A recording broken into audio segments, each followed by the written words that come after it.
Frankenstein, or the modern Prometheus. Letter A. To Mrs. Seville, England. St. Petersburg, Dec. 11th and 17th. You will rejoice to hear that no disaster has accompanied the commencement of an enterprise which you have regarded with such evil forebodings. I arrived here yesterday, and my first task is to assure my dear sister of my welfare and increasing confidence in the success of my undertaking.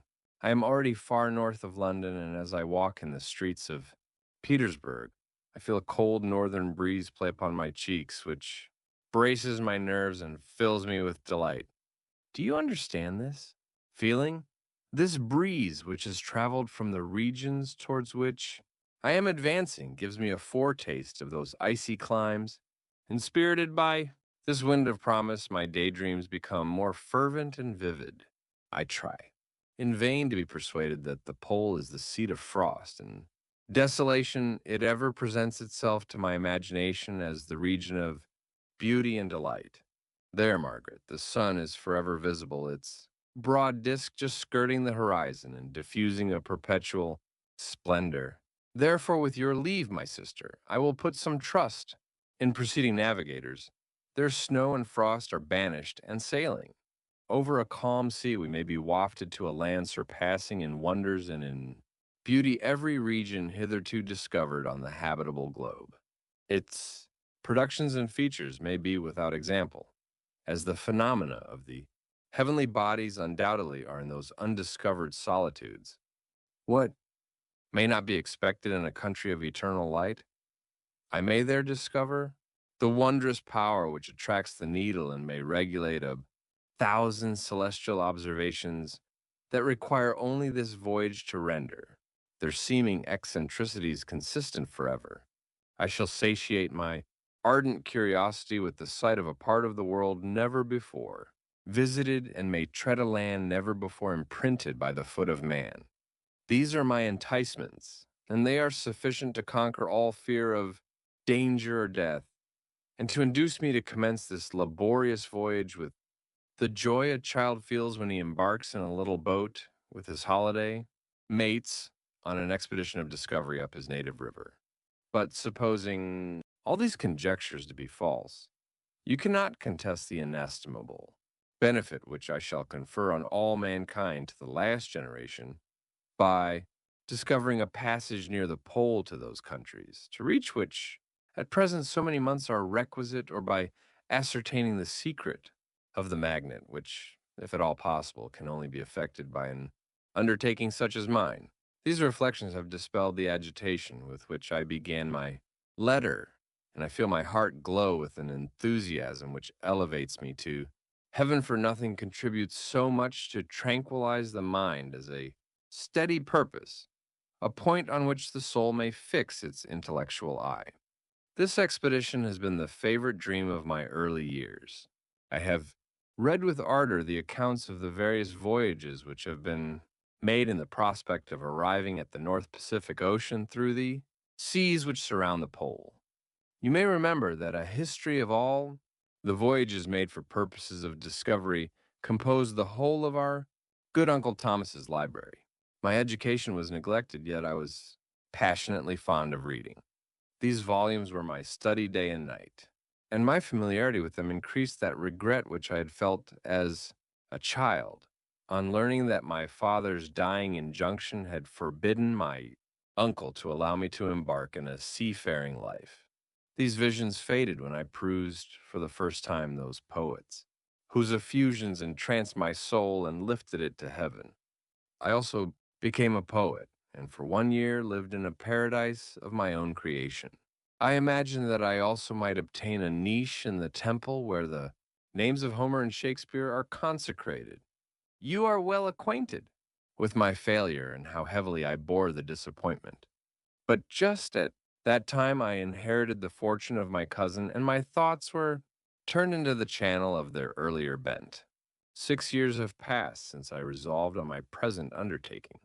I can even now remember the hour from which I dedicated myself to this great enterprise. I commenced by inuring my body to hardship I accompanied. the whale fishers on several expeditions to the North Sea, I voluntarily endured cold, famine, thirst, and want of sleep.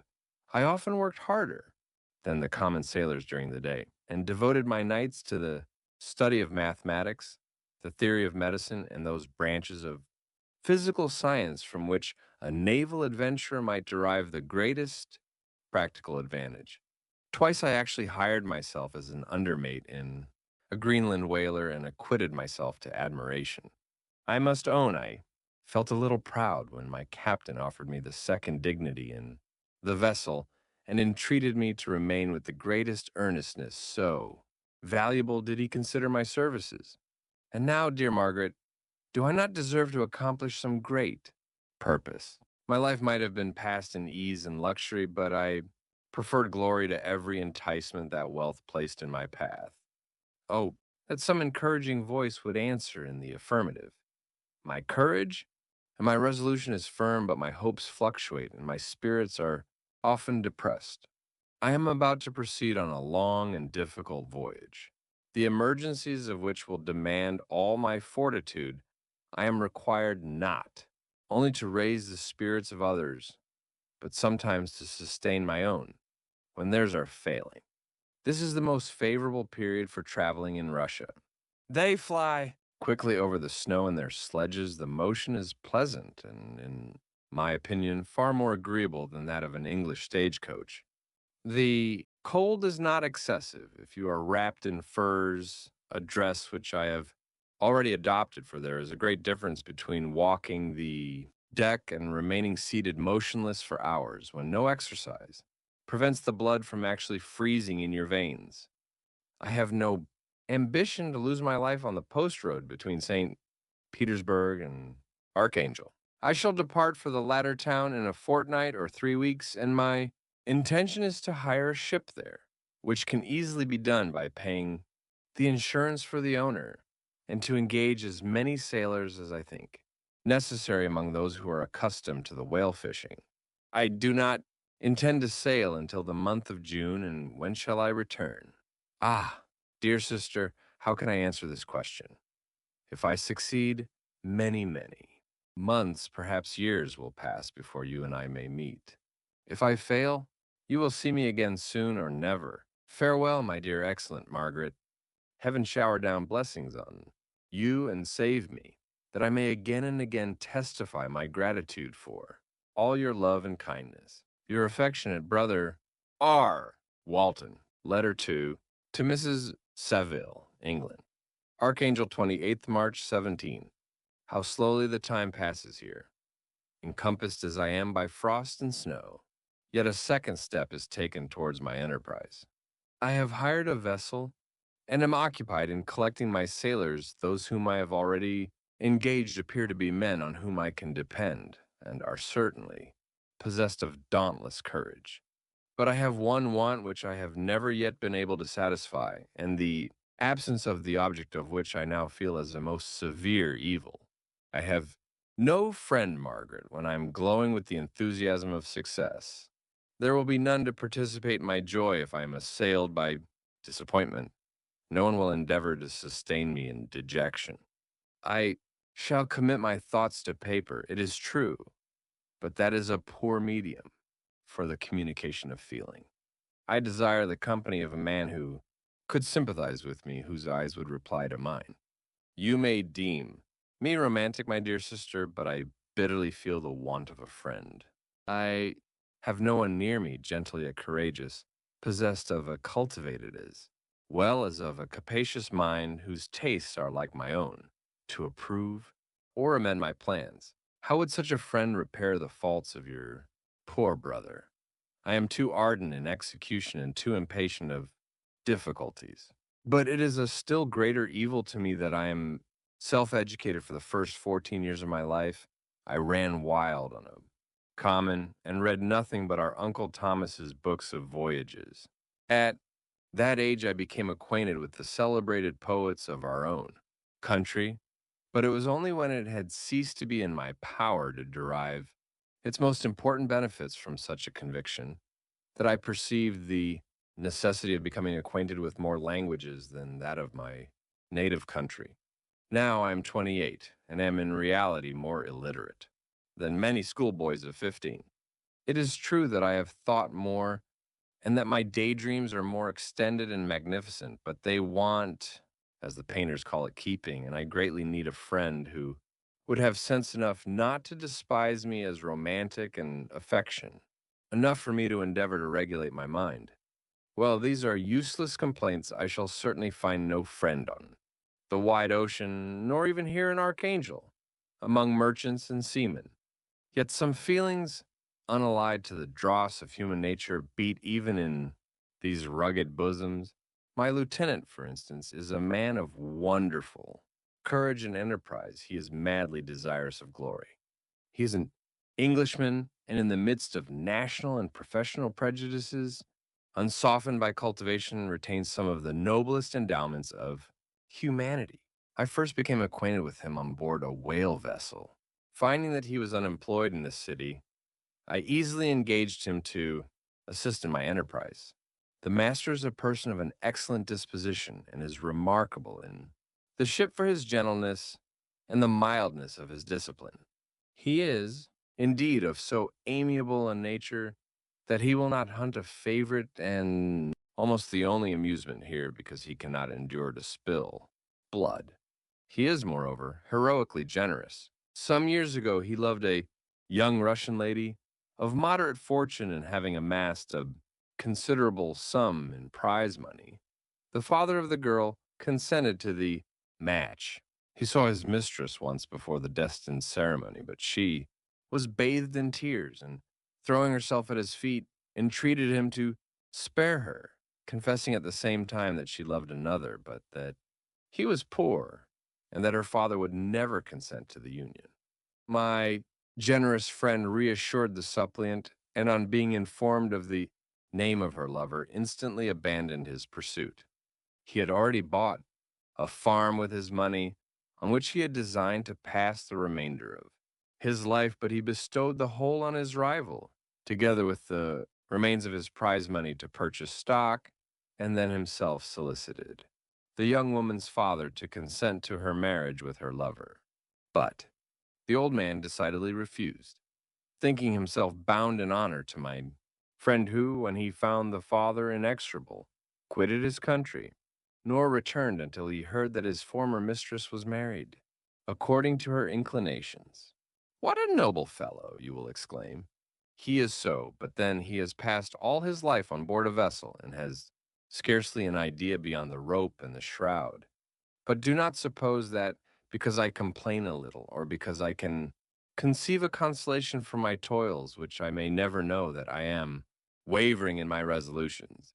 Those are as fixed as fate, and my voyage is only now delayed until the weather shall permit my embarkation. The winter has been dreadfully severe, but the spring promises well, and it is considered as a remarkably early season, so that perhaps I may sail sooner than I expected. I shall do nothing rashly, you know me, sufficiently to confide in my prudence and considerateness whenever the safety of others is committed to my care. I cannot describe to you my sensations on the near prospect of my undertaking. It is impossible to communicate to you a conception of the trembling sensation, half pleasurable and half fearful, with which I am preparing to depart. I am going to unexplored regions, to the land of mist and snow, but I shall kill no albatross. Therefore, do not be alarmed for my safety. Shall I meet you again after having traversed immense seas and returned by the most southern cape of Africa or America? I dare not expect such success, yet I cannot bear to look on the reverse of the picture. Continue to write to me by every opportunity I may receive. Your letters, though the chance is very doubtful on some occasions when I need them most to support my spirits. I love you very tenderly. Remember me with affection, should you never hear from me again. Your affectionate brother, Robert Walton. Letter 3 to Mrs. Saville, England, July 7th, 17. My dear sister, I write a few lines in haste to say that I am safe and well advanced on my voyage. This letter will reach England by a merchantman now on its homeward voyage from Archangel, more fortunate than I, who may not see my native land, perhaps, for many years. I am, however, in good spirits. My men are bold and apparently firm of purpose, nor do the floating sheets of ice that continually pass us, indicating the dangers of the region towards which we are advancing, appear to dismay them. We have already reached a very high latitude, but it is the height of summer, and although not so warm as in England, the southern gales, which blow us speedily towards those shores which I so ardently desire, to attain, breathe a degree of renovating warmth which I had not expected. No incidents have hitherto befallen us that would make a figure in a letter. One or two stiff gales and the breaking of a mast are accidents which experienced navigators scarcely remember to record, and I shall be well content if nothing worse happen to us during our voyage. Adieu, my dear Margaret. Be assured that for my own sake as well as yours, I will not rashly encounter danger. I will be cool, persevering, and prudent. Remember me to all my English friends. Most affectionately yours, R. W. Letter 4. To Mrs. Saville, England. August 5th, 17. So strange an accident has happened to us that I cannot forbear recording it, although it is very probable that you will see me before. These papers can come into your possession. Last Monday, July 31st, we were nearly surrounded by ice, which closed in the ship on all sides, scarcely leaving her the sea room in which she floated. Our situation was somewhat dangerous, especially as we were compassed round by a very thick fog. We accordingly lay to, hoping that some change would take place in the atmosphere and weather. About 2 o'clock, the mist cleared away, and we beheld, stretched out in every direction, vast and irregular plains of ice which seemed to have no end. Some of my comrades groaned, and my own mind began to grow. Watchful with anxious thoughts, when a strange sight suddenly attracted our attention and diverted our solicitude from our own situation, we perceived a low carriage, fixed on a sledge and drawn by dogs, pass on. Towards the north, at the distance of half a mile, a being which had the shape of a man, but apparently of gigantic stature, sat in the sledge and guided the dogs. We watched the rapid progress of the traveler with our telescopes until he was lost among the distant inequalities of the ice. This appearance excited our unqualified wonder. We were, as we believed, many hundred miles from any land, but this apparition seemed to denote that it was not in reality so distant as we had supposed. Shut in, however, by ice, it was impossible to follow his track, which we had observed with the greatest attention. About 2 hours after this occurrence, we heard the ground sea, and before night the ice broke and freed our ship. We, however, lay to until the morning, fearing to encounter in the dark those large, loose masses which float about after the breaking up of the ice. I profited of this time to rest for a few hours. In the morning, however, as soon as it was light, I went upon deck and found all the sailors busy on one side of the vessel, apparently talking to someone in the sea. It was, in fact, a sledge like that we had seen before, which had drifted towards us in the night on a large fragment of ice. Only one dog remained alive, but there was a human being within, it whom the sailors were persuading to enter the vessel. He was not, as the other travelers seemed to be, a savage inhabitant of some undiscovered island, but an European. When I appeared on deck, the master said, "Here is our captain, and he will not allow you to perish on the open sea." On perceiving me, the stranger addressed me in English, although with a foreign accent. "Before I come on board your vessel," said he, "will you have the kindness to inform me whither you are bound?" You may conceive my astonishment on hearing such a question addressed to me from a man on the brink of destruction, and to whom I should have supposed that my vessel would have been a resource which he would not have exchanged for the most precious wealth the earth can afford. I replied, however, that we were on a voyage of discovery towards the northern pole. Upon hearing this, he appeared satisfied and consented to come on board. Good God! Margaret, if you had seen the man who thus capitulated for his safety, your surprise would have been boundless. His limbs were nearly frozen, and his body dreadfully emaciated by fatigue and suffering. I never saw a man in so wretched a condition. We attempted to carry him into the cabin, but as soon as he had quitted the fresh air, he fainted. We accordingly brought him back to the deck and restored him to animation by rubbing him with brandy and forcing him to swallow a small quantity. As soon as he showed signs of life, we wrapped him up in blankets and placed him near the chimney of the kitchen stove. By slow degrees, he recovered and ate a little soup, which restored him wonderfully. 2 days passed in this manner before he was able to speak, and I often feared that his sufferings had deprived him of understanding. When he had in some measure recovered, I removed him to my own cabin and attended on him as much as my duty would permit. I never saw a more interesting creature. His eyes have generally an expression of wildness and even madness, but there are moments when, if anyone performs an act of kindness towards him, or does him any of the most trifling service, his whole countenance is lighted up, as it were, with a beam of benevolence and sweetness that I never saw equaled. But he is generally melancholy and despairing, and sometimes he gnashes his teeth as if impatient of the weight of woes that oppresses him. When my guest was a little recovered, I had great trouble to keep off the men who wished to ask him 1,000 questions, but I would not allow him to be tormented by their idle curiosity in a state of body and mind whose restoration evidently depended upon entire repose. Once, however, the lieutenant asked why he had come so far upon the ice in so strange a vehicle. His countenance instantly assumed an aspect of the deepest gloom, and he replied, "To seek one who fled from me." "And did the man whom you pursued travel in the same fashion?" "Yes." "Then I fancy we have seen him, for the day before we picked you up, we saw some dogs drawing a sledge with a man in it across the ice." This aroused the stranger's attention, and he asked a multitude of questions concerning the route which the Damon, as he called him, had pursued. Soon after, when he was alone with me, he said, "I have doubtless excited your curiosity, as well as that of these good people, but you are too considerate to make inquiries. Certainly it would indeed be very impertinent and inhuman in me to trouble you with any inquisitiveness of mine. And yet you rescued me from a strange and perilous situation. You have benevolently restored me to life."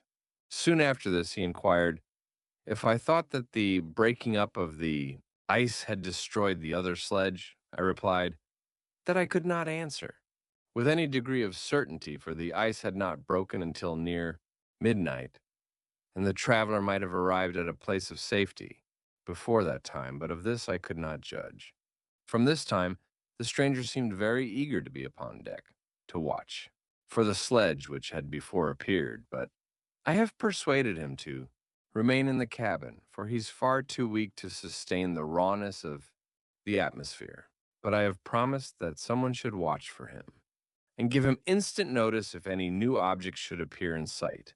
Such is my journal of what relates to this strange occurrence up to the present day. The stranger has gradually improved in health, but is very silent and appears uneasy when anyone except myself enters his cabin. Yet his manners are so conciliating and gentle that the sailors are all interested in him, although they have had very little communication with him. For my own part, I begin to love him as a brother, and his constant and deep grief fills me with sympathy and compassion. He must have been a noble creature in his better days, being even now in wreck so attractive and amiable. I said in one of my letters, my dear Margaret, that I should find no friend on the wide ocean, yet I have found a man who, before his spirit had been broken by misery, I should have been happy to have possessed as the brother of my heart. I shall continue my journal concerning the stranger at intervals, should I have any fresh incidents to record. August 13th, 17th. My affection for my guest increases every day. He excites at once my admiration and my pity to an astonishing degree. How can I see so noble a creature destroyed by misery without feeling the most poignant grief? He's so gentle yet so wise. His mind is so cultivated, and when he speaks, although his words are culled with the choicest art, yet they flow with rapidity and unparalleled eloquence. He is now much recovered from his illness and is continually on the deck, apparently watching for the sledge that preceded his own. Yet, although unhappy, he is not so utterly occupied by his own misery, but that he interests himself deeply in the employments of others.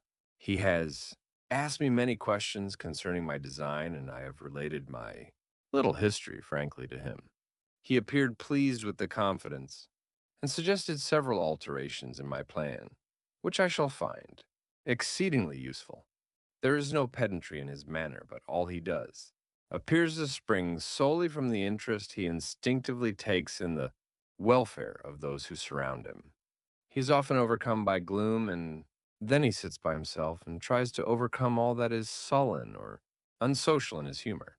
These paroxysms pass from him like a cloud from before the sun, though his dejection never leaves him. I have endeavored to win his confidence, and I trust that I have succeeded.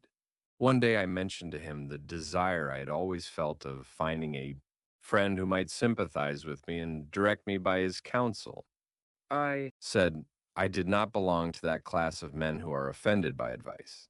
I am self-educated, and perhaps I hardly rely sufficiently upon my own powers. I wish, therefore, that my companions should be wiser and more experienced than myself, to confirm and support me, nor have I believed it impossible to find a true friend.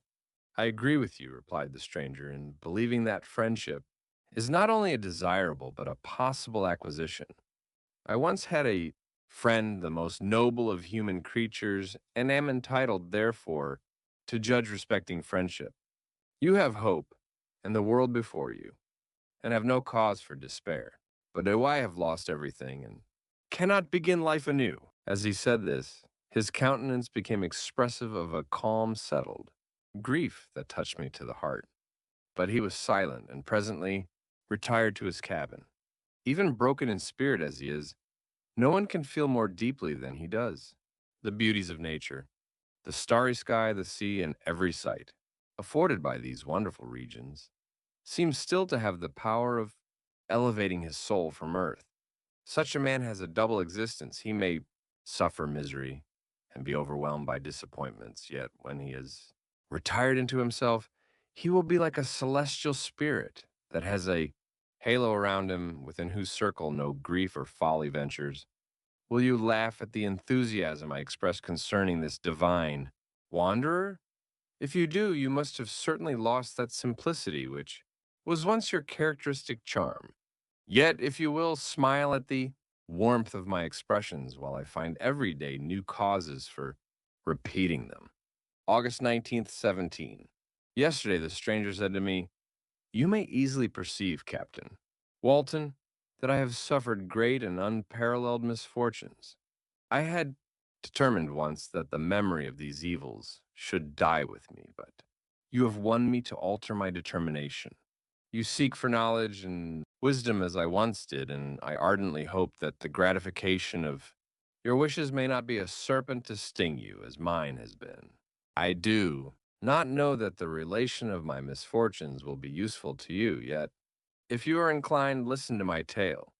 I believe that the strange incidents connected with it will afford a view of nature which may enlarge your faculties and understanding. You will hear of powers and occurrences such as you have been accustomed to believe impossible, but I do not doubt that my tale conveys in its series internal evidence of the truth of the events of which it is composed. You may easily conceive that I was much gratified by the offered communication, yet I could not endure that he should renew his grief by a recital of his misfortunes. I felt the greatest eagerness to hear the promised narrative, partly from curiosity and partly from a strong desire to ameliorate his fate, if it were in my power. I expressed these feelings in my answer. I thank you, he replied, for your sympathy, but it is useless. My fate is nearly fulfilled. I wait but for one event, and then I shall repose in peace. I understand your feeling, continued he, perceiving that I wished to interrupt him, but you are mistaken, my friend. If Thus, you will allow me to name you nothing can alter my destiny. Listen to my history, and you will perceive how irrevocably it is determined. He then told me that he would commence his narrative the next day when I should be at leisure.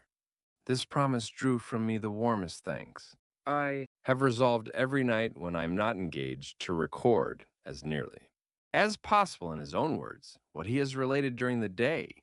If I should be engaged, I will at least make notes.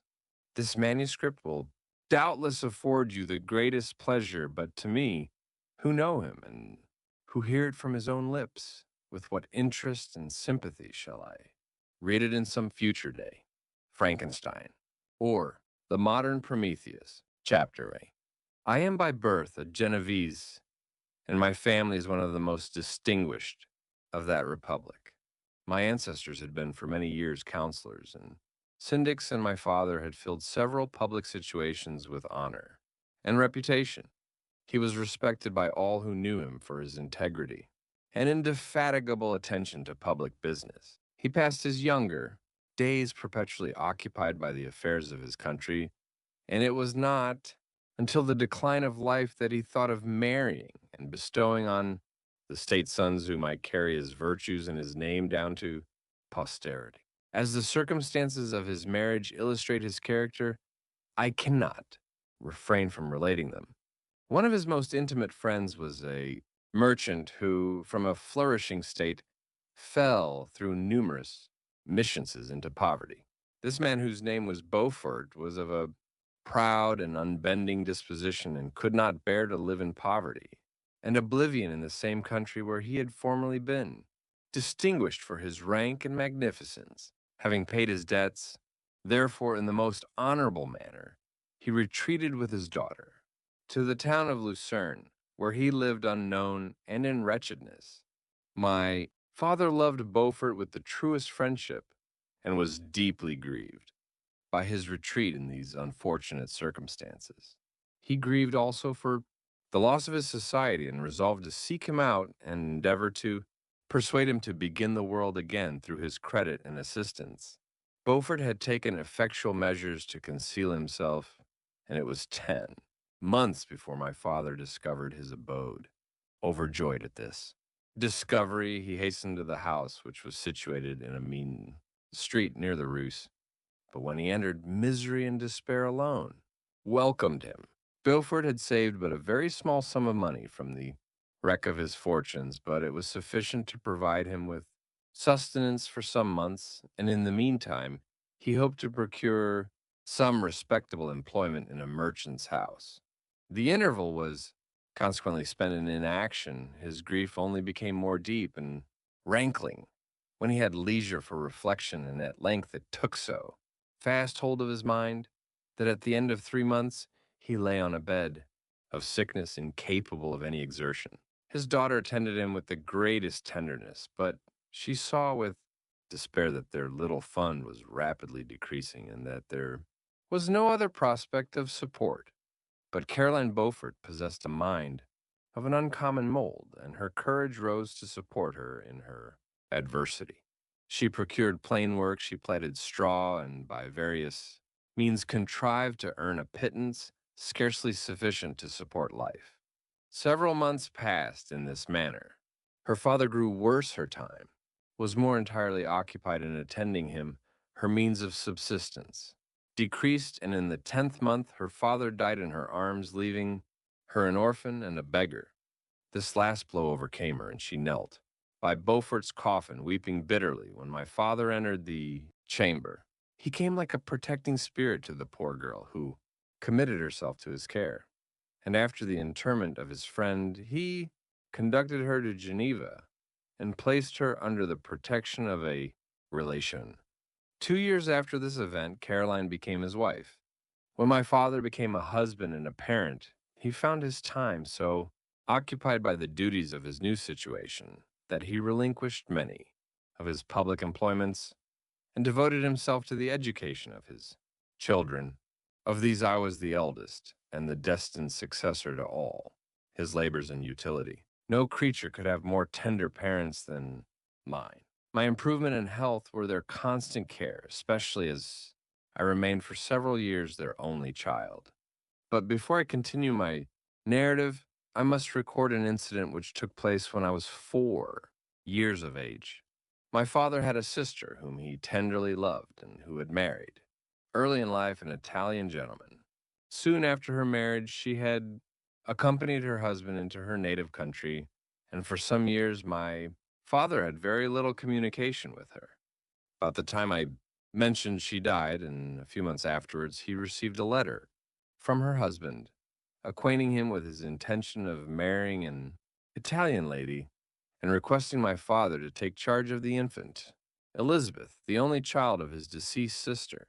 "It is my wish," he said, "that you should consider her as your own daughter and educate her thus. Her mother's fortune is secured to her, the documents of which I will commit to your keeping. Reflect upon this proposition and decide whether you would prefer educating your niece yourself to her being brought up by a stepmother." My father did not hesitate and immediately went to Italy that he might accompany the little Elizabeth to her future home. I have often heard my mother say that she was at that time the most beautiful child she had ever seen and showed signs even then of a gentle and affectionate disposition. These indications and a desire to bind as closely as possible the ties of domestic love determined my mother to consider Elizabeth as my future wife, a design which she never found reason to repent. From this time, Elizabeth Lavenza became my playfellow, and as we grew older, my friend, she was docile and good tempered, yet gay and playful, as a summer insect.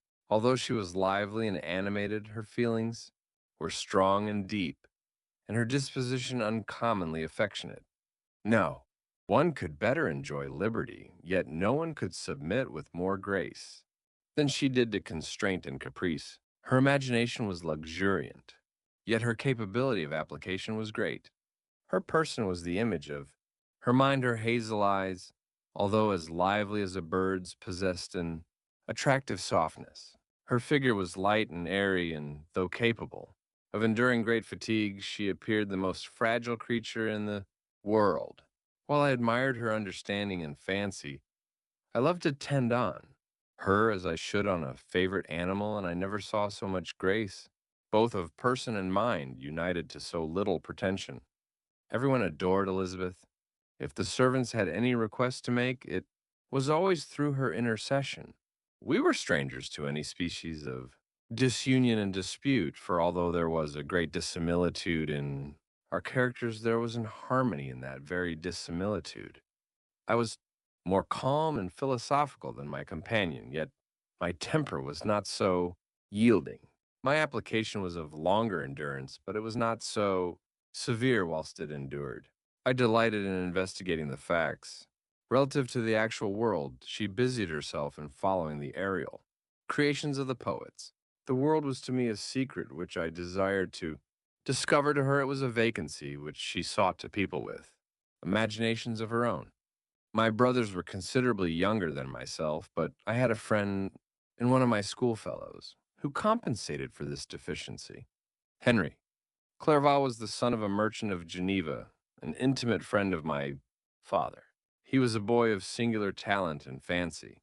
I remember when he was 9 years old, he wrote a fairy tale which was the delight and amazement of all his companions. His favorite study consisted in books of chivalry and romance, and when very young, I can remember that we used to act plays composed by him out of these favorite books, the principal characters of which were Orlando, Robin Hood, Amadis, and Saint George. No youth could have passed more happily than mine. My parents were indulgent and my companions amiable. Our studies were never forced, and by some means we always had an end placed in view, which excited us to ardor in the prosecution of them. It was by this method and not by emulation that we were urged to application. Elizabeth was not incited to apply herself to drawing, that her companions might not outstrip her, but through the desire of pleasing her aunt, by the representation of some favorite scene done by her own hand. We learned Latin and English that we might read the writings in those languages, and so far from study being made odious to us through punishment. We loved application, and our amusements would have been the labors of other children.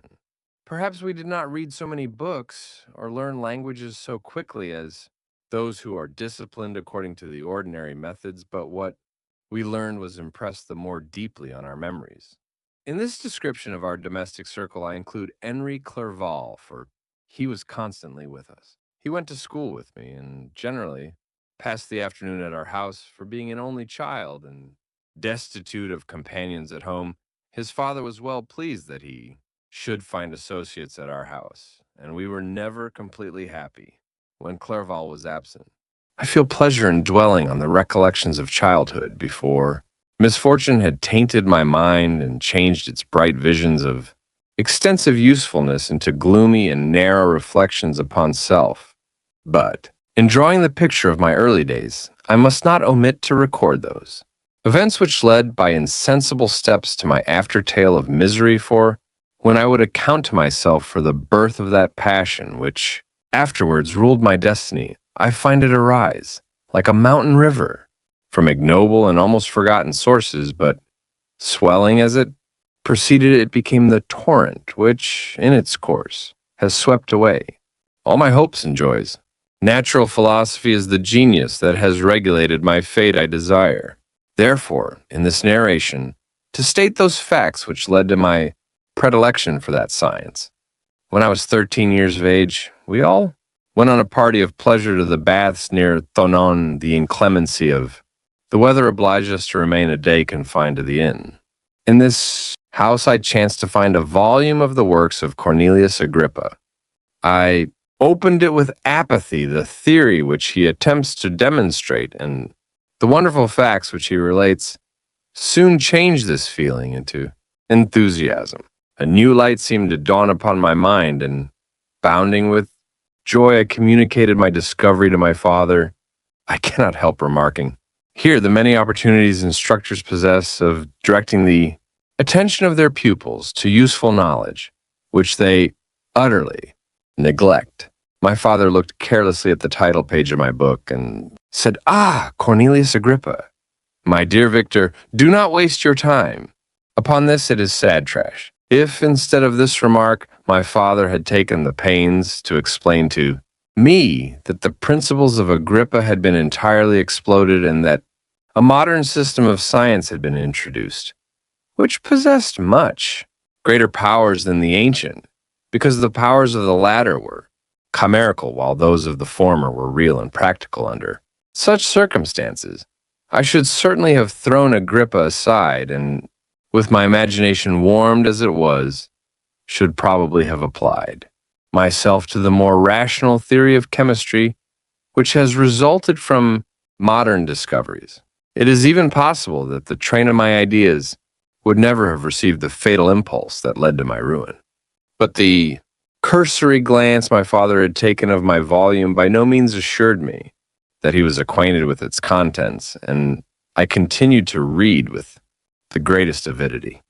When I returned home, my first care was to procure the whole works of this author, and afterwards of Paracelsus and Albertus Magnus. I read and studied the wild fancies of these writers with delight. They appeared to me treasures known to few beside myself, and although I often wished to communicate these secret stores of knowledge to my father, yet his indefinite censure of my favorite Agrippa always withheld me. I disclosed my discoveries to Elizabeth, therefore, under a promise of strict secrecy, but she did not interest herself in the subject, and I was left by her to pursue my studies alone. It may appear very strange that a disciple of Albertus Magnus should arise in the 18th century, but our family was not scientifical, and I had not attended any of the lectures given at the schools of Geneva. My dreams were therefore undisturbed by reality, and I entered with the greatest diligence into the search of the philosopher's stone and the elixir of life. But the latter obtained my most undivided attention. Wealth was an inferior object, but what glory would attend the discovery if I could banish disease from the human frame and render men invulnerable to any but a violent death? Nor were these my only visions. The raising of ghosts or devils was a promise liberally accorded by my favorite authors, the fulfillment of which I most eagerly sought, and if my incantations were always unsuccessful, I attributed the failure rather to my own inexperience and mistake than to a want of skill or fidelity in my instructors. The natural phenomena that take place every day before our eyes did not escape my examinations. Distillation and the wonderful effects of steam processes of which my favorite authors were utterly ignorant excited my astonishment, but my utmost wonder was engaged by some experiments on an air pump, which I saw employed by a gentleman whom we were in the habit of visiting. The ignorance of the early philosophers on these and several other points served to decrease their credit with me, but I could not entirely throw them aside before some other system should occupy their place in my mind. When I was about 15 years old, we had retired to our house near Bellerive, when we witnessed a most violent and terrible thunderstorm. It advanced from behind the mountains of Jura, and the thunder burst at once with frightful loudness from various quarters of the heavens. I remained while the storm lasted, watching its progress with curiosity and delight. As I stood at the door, on a sudden I beheld a stream of fire issue from an old and beautiful oak, which stood about 20 yards from our house, and so soon as the dazzling light vanished, the oak had disappeared, and nothing remained but a blasted stump. When we visited it the next morning, we found the tree shattered in a singular manner. It was not splintered by the shock, but entirely reduced to thin ribbons of wood. I never beheld anything so utterly destroyed. The catastrophe of this tree excited my extreme astonishment, and I eagerly inquired of my father the nature and origin of thunder and lightning. He replied, electricity, describing at the same time the various effects of that power. He constructed a small electrical machine and exhibited a few experiments. He made also a kite with a wire and string, which drew down that fluid from the clouds. This last stroke completed the overthrow of Cornelius Agrippa, Albertus, Magnus, and Paracelsus, who had so long reigned the lords of my imagination. But by some fatality I did not feel inclined to commence the study of any modern system, and this disinclination was influenced by the following circumstance. My father expressed a wish that I should attend a course of lectures upon natural philosophy, to which I cheerfully consented. Some accident prevented my attending these lectures until the course was nearly finished. The lecture, being therefore one of the last, was entirely incomprehensible to me. The professor discoursed with the greatest fluency of potassium and boron, of sulfates and oxides, terms to which I could affix no idea, and I became disgusted with the science of natural philosophy, although I still read Pliny and Buffon with delight, authors, in my estimation, of nearly equal interest and utility. My occupations at this age were principally the mathematics, and most of the branches of study appertaining to that science. I was busily employed in learning languages. Latin was already familiar to me, and I began to read some of the easiest Greek authors without the help of a lexicon. I also perfectly understood English and German. This is the list of my accomplishments at the age of 17, and you may conceive that my hours were fully employed in acquiring and maintaining a knowledge of this various literature. Another task also devolved upon me when I became the instructor of my brothers. Ernest was 6 years younger than myself and was my principal pupil. He had been afflicted with ill health from his infancy, through which Elizabeth and I had been his constant nurses. His disposition was gentle, but he was incapable of any severe application. William, the youngest of our family, was yet an infant, and the most beautiful little fellow in the world. His lively blue eyes, dimpled cheeks, and endearing manners inspired the tenderest affection. Such was our domestic circle, from which care and pain seemed forever banished. My father directed our studies, and my mother partook of our enjoyments. Neither of us possessed the slightest preeminence over the other. The voice of command was never heard amongst us, but mutual affection engaged us all to comply with and obey the slightest desire of each other. Chapter 2. When I had attained the age of 17, my parents resolved that I should become a student at the University of Ingolstadt. I had hitherto attended the schools of Geneva, but my father thought it necessary for the completion of my education that I should be made acquainted with other customs than those of my native country. My departure was therefore fixed at an early date, but before the day resolved upon could arrive, the first misfortune of my life occurred, an omen, as it were, of my future misery. Elizabeth had caught the scarlet fever, but her illness was not severe, and she quickly recovered. During her confinement, many arguments had been urged to persuade my mother to refrain from attending upon her. She had at first yielded to our entreaties, but when she heard that her favorite was recovering, she could no longer debar herself from her society and entered her chamber long before the danger of infection was past. The consequences of this imprudence were fatal. On the third day, my mother sickened. Her fever was very malignant, and the looks of her attendants prognosticated the worst event. On her deathbed, the fortitude and benignity of this admirable woman did not desert her. She joined the hands of Elizabeth and myself. "My children," she said, "my firmest hopes of future happiness were placed on the prospect of your union. This expectation will now be the consolation of your father. Elizabeth, my love, you must supply my place to your younger cousins. Alas, I regret that I am taken from you, and happy and beloved as I have been, is it not hard to quit you all? But these are not thoughts. Befitting me, I will endeavor to resign myself cheerfully to death, and will indulge a hope of meeting you in another world." She died calmly, and her countenance expressed affection even in death. I need not describe the feelings of those whose dearest ties are rent by that most irreparable evil, the void that presents itself to the soul, and the despair that is exhibited on the countenance. It is so long before the mind can persuade itself that she, whom we saw every day and whose very existence appeared a part of our own, can have departed for ever, that the brightness of a beloved eye can have been extinguished, and the sound of a voice so familiar and dear to the ear can be hushed, never more to be heard. These are the reflections of the first days, but when the lapse of time proves the reality of the evil, then the actual bitterness of grief commences. Yet from whom has not that rude hand rent away some dear connection? And why should I describe a sorrow which all have felt and must feel?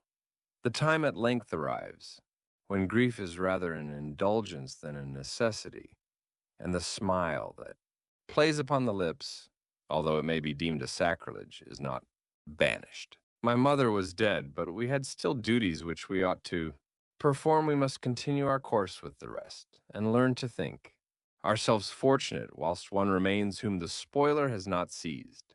My journey to Ingolstadt, which had been deferred by these events, was now again determined upon. I obtained from my father a respite of some weeks. This period was spent sadly. My mother's death and my speedy departure depressed our spirits, but Elizabeth endeavored to renew the spirit of cheerfulness in our little society. Since the death of her aunt, her mind had acquired new firmness and vigor. She determined to fulfill her duties with the greatest exactness, and she felt that that most imperious duty of rendering her uncle and cousins happy had devolved upon her. She consoled me, amused her uncle, instructed my brothers, and I never beheld her so enchanting as at this time, when she was continually endeavoring to contribute to the happiness of others, entirely forgetful of herself. The day of my departure at length arrived. I had taken leave of all my friends excepting Clerval, who spent the last evening with us. He bitterly lamented that he was unable to accompany me, but his father could not be persuaded to part with him, intending that he should become a partner with him in business, in compliance with his favorite theory that learning was superfluous in the commerce of ordinary life. Henry had a refined mind. He had no desire to be idle, and was well pleased to become his father's partner, but he believed that a man might be a very good trader and yet possess a cultivated understanding. We sat late, listening to his complaints and making many little arrangements for the future. The next morning early, I departed. Tears gushed from the eyes of Elizabeth. They proceeded partly from sorrow at my departure and partly because she reflected that the same journey was to have taken place 3 months before, when a mother's blessing would have accompanied me. I threw myself into the chaise that was to convey me away and indulged in the most melancholy reflections.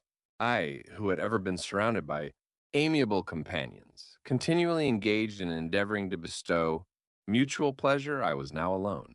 In the university whither I was going, I must form my own friends and be my own protector. My life had hitherto been remarkably secluded and domestic, and this had given me invincible repugnance to new countenances. I loved my brothers, Elizabeth and Clerval. These were old familiar faces, but I believed myself totally unfitted for the company of strangers. Such were my reflections as I commenced my journey, but as I proceeded, my spirits and hopes rose.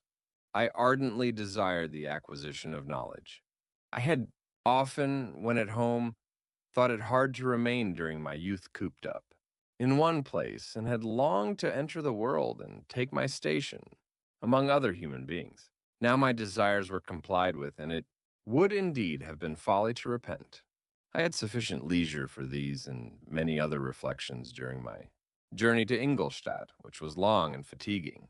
At length, the high, white steeple of the town met my eyes. I alighted and was conducted to my solitary apartment to spend the evening as I pleased.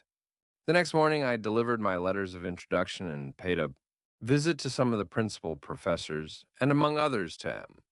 Krempe, professor of natural philosophy.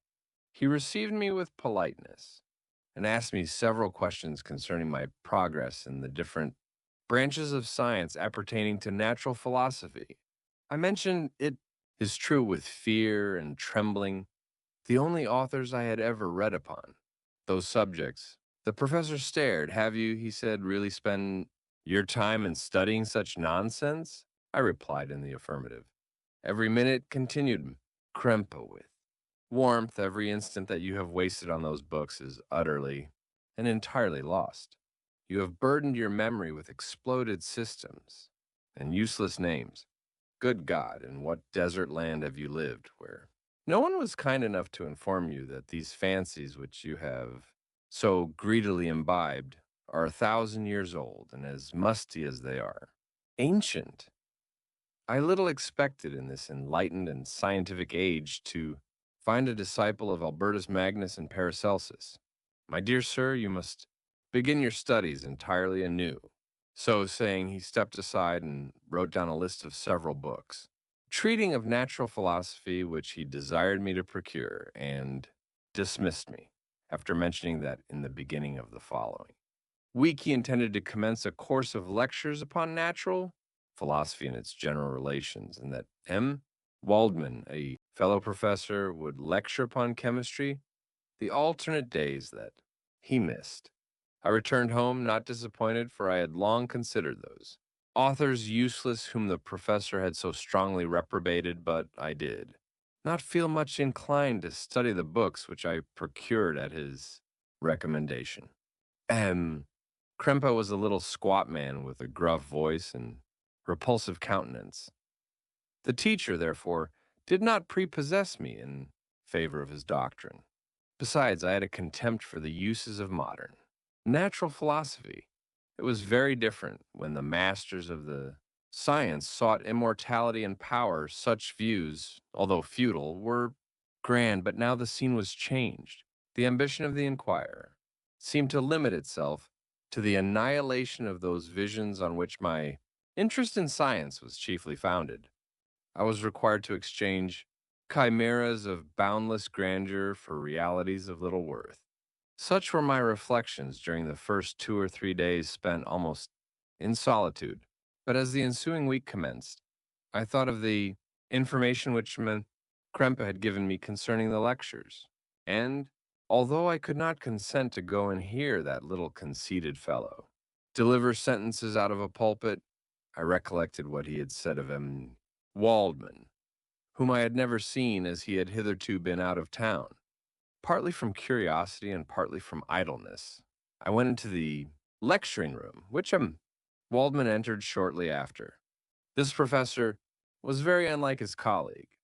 He appeared about 50 years of age, but with an aspect expressive of the greatest benevolence. A few gray hairs covered his temples, but those at the back of his head were nearly black.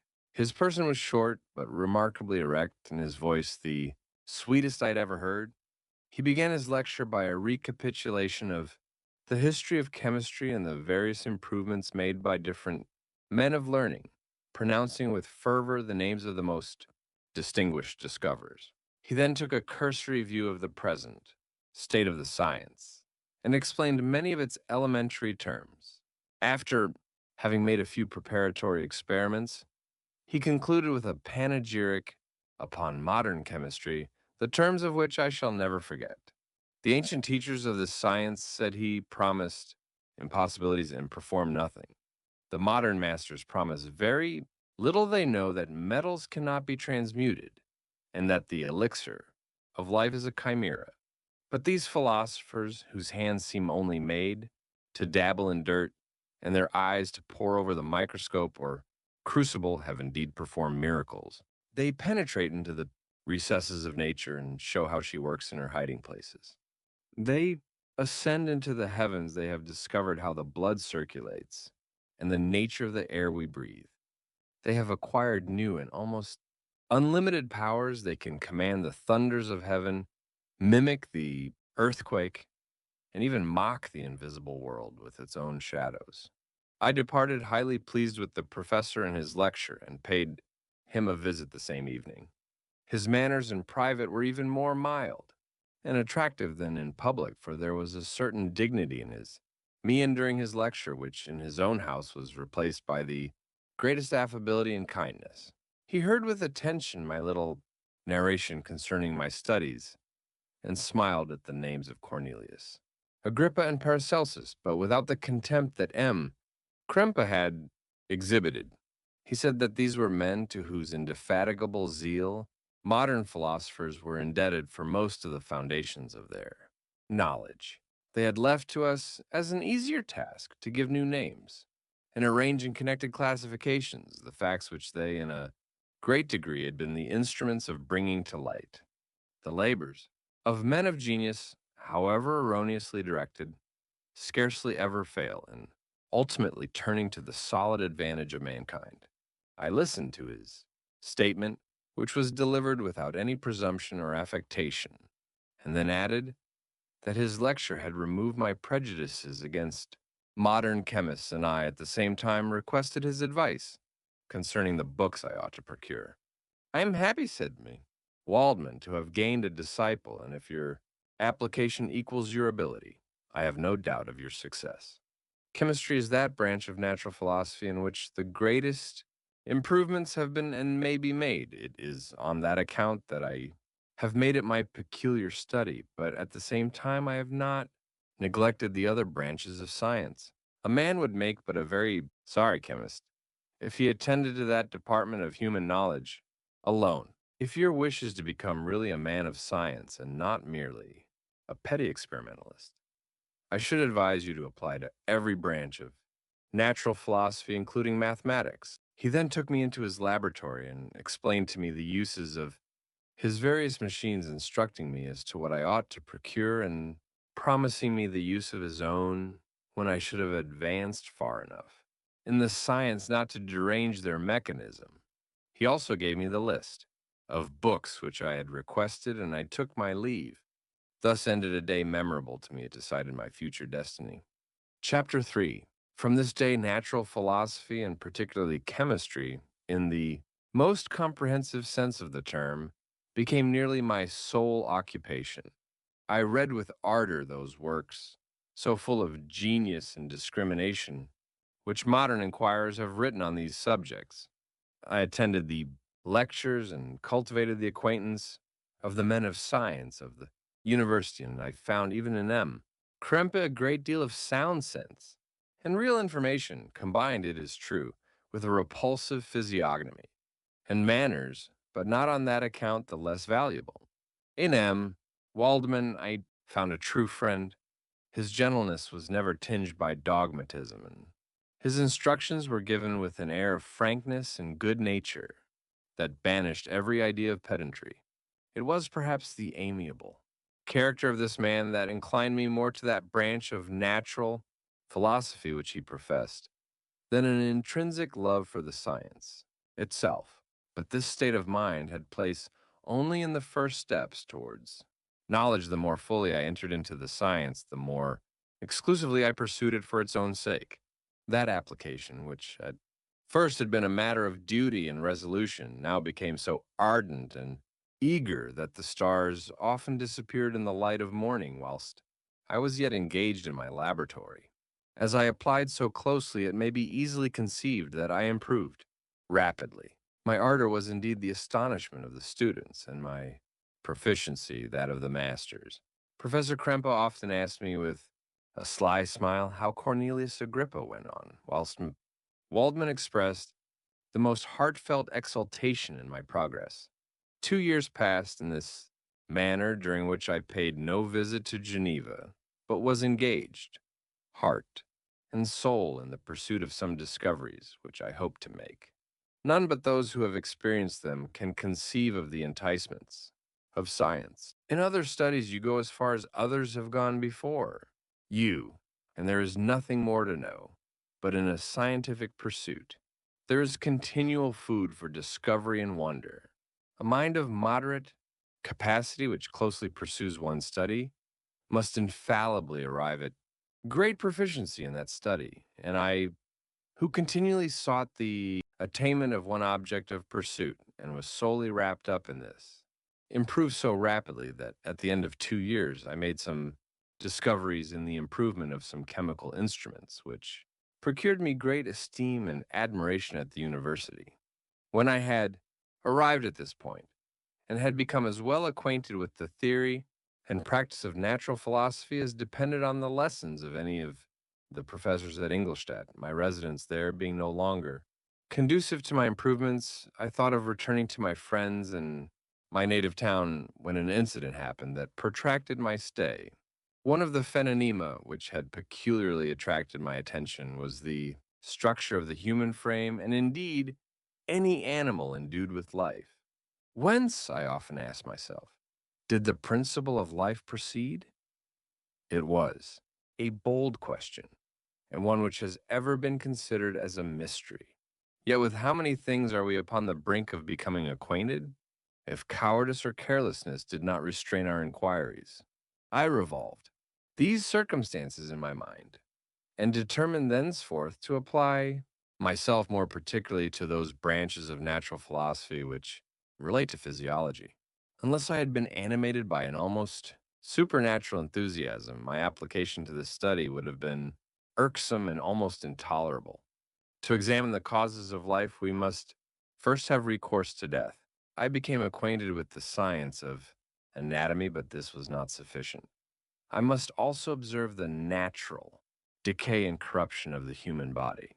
In my education, my father had taken the greatest precautions that my mind should be impressed with no supernatural horrors.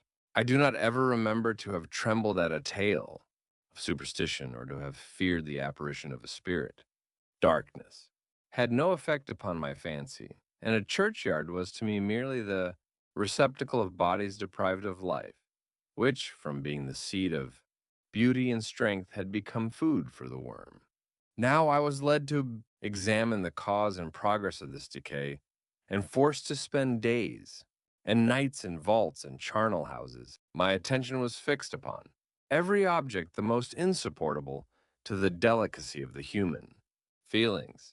I saw how the fine form of man was degraded and wasted. I beheld the corruption of death succeed to the blooming cheek of life. I saw how the worm inherited the wonders of the eye and brain. I paused, examining and analyzing all the minutiae of causation, as exemplified in the change from life to death and death to life, until from the midst of this darkness a sudden light broke in upon me, a light so brilliant and wondrous, yet so simple that while I became dizzy with the immensity of the prospect which it illustrated, I was surprised that among so many men of genius who had directed their inquiries towards the same science that I alone should be reserved to discover so astonishing a secret. Remember, I am not recording the vision of a madman.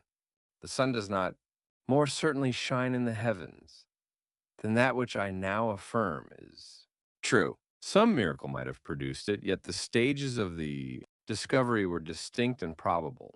After days and nights of incredible labor and fatigue, I succeeded in discovering the cause of generation and life, nay, more.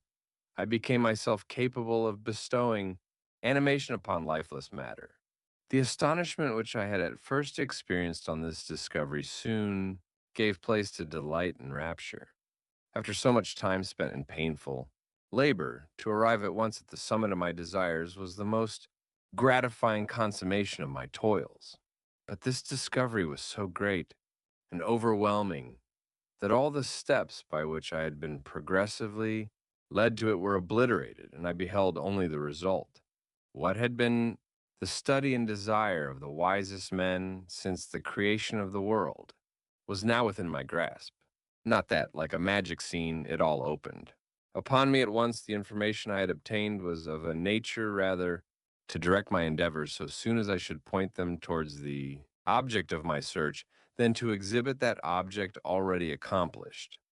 I was like the Arabian who had been buried with the dead and found a passage to life aided only by one glimmering and seemingly ineffectual light.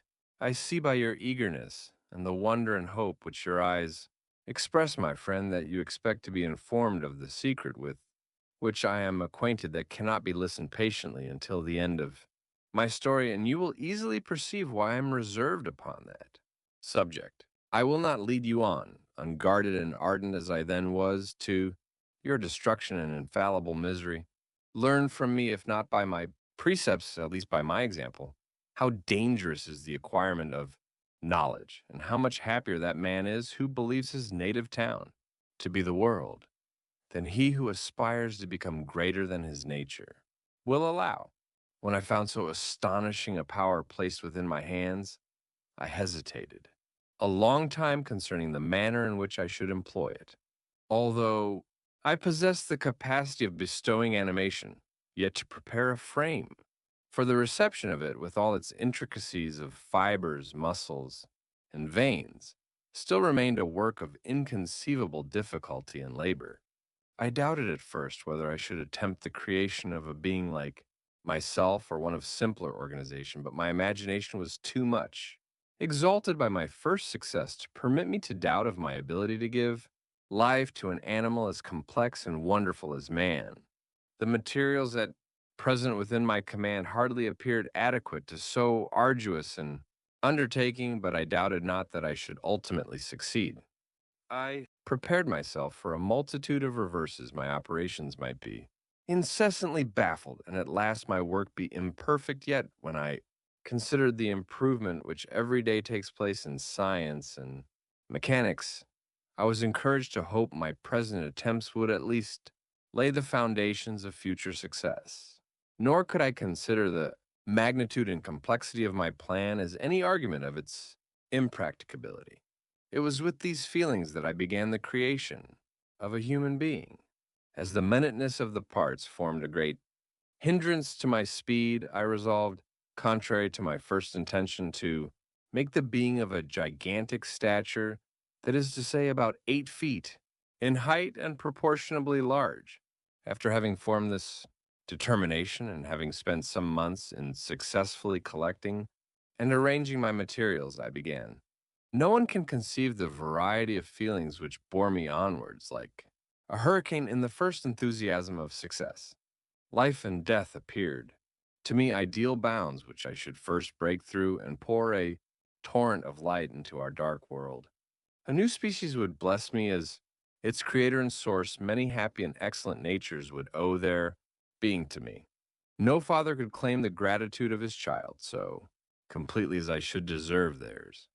Pursuing these reflections, I thought that if I could bestow animation upon lifeless matter, I might In process of time, although I now found it impossible to renew life where death had apparently devoted the body to corruption. These thoughts supported my spirits, while I pursued my undertaking with unremitting ardor. My cheek had grown pale with study, and my person had become emaciated with confinement. Sometimes, on the very brink of certainty, I failed yet still. I clung to the hope which the next day or the next hour might realize. One secret which I alone possessed was the hope to which I had dedicated myself, and the moon gazed on my midnight labors while, with unrelaxed and breathless eagerness, I pursued nature to her hiding places. Who shall conceive the horrors of my secret? Toil, as I dabbled among the unhallowed damps of the grave, or tortured the living animal to animate the lifeless clay? My limbs now tremble, and my eyes swim with the remembrance, but then a resistless and almost frantic impulse urged me forward. I seemed to have lost all soul or sensation but for this one pursuit. It was indeed but a passing trance that only made me feel with renewed acuteness so soon as the unnatural stimulus ceasing to operate, I had returned to my old habits. I collected bones from charnel houses and disturbed with profane fingers the tremendous secrets of the human frame. In a solitary chamber, or rather cell, at the top of the house, and separated from all the other apartments by a gallery and staircase, I kept my workshop of filthy creation. My eyeballs were starting from their sockets in attending to the details of my employment. The dissecting room and the slaughterhouse furnished many of my materials, and often did my human nature turn with loathing from my occupation, whilst still urged on by an eagerness which perpetually increased. I brought my work near to a conclusion. The summer months passed while I was thus engaged heart and soul in one pursuit. It was a most beautiful season, never did the fields bestow a more plentiful harvest, or the vines yield a more luxuriant vintage. But my eyes were insensible to the charms of nature, and the same feelings which made me neglect the scenes around me caused me also to forget those friends who were so many miles absent and whom I had not seen for so long a time. I knew my silence disquieted them, and I well remembered the words of my father. I know that while you are pleased with yourself, you will think of us with affection, and we shall hear regularly from you. You must pardon me if I regard any interruption in your correspondence as a proof that your other duties are equally neglected. I knew well, therefore, what would be my father's feelings, but I could not tear my thoughts from my employment, loathsome in itself, but which had taken an irresistible hold of my imagination.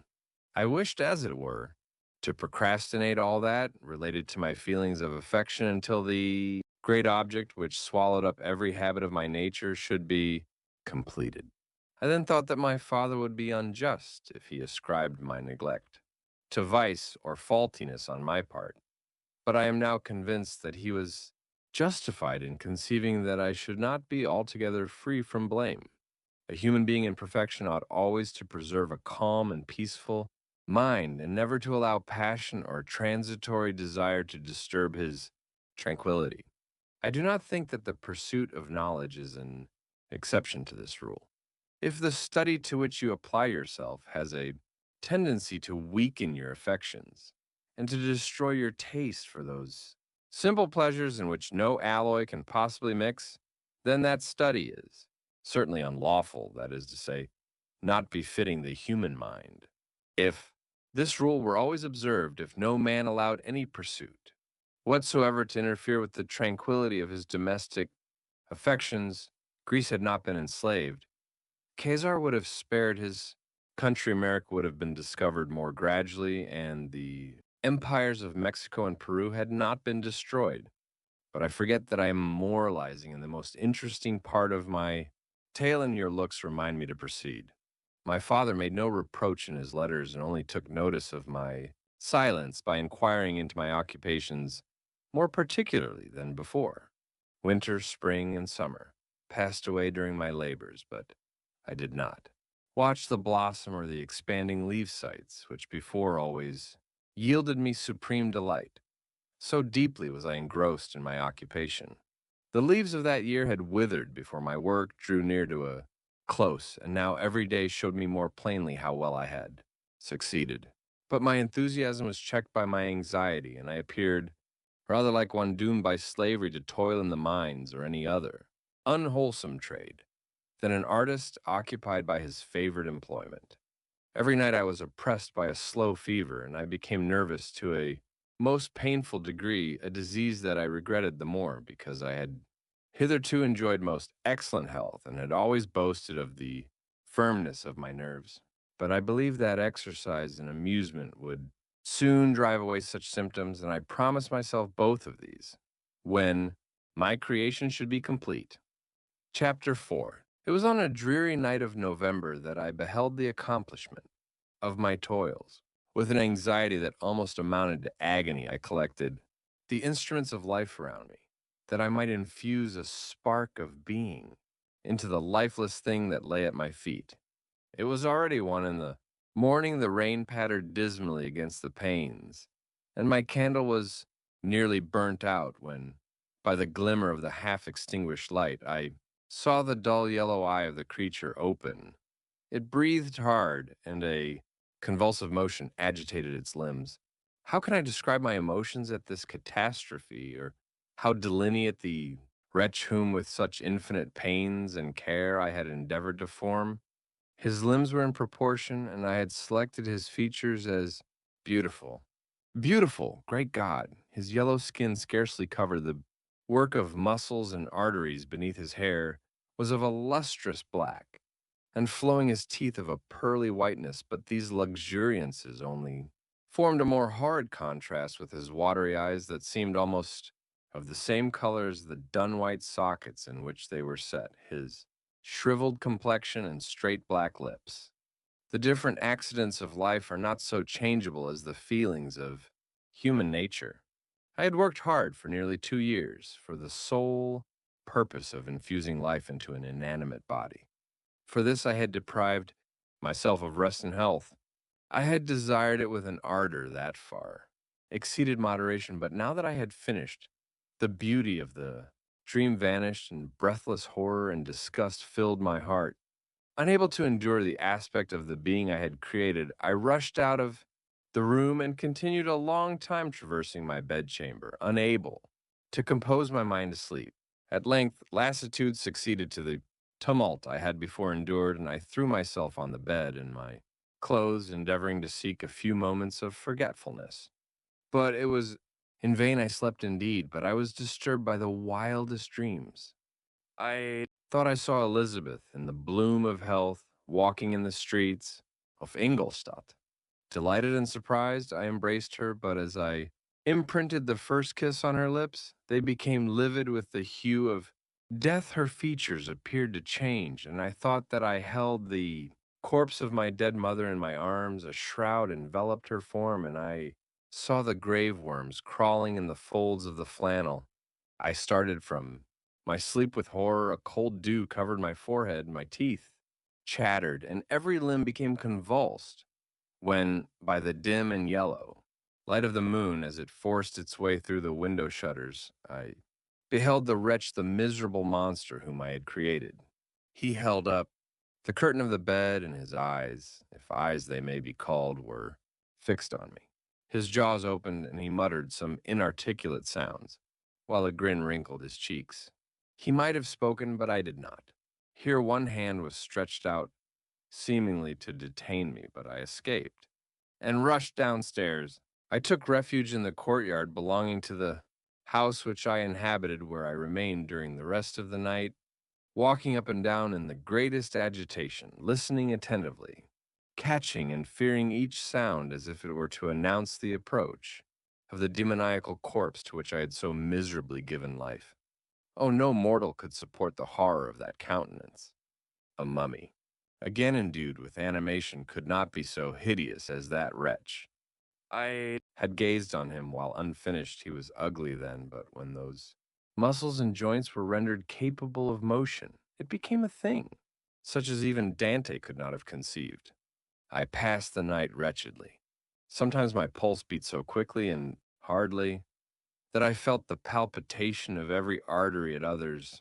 I nearly sank to the ground through languor and extreme weakness.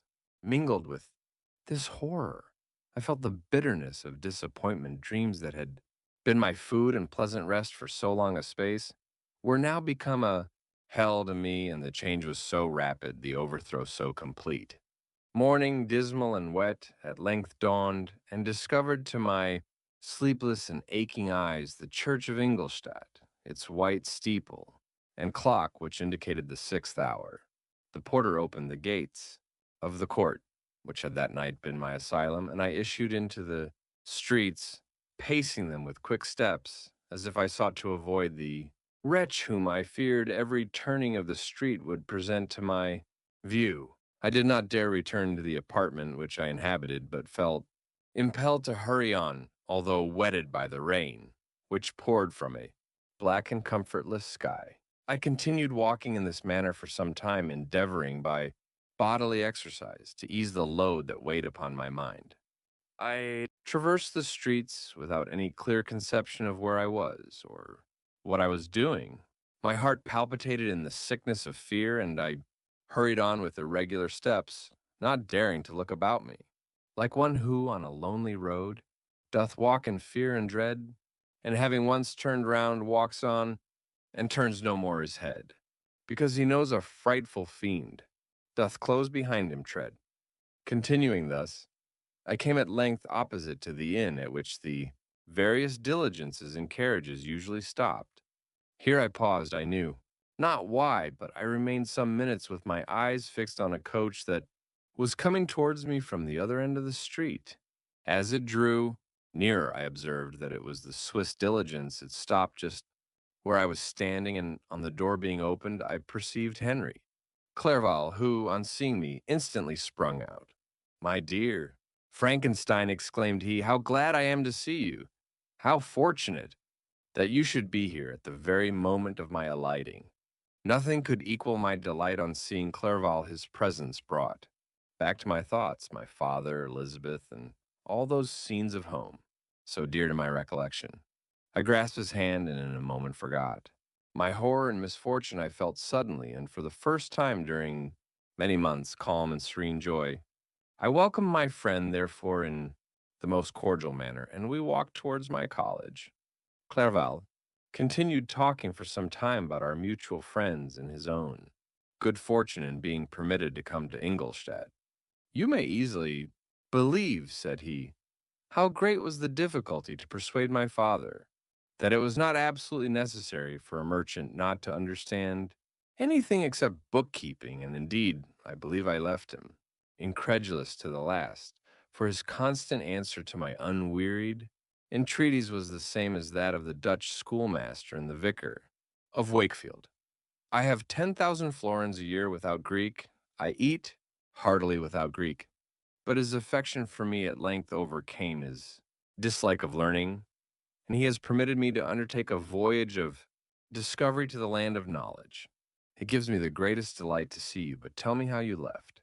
My father, brothers, and Elizabeth, very well and very happy, only a little uneasy that they hear from you so seldom. By the by, I mean to lecture you a little upon their account. Myself. But, my dear Frankenstein," continued he, stopping short, and gazing full in my face, "I did not before remark how very ill you appear, so thin and pale. You look as if you had been watching for several nights. You have guessed, right? I have lately been so deeply engaged in one occupation that I have not allowed myself sufficient rest, as you see. But I sincerely hope, that all these employments are now at an end, and that I am at length free." I trembled excessively. I could not endure to think of, and far less to allude to the occurrences of the preceding night. I walked with a quick pace, and we soon arrived at my college. I then reflected, and the thought made me shiver, that the creature whom I had left in my apartment might still be there, alive and walking about. I dreaded to behold this monster, but I feared still more that Henry should see him. Entreating him, therefore, to remain a few minutes at the bottom of the stairs, I darted up towards my own room. My hand was already on the lock of the door before I recollected myself. I then paused in a cold, Shivering came over me. I threw the door forcibly open as children are, accustomed to do when they expect a specter to stand in waiting for them. On the other side, but nothing appeared. I stepped fearfully in. The apartment was empty, and my bedroom was also freed from its hideous guest. I could hardly believe that so great a good fortune could have befallen me, but when I became assured that my enemy had indeed fled, I clapped my hands for joy and ran down to Clerval. We ascended into my room, and the servant presently brought breakfast, but I was unable to contain myself. It was not joy only that possessed me. I felt my flesh tingle with excess of sensitiveness, and my pulse beat rapidly. I was unable to remain for a single instant in the same place. I jumped over the chairs, clapped my hands, and laughed aloud. Clerval at first attributed my unusual spirits to joy on his arrival. But when he observed me more attentively, he saw wildness in my eyes, for which he could not account, and my loud, unrestrained, heartless laughter frightened and astonished him. "My dear Victor," cried he, "what, for God's sake, is the matter? Do not laugh in that manner. How ill you are! What is the cause of all this?" "Do not ask me," cried I, putting my hands before my eyes, for I thought I saw the dreaded specter glide into the room. "You can tell." "Oh, save me! Save me!" I imagined that the monster seized me. I struggled furiously and fell down in a fit. Poor Clerval! What must have been his feelings? A meeting, which he anticipated with such joy, so strangely turned to bitterness. But I was not the witness of his grief, for I was lifeless and did not recover my senses for a long, long time. This was the commencement of a nervous fever, which confined me for several months. During all that time, Henry was my only nurse. I afterwards learned that, knowing my father's advanced age and unfitness for so long a journey and how wretched my sickness would make Elizabeth, he spared them this grief by concealing the extent of my disorder. He knew that I could not have a more kind and attentive nurse than himself, and firm in the hope he felt of my recovery, he did not doubt that instead of doing harm, he performed the kindest action that he could towards them. But I was in reality very ill, and surely nothing but the unbounded and unremitting attentions of my friend could have restored me to life. The form of the monster on whom I had bestowed existence was forever before my eyes, and I raved incessantly concerning him. Doubtless my words surprised Henry. He at first believed them to be the wanderings of my disturbed imagination, but the pertinacity with which I continually recurred to the same subject persuaded him that my disorder indeed owed its origin to some uncommon and terrible event. By very slow degrees and with frequent relapses that alarmed and grieved my friend, I recovered. I remember the first time I became capable of observing outward objects with any kind of pleasure. I perceived that the fallen leaves had disappeared and that the young buds were shooting forth from the trees that shaded my window. It was a divine spring, and the season contributed greatly to my convalescence. I felt also sentiments of joy and affection revive in my bosom. My gloom disappeared, and in a short time I became as cheerful as before I was. Attacked by the fatal passion, "Dearest Clerval," exclaimed I, "how kind, how very good you are to me. This whole winter, instead of being spent in study as you promised, yourself has been consumed in my sick room. How shall I ever repay you? I feel the greatest remorse for the disappointment of which I have been the occasion, but you will forgive me. You will repay me entirely if you do not discompose yourself. But get well as fast as you can, and since you appear in such good spirits, I may speak to you on one subject, may I not?" I trembled. One subject, what could it be? Could he allude to an object on whom I dared not even think? "Compose yourself," said Clerval, who observed my change of color. "I will not mention it if it agitates you, but your father and cousin would be very happy if they received a letter from you in your own handwriting. They hardly know how ill you have been and are uneasy at your long silence. Is that all, my dear Henry? How could you suppose that my first thought would not fly towards those dear, dear friends whom I love and who are so deserving of my love. If this is your present temper, my friend, you will perhaps be glad to see a letter that has been lying here some days for you. It is from your cousin, I believe.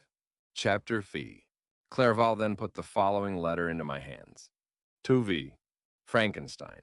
My dear cousin, I cannot describe to you the uneasiness we have all felt concerning your health. We cannot help imagining that your friend Clerval conceals the extent of your disorder, for it is now several months since we have seen your handwriting, and all this time you have been obliged to dictate your letters to Henry. Surely, Victor, you must have been exceedingly ill, and this makes us all very wretched, as much so nearly as after the death of your dear mother. My uncle was almost persuaded that you were indeed dangerously ill, and could hardly be restrained from undertaking a journey to Ingolstadt.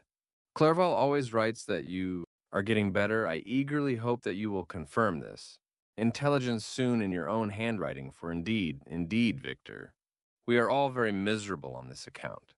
Relieve us from this fear, and we shall be the happiest creatures in the world. Your father's health is now so vigorous that he appears 10 years younger since last winter. Ernest also is so much improved that you would hardly know him. He's now nearly 16 and has lost that sickly appearance which he had some years ago. He's grown quite robust and active. My uncle and I conversed a long time last night about what profession Ernest should follow. His constant illness when young has deprived him of the habits of application, and now that he enjoys good health, he is continually in the open air, climbing the hills or rowing on the lake. I therefore propose that he should be a farmer, which, cousin, is a favorite scheme of mine. A farmer's is a very healthy, happy life, and the least hurtful, or rather the most beneficial profession of any. My uncle had an idea of his being educated as an advocate, that through his interest he might become a judge. But besides that, he is not at all fitted for such an occupation. It is certainly more creditable to cultivate the earth for the sustenance of man than to be the confidant, and sometimes the accomplice of his vices, which is the profession of a lawyer. I said that the employments of a prosperous farmer, if they were not a more honorable, they were at least a happier species of occupation than that of a judge, whose misfortune it was always to meddle with the dark side of human nature. My uncle smiled and said that I ought to be an advocate myself, which put an end to the conversation on that subject. And now I must tell you a little story that will please and perhaps amuse you. Do you not remember Justine Moritz? Probably you do not. Will relate her history, therefore, in a few words. Madame Moritz, her mother, was a widow with 4 children, of whom Justine was the third. This girl had always been the favorite of her father, but through a strange perversity, her mother could not endure her, and after the death of Moritz, treated her very ill. My aunt observed this, and when Justine was 12 years of age, prevailed on her mother to allow her to live at her house. The republican institutions of our country have produced simpler and happier manners than those which prevail in the great monarchies that surround it. Hence, there is less distinction between the several classes of its inhabitants and the lower orders. Being neither so poor nor so despised, their manners are more refined and moral. A servant in Geneva does not mean the same thing as a servant in France and England. Justine, thus received in our family, learned the duties of a servant, a condition which, in our fortunate country, does not include the idea of ignorance and a sacrifice of the dignity of a human being. After what I have said, I dare say you well remember the heroine of my little tale, for Justine was a great favorite of yours, and I recollect you once remarked that if you were in an ill humor, one glance from Justine could dissipate it, for the same reason that Ariosto gives concerning the beauty of Angelica. She looks so frank-hearted and happy. My aunt conceived a great attachment for her, by which she was induced to give her an education superior to that which she had at first intended. This benefit was fully repaid. Justine was the most grateful little creature in the world. I do not mean that she made any professions. I never heard one pass her lips, but you could see by her eyes that she almost adored her protectress. Although her disposition was gay and in many respects inconsiderate, yet she paid the greatest attention to every gesture of my aunt. She thought her the model of all excellence and endeavored to imitate her phraseology and manners, so that even now she often reminds me of her.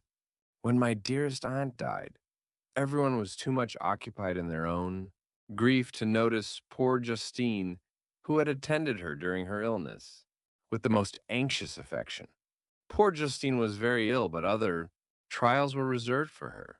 One by one, her brothers and sister died, and her mother, with the exception of her neglected daughter, was left childless. The conscience of the woman was troubled. She began to think that the deaths of her favorites was a judgment from heaven to chastise her partiality. She was a Roman Catholic, and I believe her confessor confirmed the idea, which she had conceived. Accordingly, a few months after your departure for Ingolstadt, Justine was called home by her repentant mother. Poor girl, she wept when she quitted our house. She was much altered since the death of my Aunt Grief had given softness and a winning mildness to her manners, which had before been remarkable for vivacity. Nor was her residence at her mother's house of a nature to restore her gaiety. The poor woman was very vacillating in her repentance. She sometimes begged Justine to forgive her unkindness, but much oftener accused her of having caused the deaths of her brothers and sister.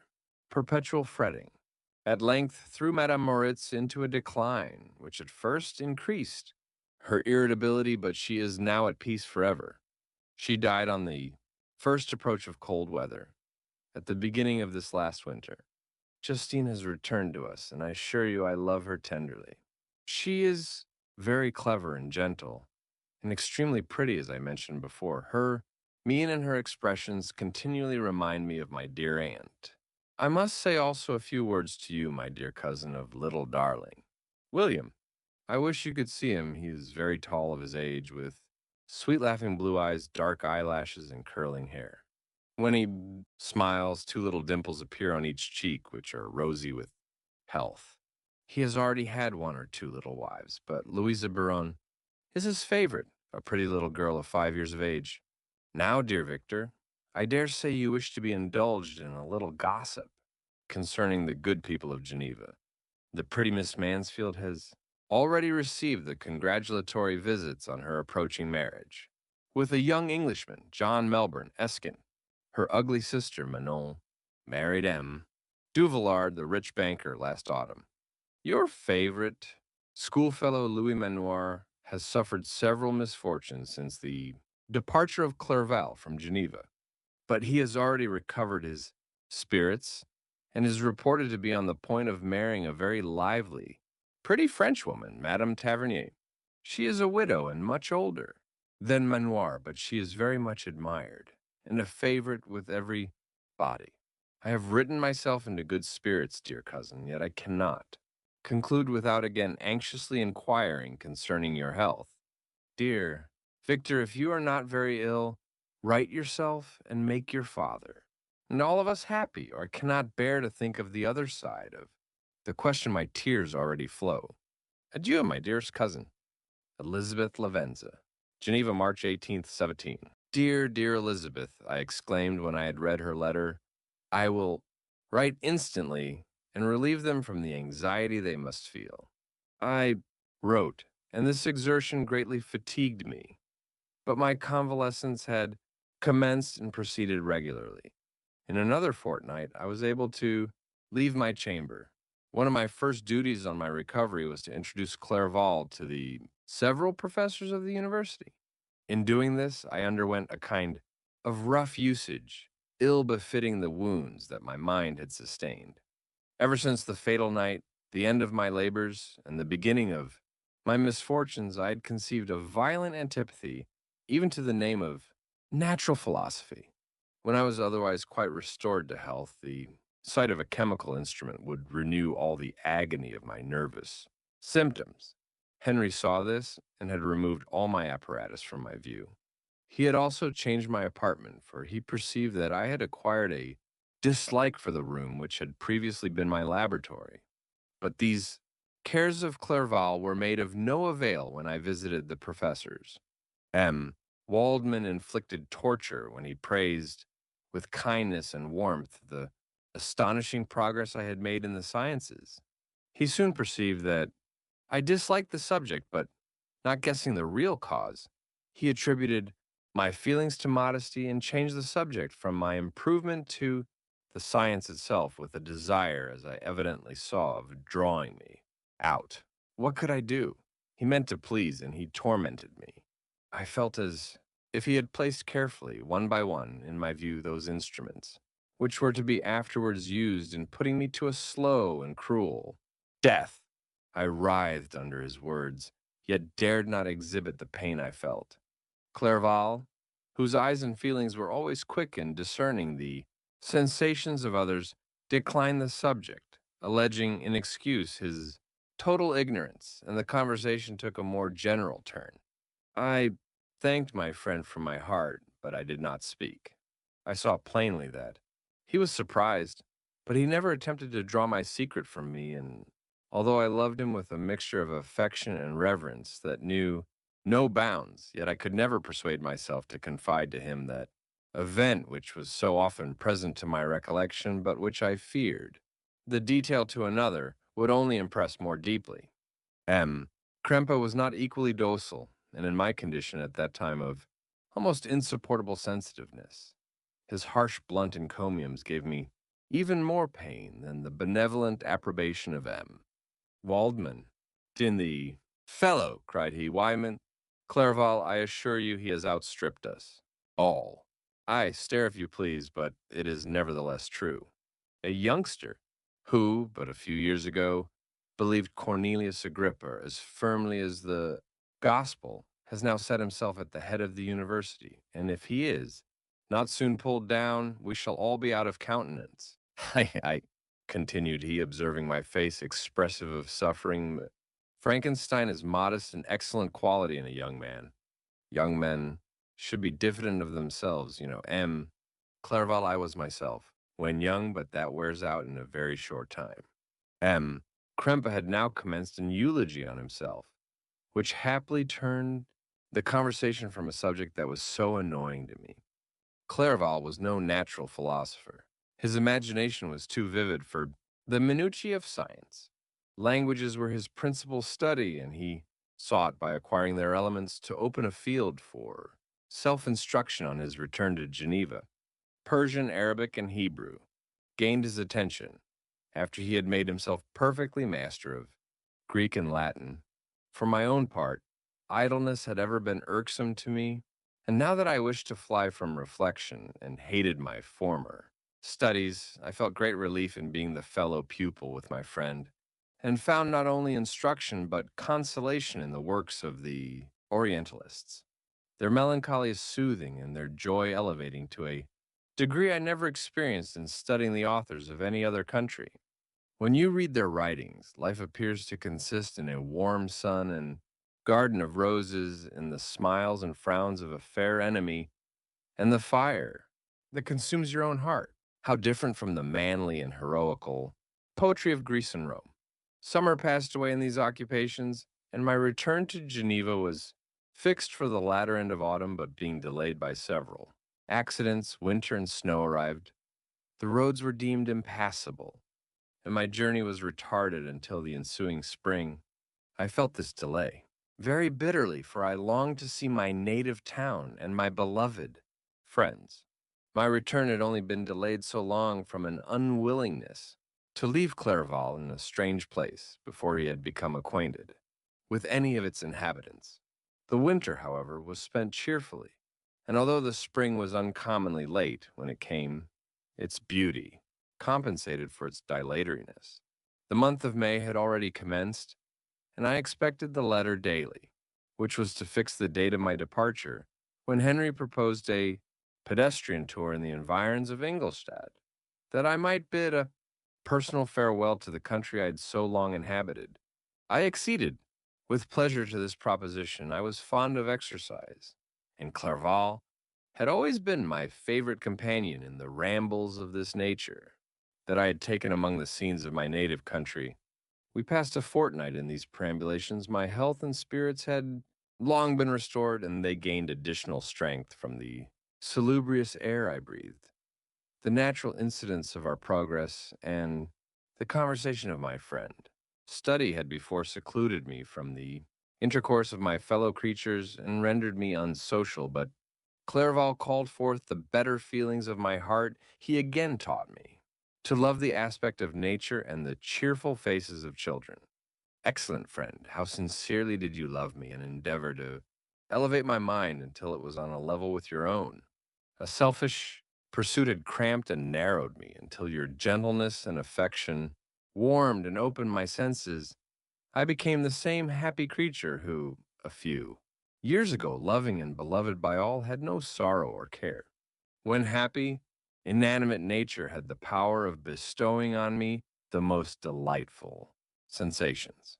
A serene sky and verdant fields filled me with ecstasy.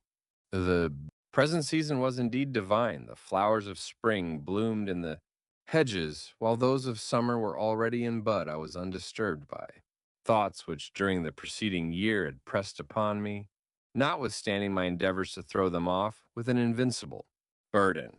Henry rejoiced in my gaiety and sincerely sympathized in my feelings.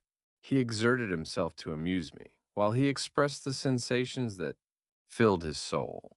The resources of his mind on this occasion were truly astonishing. His conversation was full of imagination, and very often, in imitation of the Persian and Arabic writers, he invented tales of wonderful fancy and passion. At other times, he repeated my favorite poems or drew me out into arguments, which he supported with great ingenuity. We returned to our college on a Sunday afternoon. The peasants were dancing, and everyone we met appeared gay and happy. My own spirits were high, and I bounded along with feelings of unbridled joy and hilarity. Chapter 6. On my return, I found the following letter from my father to V. Frankenstein. My dear Victor, you have probably waited impatiently for a letter to fix the date of your return to us, and I was at first tempted to write only a few lines, merely mentioning the day on which I should expect you. But that would be a cruel kindness, and I dare not do it. What would be your surprise, my son, when you expected a happy and gay welcome, to behold on the contrary tears and wretchedness? And how, Victor, can I relate our misfortune? Absence cannot have rendered you callous to our joys and griefs, and how shall I inflict pain on an absent child? I wish to prepare you for the woeful news, but I know it is impossible even now.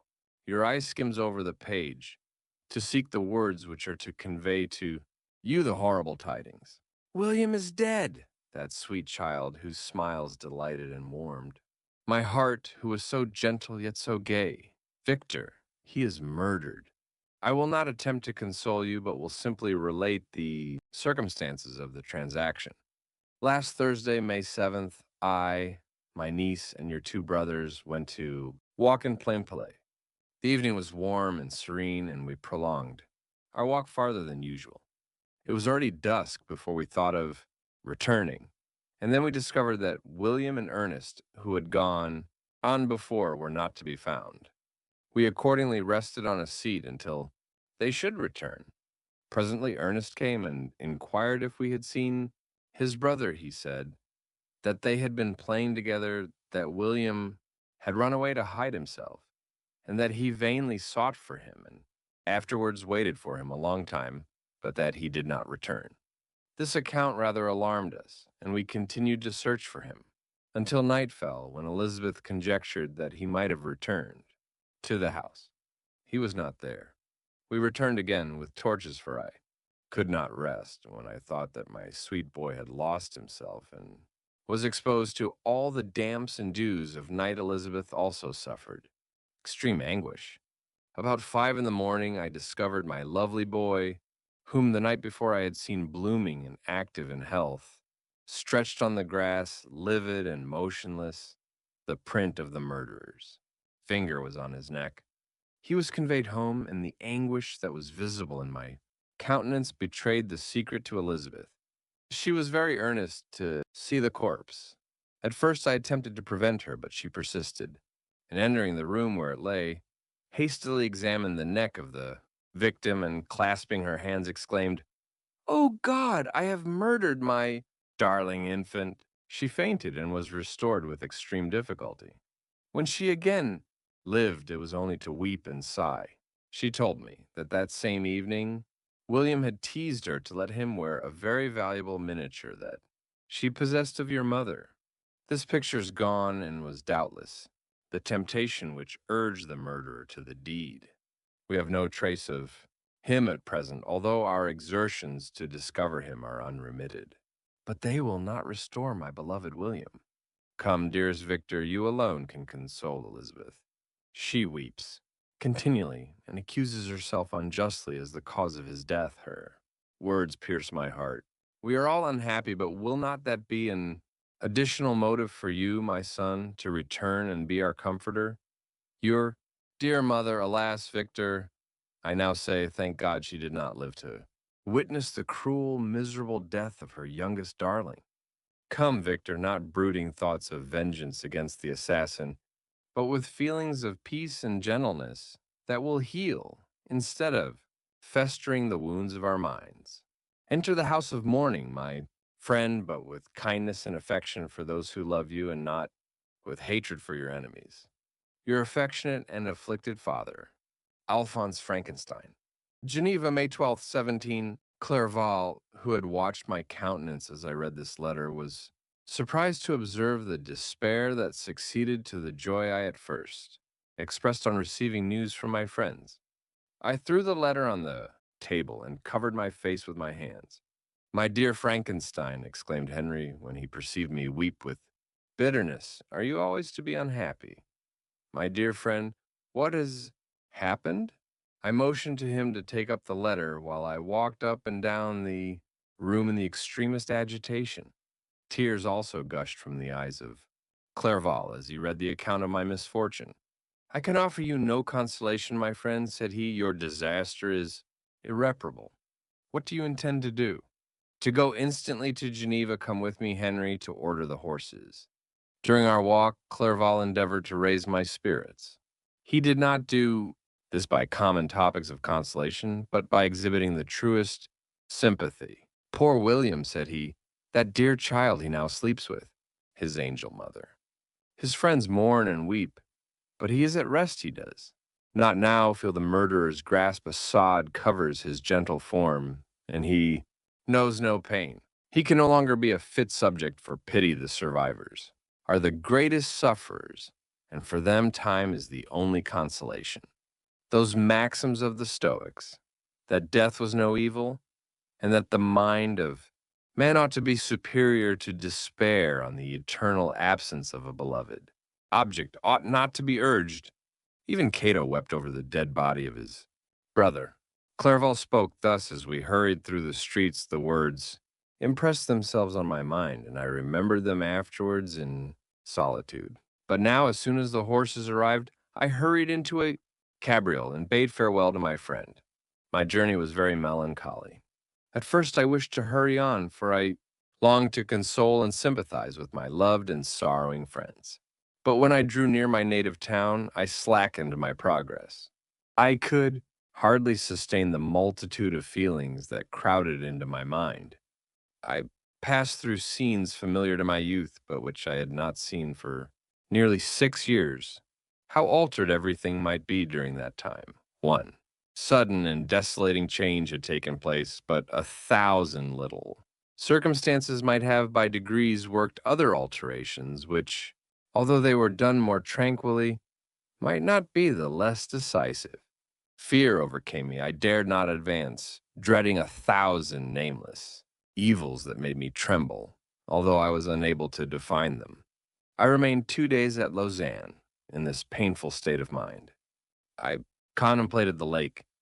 The waters were placid all around, was calm, and the snowy mountains, the palaces of nature, were not changed. By degrees, the calm and heavenly scene restored me, and I continued my journey towards Geneva.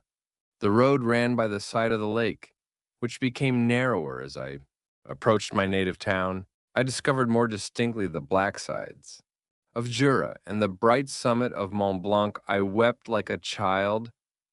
Dear mountains, my own beautiful lake, how do you welcome your wanderer? Your summits are clear, the sky and lake are blue and placid. Is this to prognosticate peace or to mock at my unhappiness? I fear, my friend, that I shall render myself tedious by dwelling on these preliminary circumstances, but they were days of comparative happiness, and I think of them with pleasure. My country, my beloved country, who but a native can tell the delight I took in again beholding thy streams, thy mountains, and more than all, thy lovely lake.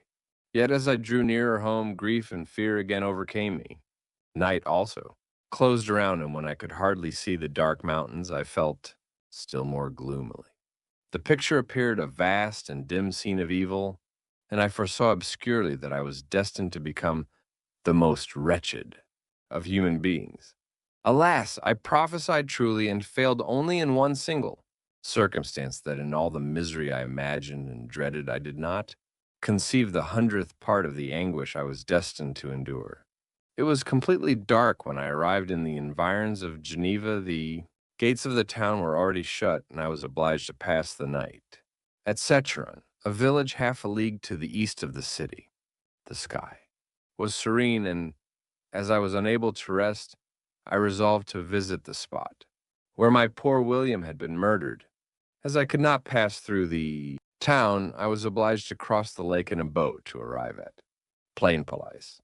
During this short voyage, I saw the lightnings playing on the summit of Mont Blanc in the most beautiful figures. The storm appeared to approach rapidly, and on landing, I ascended a low hill that I might observe its progress. It advanced, the heavens were clouded, and I soon felt the rain coming slowly in large drops, but its violence quickly increased.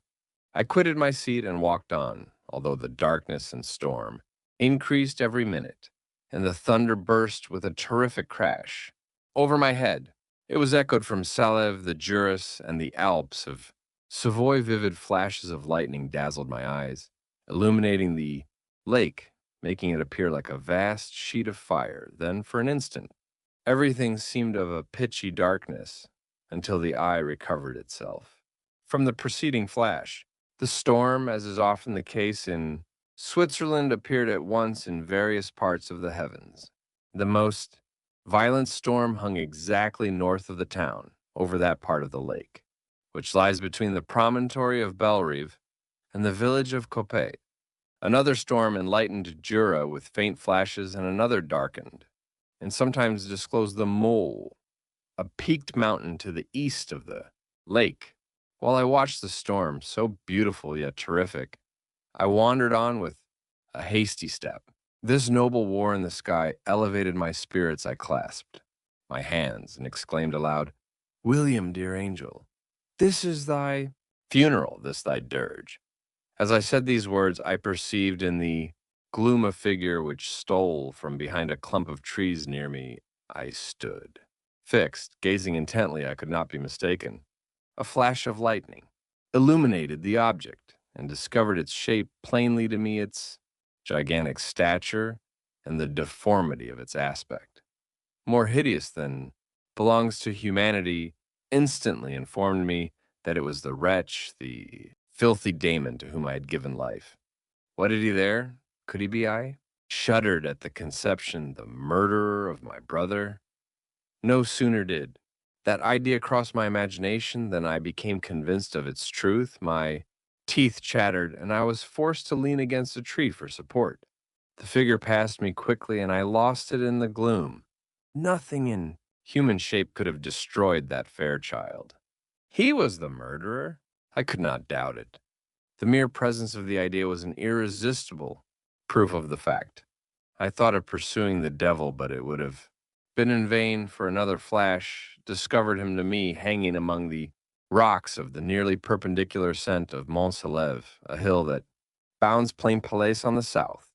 He soon reached the summit and disappeared. I remained motionless. The thunder ceased, but the rain still continued. and the scene was enveloped in an impenetrable darkness. I revolved in my mind the events which I had until now sought to forget the whole train of my progress towards the creation, the appearance of the work of my own hands alive at my bedside, its departure. 2 years had now nearly elapsed since the night on which he first received life, and was this his first crime? Alas! I had turned loose into the world the depraved wretch whose delight was in carnage and misery had he not murdered my brother? No one can conceive the anguish I suffered during the remainder of the night which I spent cold and wet in the open air, but I did not feel the inconvenience of the weather. My imagination was busy in scenes of evil and despair. I considered the being whom I had cast among mankind, and endowed with the will and power to effect purposes of horror, such as the deed which he had now done, nearly in the light of my own vampire, my own spirit let loose from the grave and forced to destroy all that was dear to me. Day dawned, and I directed my steps towards the town. The gates were open, and I hastened to my father's house. My first thought was to discover what I knew of the murderer and cause instant pursuit to be made. But I paused when I reflected on the story that I had to tell. A being whom I myself had formed and endued with life had met me at midnight among the precipices of an inaccessible mountain. I remembered also the nervous fever with which I had been seized just at the time that I dated my creation, and which would give an air of delirium to a tale otherwise so utterly improbable. I well knew that if any other had communicated such a relation to me, I should have looked upon it as the ravings of insanity. Besides, the strange nature of the animal would elude all pursuit, even if I were so far credited as to persuade my relatives to commence it. Besides, of what use would be pursuit? Who could arrest a creature capable of scaling the overhanging sides of Mont Saleve? These reflections determined me, and I resolved to remain silent. It was about 5 in the morning when I entered my father's house. I told the servants not to disturb the family, and went into the library to attend their usual hour of rising. 6 years had elapsed, passed as a dream but for one indelible trace, and I stood in the same place where I had last embraced my father before my departure for Ingolstadt. Beloved and respectable parent, he still remained to me. I gazed on the picture of my mother, which stood over the mantelpiece. It was an historical subject, painted at my father's desire, and represented Caroline Beaufort in an agony of despair, kneeling by the coffin of her dead father. Her garb was rustic and her cheek pale, but there was an air of dignity and beauty that hardly permitted the sentiment of pity. Below this picture was a miniature of William, and my tears flowed when I looked upon it. While I was thus engaged, Ernest entered. He had heard me arrive and hastened to welcome me. He expressed a sorrowful delight to see me. "Welcome, my dearest." "Victor," said he, "ah, I wish you'd come 3 months ago, and then you would have found us all joyous and delighted. But we are now unhappy, and I'm afraid tears instead of smiles will be your welcome. Our father looks so sorrowful. This dreadful event seems to have revived in his mind his grief on the death of Mamma. Poor Elizabeth also is quite inconsolable." Ernest began to weep as he said these words. Do not," said I, "welcome me thus. Try to be more calm, that I may not be absolutely miserable the moment I enter my father's house after so long an absence. But tell me, how does my father support his misfortunes, and how is my poor Elizabeth? She indeed requires consolation. She accused herself of having caused the death of my brother, and that made her very wretched.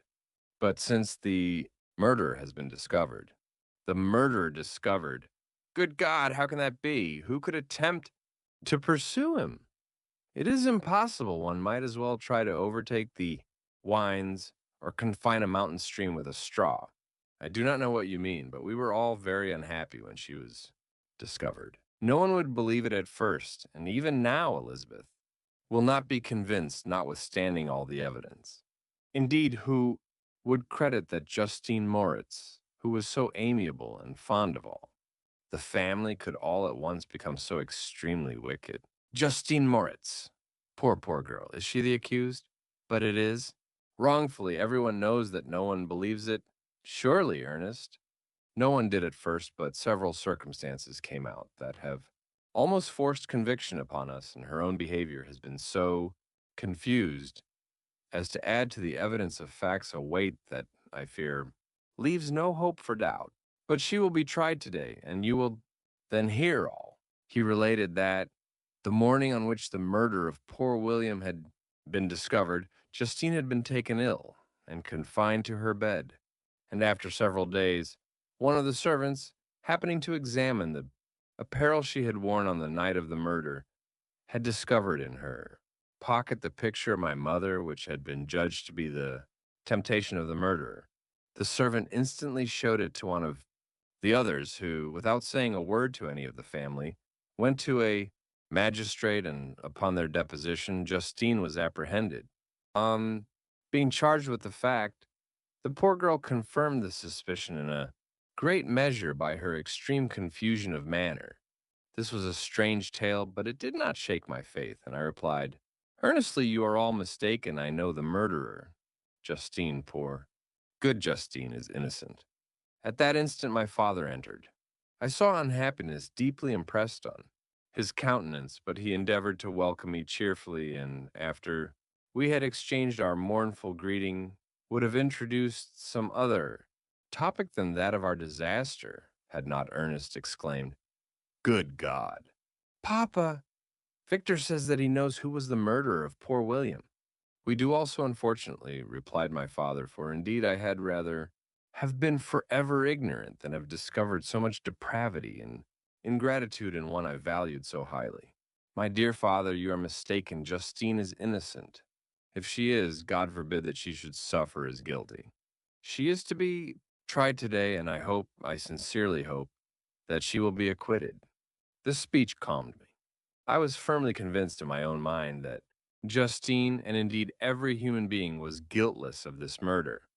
I had no fear, therefore, that any circumstantial evidence could be brought forward strong enough to convict her, and in this assurance I calmed myself, expecting the trial with eagerness, but without prognosticating an evil result. We were soon joined by Elizabeth. Time had made great alterations in her form since I had last beheld her. 6 years before, she had been a pretty good-humored girl, whom everyone loved and caressed. She was now a woman in stature and expression of countenance, which was uncommonly lovely. An open and capacious forehead gave indications of a good understanding, joined to great frankness of disposition. Her eyes were hazel and expressive of mildness, now through recent affliction, allied to sadness. Her hair was of a rich dark auburn, her complexion fair, and her figure slight and graceful. She welcomed me with the greatest affection. "Your arrival, my dear cousin," said she, "fills me with hope. You perhaps will find some means to justify my poor guiltless Justine. Alas, who is safe if she be convicted of crime? I rely on her innocence as certainly as I do upon my own. Our misfortune is doubly hard to us. We have not only lost that lovely darling boy, but this poor girl, whom I sincerely love, is to be torn away by even a worse fate.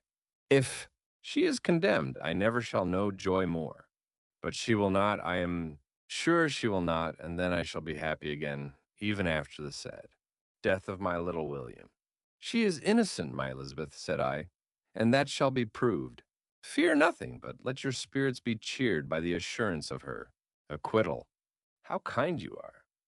"Everyone else believes in her guilt, and that made me wretched, for I knew that it was impossible, and to see everyone else prejudiced in so deadly a manner rendered me hopeless and despairing." She wept. "Sweet niece," said my father, "dry your tears. If she is, as you believe, innocent, rely on the justice of our judges, and the activity with which I shall prevent the slightest shadow of partiality." Chapter 7. We passed a few sad hours until 11 o'clock, when the trial was to commence, my father and the rest of the family being obliged to attend. As witnesses, I accompanied them to the court. During the whole of this wretched mockery of justice, I suffered living torture. It was to be decided whether the result of my curiosity and lawless devices would cause the death of two of my fellow beings, one a smiling babe, full of innocence and joy, the other far more dreadfully murdered with every aggravation of infamy that could make the murder memorable in horror. Justine also was a girl of merit and possessed qualities which promised to render her life happy. Now all was to be obliterated in an ignominious grave, and I the cause. 1,000 times rather would I have confessed myself guilty of the crime ascribed to Justine, but I was absent when it was committed, and such a declaration would have been considered as the ravings of a madman, and would not have exculpated her, who suffered through me. The appearance of Justine was calm. She was dressed in mourning, and her countenance, always engaging, was rendered by the solemnity of her feelings exquisitely beautiful.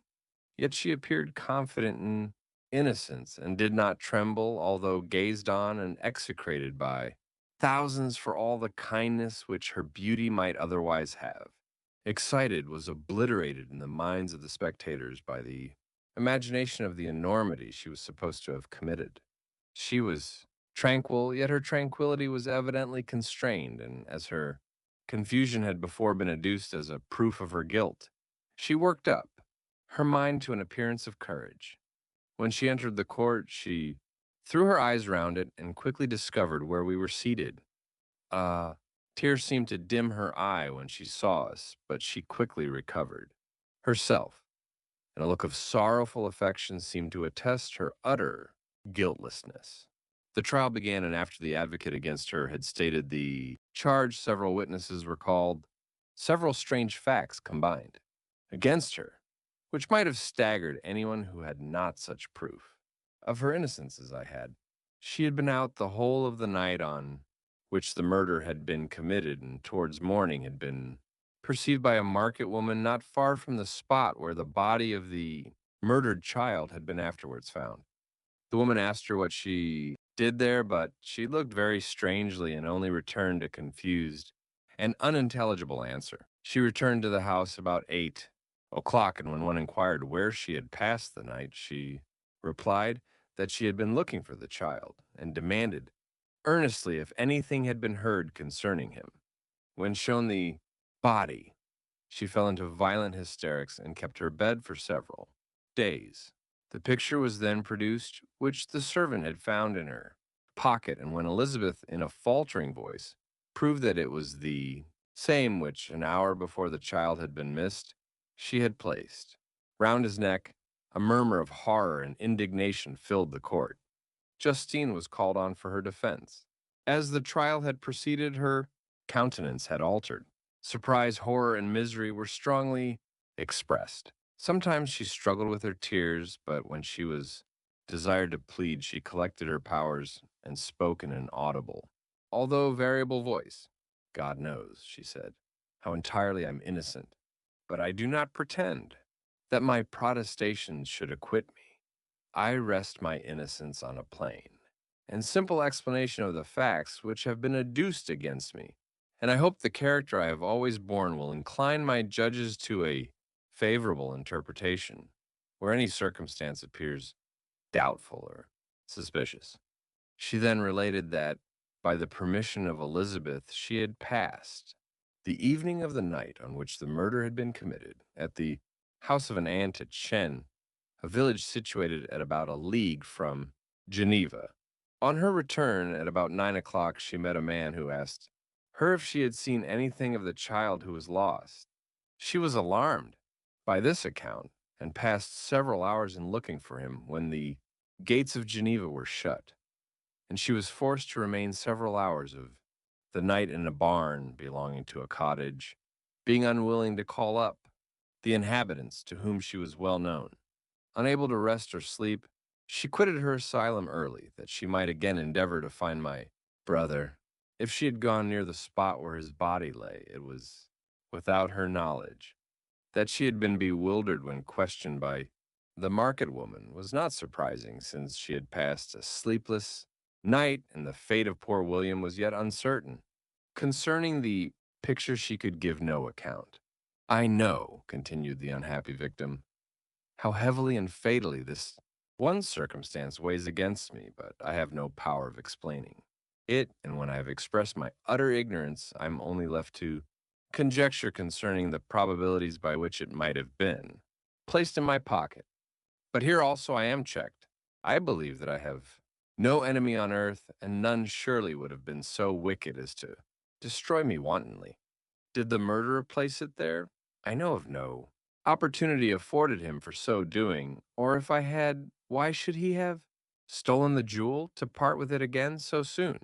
I commit my cause to the justice of my judges, yet I see no room for hope. I beg permission to have a few witnesses examined concerning my character, and if their testimony shall not overweigh my supposed guilt, I must be condemned, although I would pledge my salvation on my innocence. Several witnesses were called, who had known her for many years, and they spoke well of her, but fear and hatred of the crime of which they supposed her guilty rendered them timorous and unwilling to come forward. Elizabeth saw even this last resource, her excellent dispositions and irreproachable conduct, about to fail the accused when, although violently agitated, she desired permission to address the court. I am, said she, the cousin of the unhappy child who was murdered, or rather his sister, for I was educated by and have lived with his parents, ever since and even long before his birth. It may therefore be judged indecent in me to come forward on this occasion, but when I see a fellow creature about to perish through the cowardice of her pretended friends, I wish to be allowed to speak, that I may say what I know of her character. I am well acquainted with the accused. I have lived in the same house with her at one time for 5 and at another for nearly 2 years. During all that period, she appeared to me the most amiable and benevolent of human creatures. She nursed Madame Frankenstein, my aunt, in her last illness with the greatest affection and care, and afterwards attended her own mother during a tedious illness in a manner that excited the admiration of all who knew her. After which she again lived in my uncle's house, where she was beloved by all the family. She was warmly attached to the child who's now dead, and acted towards him like a most affectionate mother. For my own part, I do not hesitate to say that, notwithstanding all the evidence produced against her, I believe and rely on her perfect innocence. She had no temptation for such an action as to the bauble on which the chief proof rests. If she had earnestly desired it, I should have willingly given it to her. So much do I esteem and value her. Excellent Elizabeth. A murmur of approbation was heard, but it was excited by her generous interference, and not in favor of poor Justine, on whom the public indignation was turned with renewed violence, charging her with the blackest ingratitude. She herself wept as Elizabeth spoke, but she did not answer. My own agitation and anguish was extreme during the whole trial. I believed in her innocence, I knew it. Could the Damon, who had I did not for a minute doubt murdered my brother, also in his hellish sport have betrayed the innocent to death and ignominy? I could not sustain the horror of my situation, and when I perceived that the popular voice and the countenances of the judges had already condemned my unhappy victim, I rushed out of the court in agony. The tortures of the accused did not equal mine. She was sustained by innocence, but the fangs of remorse tore my bosom and would not forego their hold. I passed a night of unmingled wretchedness. In the morning, I went to the court. My lips and throat were parched. I dared not ask the fatal question, but I was known, and the officer guessed the cause of my visit. The ballots had been thrown, they were all black, and Justine was condemned. I cannot pretend to describe what I then felt. I had before experienced sensations of horror, and I have endeavored to bestow upon them adequate expressions, but words cannot convey an idea of the heart-sickening despair that I then endured. The person to whom I addressed myself added that Justine had already confessed her guilt.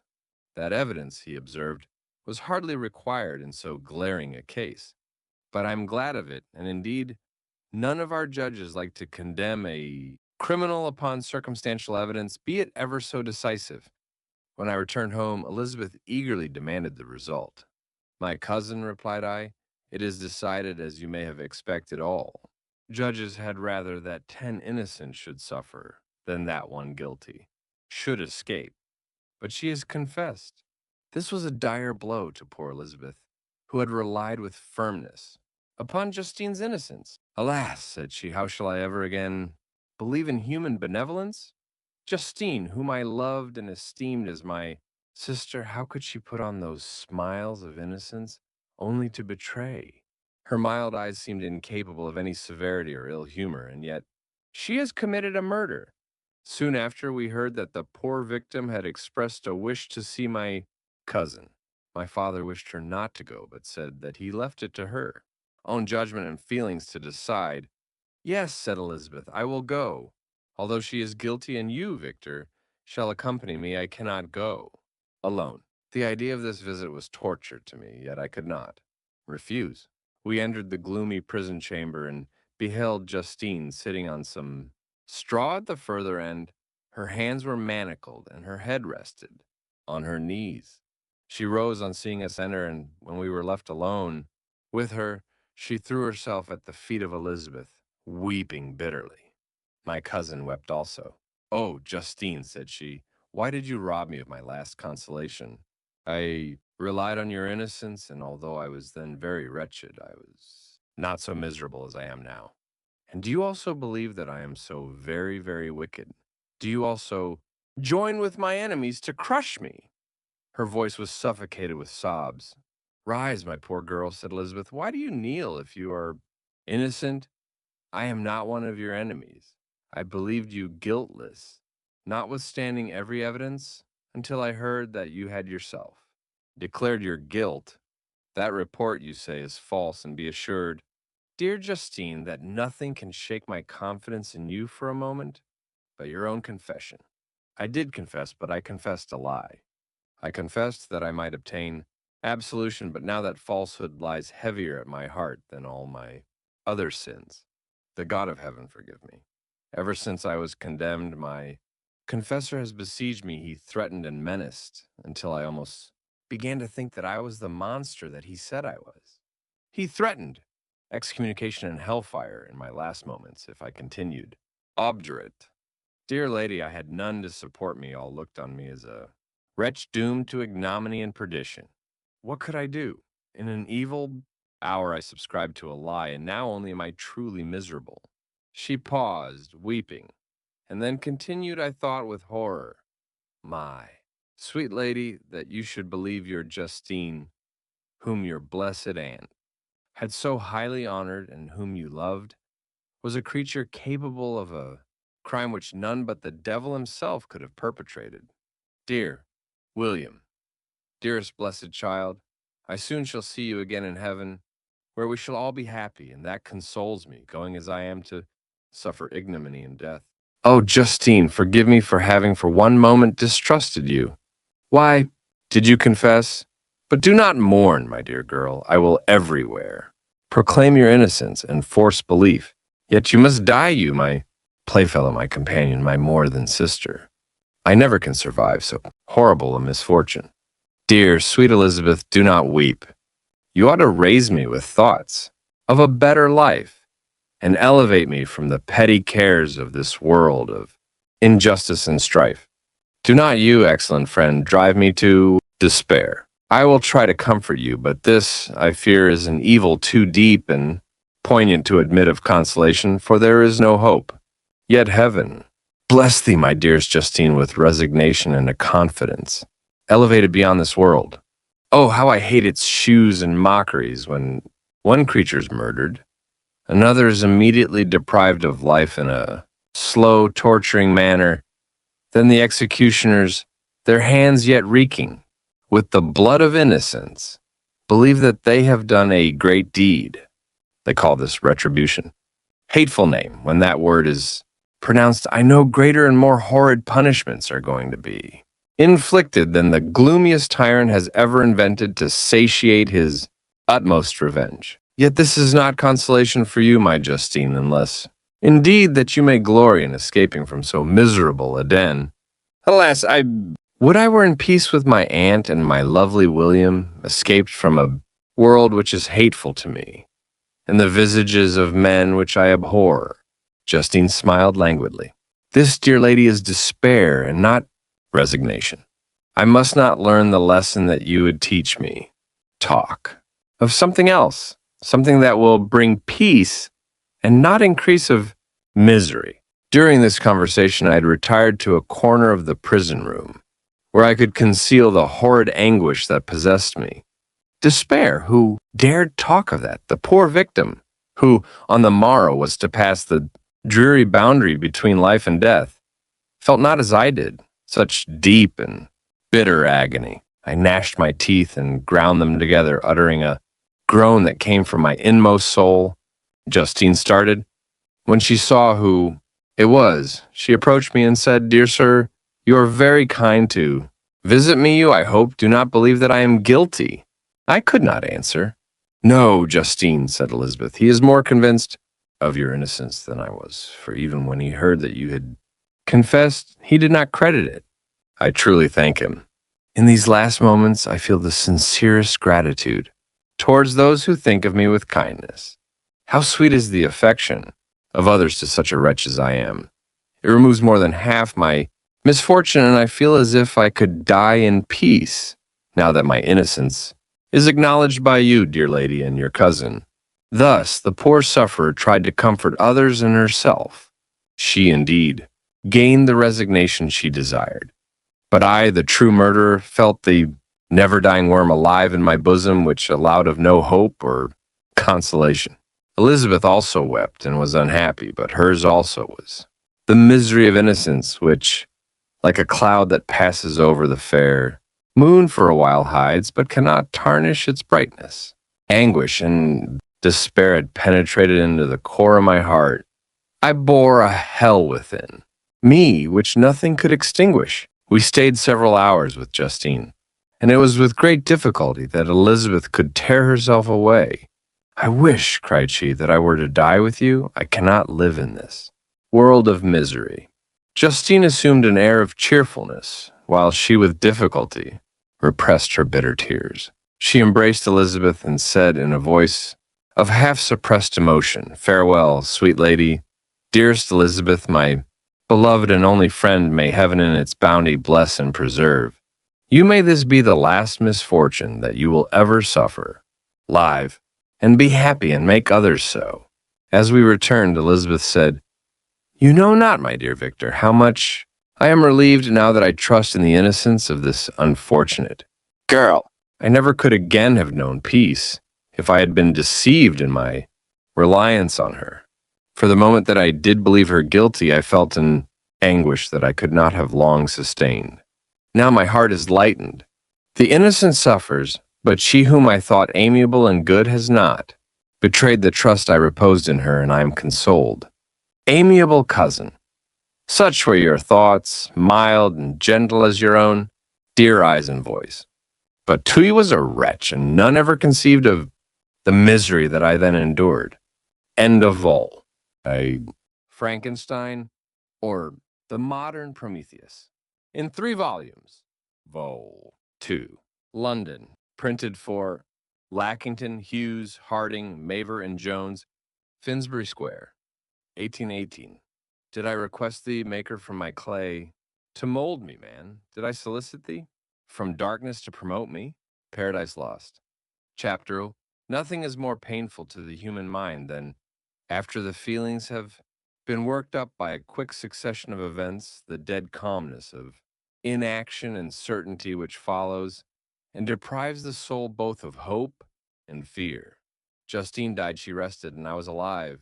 The blood flowed freely in my veins, but a weight of despair and remorse pressed on my heart which nothing could remove. Sleep fled from my eyes, I wandered like an evil spirit, for I had committed deeds of mischief beyond description horrible, and more, much more, I persuaded myself was yet behind. Yet my heart overflowed with kindness and the love of virtue. I had begun life with benevolent intentions and thirsted for the moment when I should put them in practice and make myself useful to my fellow beings. Now all was blasted instead of that serenity of conscience which allowed me to look back upon the past with self satisfaction and from thence to gather promise of new hopes.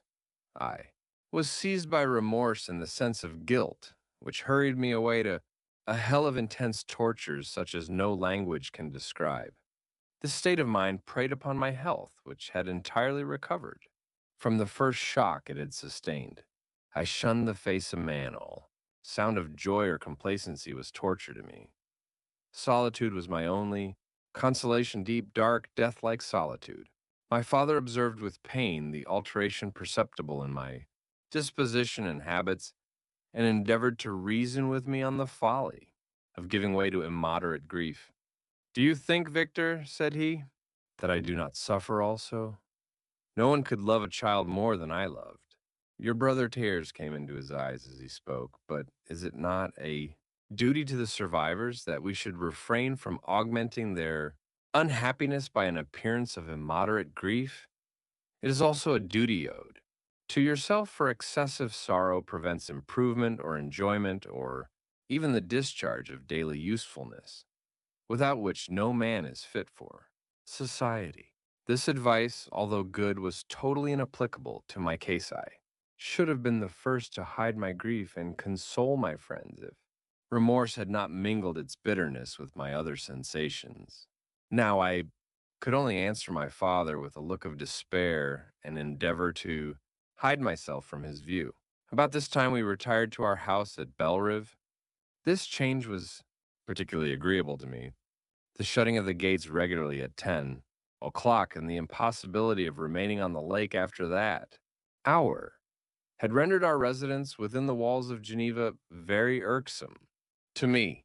I was now free. Often, after the rest of the family had retired, for the night I took the boat and passed many hours upon the water. Sometimes with my sails set, I was carried by the wind, and sometimes, after rowing into the middle of the lake, I left the boat to pursue its own course and gave way to my own miserable reflections.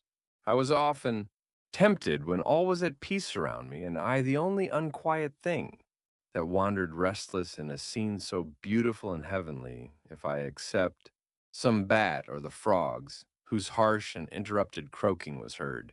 Only when I approached the shore often, I say, I was tempted to plunge into the silent lake, that the waters might close over me and my calamities forever. But I was restrained when I thought of the heroic and suffering Elizabeth, whom I tenderly loved and whose existence was bound up in mine. I thought also of my father and surviving brother.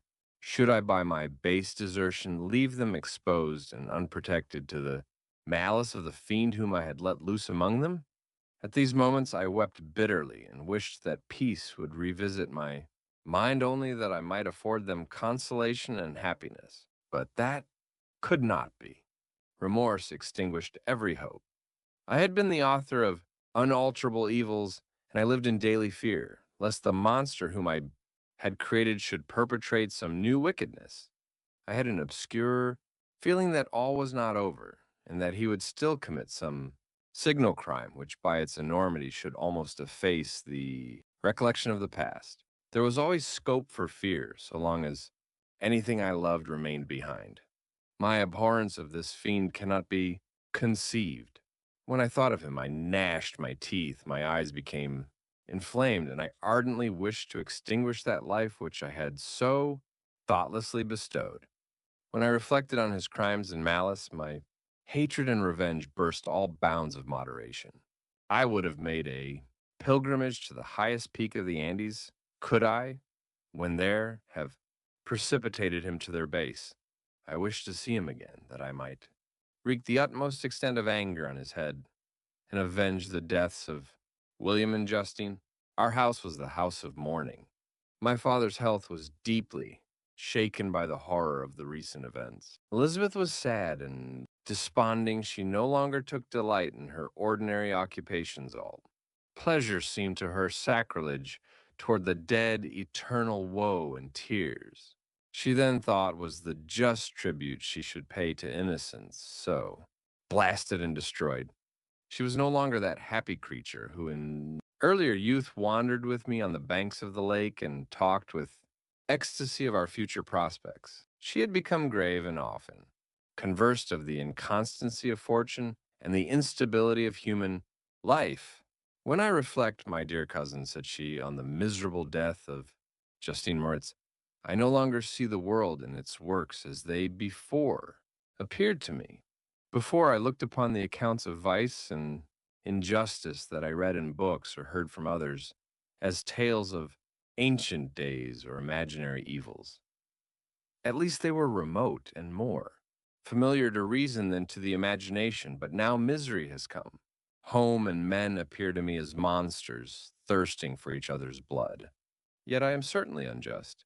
Everybody believed that poor girl to be guilty, and if she could have committed the crime for which she suffered, assuredly she would have been the most depraved of human creatures, for the sake of a few jewels, to have murdered the son of her benefactor and friend, a child whom she had nursed from its birth and appeared to love as if it had been her own. I could not consent to the death of any human being, but certainly I should have thought such a creature unfit to remain in the society of men. Yet she was innocent. I no, I feel she was innocent. You are of the same opinion, and that confirms me. Alas, Victor, when falsehood can look so like the truth, who can assure themselves of certain happiness? I feel as if I were walking on the edge of a precipice towards which thousands are crowding and endeavoring to plunge me into the abyss.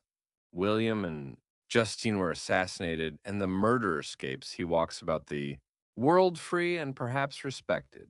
But even if I were condemned to suffer on the scaffold for the same crimes, I would not change places with such a wretch. I listened to this discourse with the extremest agony. I not indeed, but in effect was the true murderer. Elizabeth read my anguish in my countenance and kindly taking my hand said, my dearest cousin, you must calm yourself. These events have affected me, God knows how deeply. But I am not so wretched as you are. There is an expression of despair, and sometimes of revenge, in your countenance that makes me tremble. Be calm, my dear Victor. I would sacrifice my life to your peace. We surely shall be happy quiet in our native country and not mingling in the world what can disturb our tranquility. She shed tears as she said this, distrusting the very solace that she gave, but at the same time she smiled, that she might chase away the fiend that lurked in my heart, my father who saw in the unhappiness. That was painted in my face, only an exaggeration of that sorrow which I might naturally feel, thought that an amusement suited to my taste would be the best means of restoring to me my wonted serenity. It was from this cause that he had removed to the country, and induced by the same motive, he now proposed that we should all make an excursion to the Valley of Chamonix. I had been there before, but Elizabeth and Ernest never had, and both had often expressed an earnest desire to see the scenery of this place, which had been described to them as so wonderful and sublime. Accordingly, we departed from Geneva on this tour about the middle of the month of August, nearly 2 months after the death of Justine. The weather was uncommonly fine, and if mine had been a sorrow to be chased away by any fleeting circumstance, this excursion would certainly have had the effect intended by my father. As it was, I was somewhat interested in the scene. It sometimes lulled, although it could not extinguish my grief. During the first day, we traveled in a carriage. In the morning, we had seen the mountains at a distance, towards which we gradually advanced. We perceived that the valley through which we wound, and which was formed by the river Arve, whose course we followed, closed in upon us by degrees, and when the sun had set, we beheld immense mountains and precipices overhanging us on every side, and heard the sound of the river raging among rocks and the dashing of waterfalls around. The next day we pursued our journey upon mules, and as we ascended still higher, the valley assumed a more magnificent and astonishing character. Ruined castles hanging on the precipices of piney mountains, the impetuous Arve, and cottages every here and there peeping forth from among the trees formed a scene of singular beauty, but it was augmented and rendered sublime by the mighty Alps, whose white and shining pyramids and domes towered above all, as belonging to another earth, the habitations of another race of beings. We passed the bridge of Pelissier, where the ravine which the river forms opened before us, and we began to ascend the mountain that overhangs it. Soon after, we entered the valley of Chamonix. This valley is more wonderful and sublime, but not so beautiful and picturesque as that of Servox, through which we had just passed. The high and snowy mountains were its immediate boundaries, but we saw no more ruined castles and fertile fields. Immense glaciers approached the road. We heard the rumbling thunder of the falling avalanche and marked the smoke of its passage. Mont Blanc, the supreme and magnificent Mont Blanc, raised itself from the surrounding aiguilles, and its tremendous dome overlooked the valley. During this journey, I sometimes joined Elizabeth and exerted myself to point out to her the various beauties of the scene. I often suffered my mule to lag behind and indulged in the misery of reflection. At other times I spurred on the animal before my companions, that I might forget them, the world, and more than all, myself. When at a distance, I alighted and threw myself on the grass, weighed down by horror and despair. At 8 in the evening, I arrived at Chamonix. My father and Elizabeth were very much fatigued. Ernest, who accompanied us, was delighted and in high spirits. The only circumstance that detracted from his pleasure was the south wind and the rain it seemed to promise for the next day. We retired early to our apartments, but not to sleep, at least I did. Not. I remained many hours at the window, watching the pallid lightning that played above Mont Blanc, and listening to the rushing of the Arve, which ran below my window. Chapter 2. The next day, contrary to the prognostications of our guides, was fine, although clouded. We visited the source of the Arveiron and rode about the valley until evening. These sublime and magnificent scenes afforded me the greatest consolation that I was capable of receiving. They elevated me from all littleness of feeling, and although they did not remove my grief, they subdued and tranquilized it. In some degree, also, they diverted my mind from the thoughts over which it had brooded for the last month. I returned in the evening, fatigued but less unhappy, and conversed with my family with more cheerfulness than had been my custom for some time. My father was pleased, and Elizabeth overjoyed. "My dear cousin," said she, "you see what happiness you diffuse when you are happy. Do not relapse again." The following morning the rain poured down in torrents, and thick mists hid the summits of the mountains. I rose early, but felt unusually melancholy. The rain depressed me, my old feelings recurred, and I was miserable. I knew how disappointed my father would be at this sudden change, and I wished to avoid him until I had recovered myself so far as to be enabled to conceal those feelings that overpowered me. I knew that they would remain that day at the inn, and as I had ever inured myself to rain, moisture, and cold, I resolved to go alone to the summit of Montanvert. I remember the effect that the view of the tremendous and ever-moving glacier had produced upon my mind when I first saw it. It had then filled me with a sublime ecstasy that gave wings to the soul and allowed it to soar from the obscure world to light and joy. The sight of the awful and majestic in nature had indeed always the effect of solemnizing my mind and causing me to forget the passing cares of life. I determined to go alone, for I was well acquainted with the path, and the presence of another would destroy the solitary grandeur of the scene. The ascent is precipitous, but the path is cut into continual and short windings, which enable you to surmount the perpendicularity of the mountain. It is a scene terrifically desolate. In 1,000 spots, the traces of the winter avalanche may be perceived, where trees lie broken and strewed on the ground, some entirely destroyed, others bent, leaning, upon the jutting rocks of the mountain or transversely upon other trees. The path, as you ascend higher, is intersected by ravines of snow, down which stones continually roll from above. One of them is particularly dangerous, as the slightest sound, such as even speaking in a loud voice, produces a concussion of air sufficient to draw destruction upon the head of the speaker. The pines are not tall or luxuriant, but they are somber and add an air of severity to the scene. I looked on the valley beneath. Vast mists were rising from the rivers, which ran through it and curling in thick wreaths around the opposite. Mountains, whose summits were hid in the uniform clouds, while rain poured from the dark sky and added to the melancholy impression I received from the objects around me. Alas, why does man boast of sensibilities superior to those apparent in the brute? It only renders them more necessary beings. If our impulses were confined to hunger, thirst, and desire, we might be nearly free, but now we are moved by every wind that blows and a chance word or scene that word may convey to us. We rest. A dream has power to poison sleep. We rise. One wandering thought pollutes the day. We feel, conceive, or reason, laugh, or weep, embrace fond woe, or cast our cares away. It is the same for be it joy or sorrow. The path of its departure still is free. Man's yesterday may ne'er be like his morrow. Naught may endure but mutability. It was nearly noon when I arrived at the top of the ascent. For some time I sat upon the rock that overlooks the sea of ice. A mist covered both that and the surrounding mountains.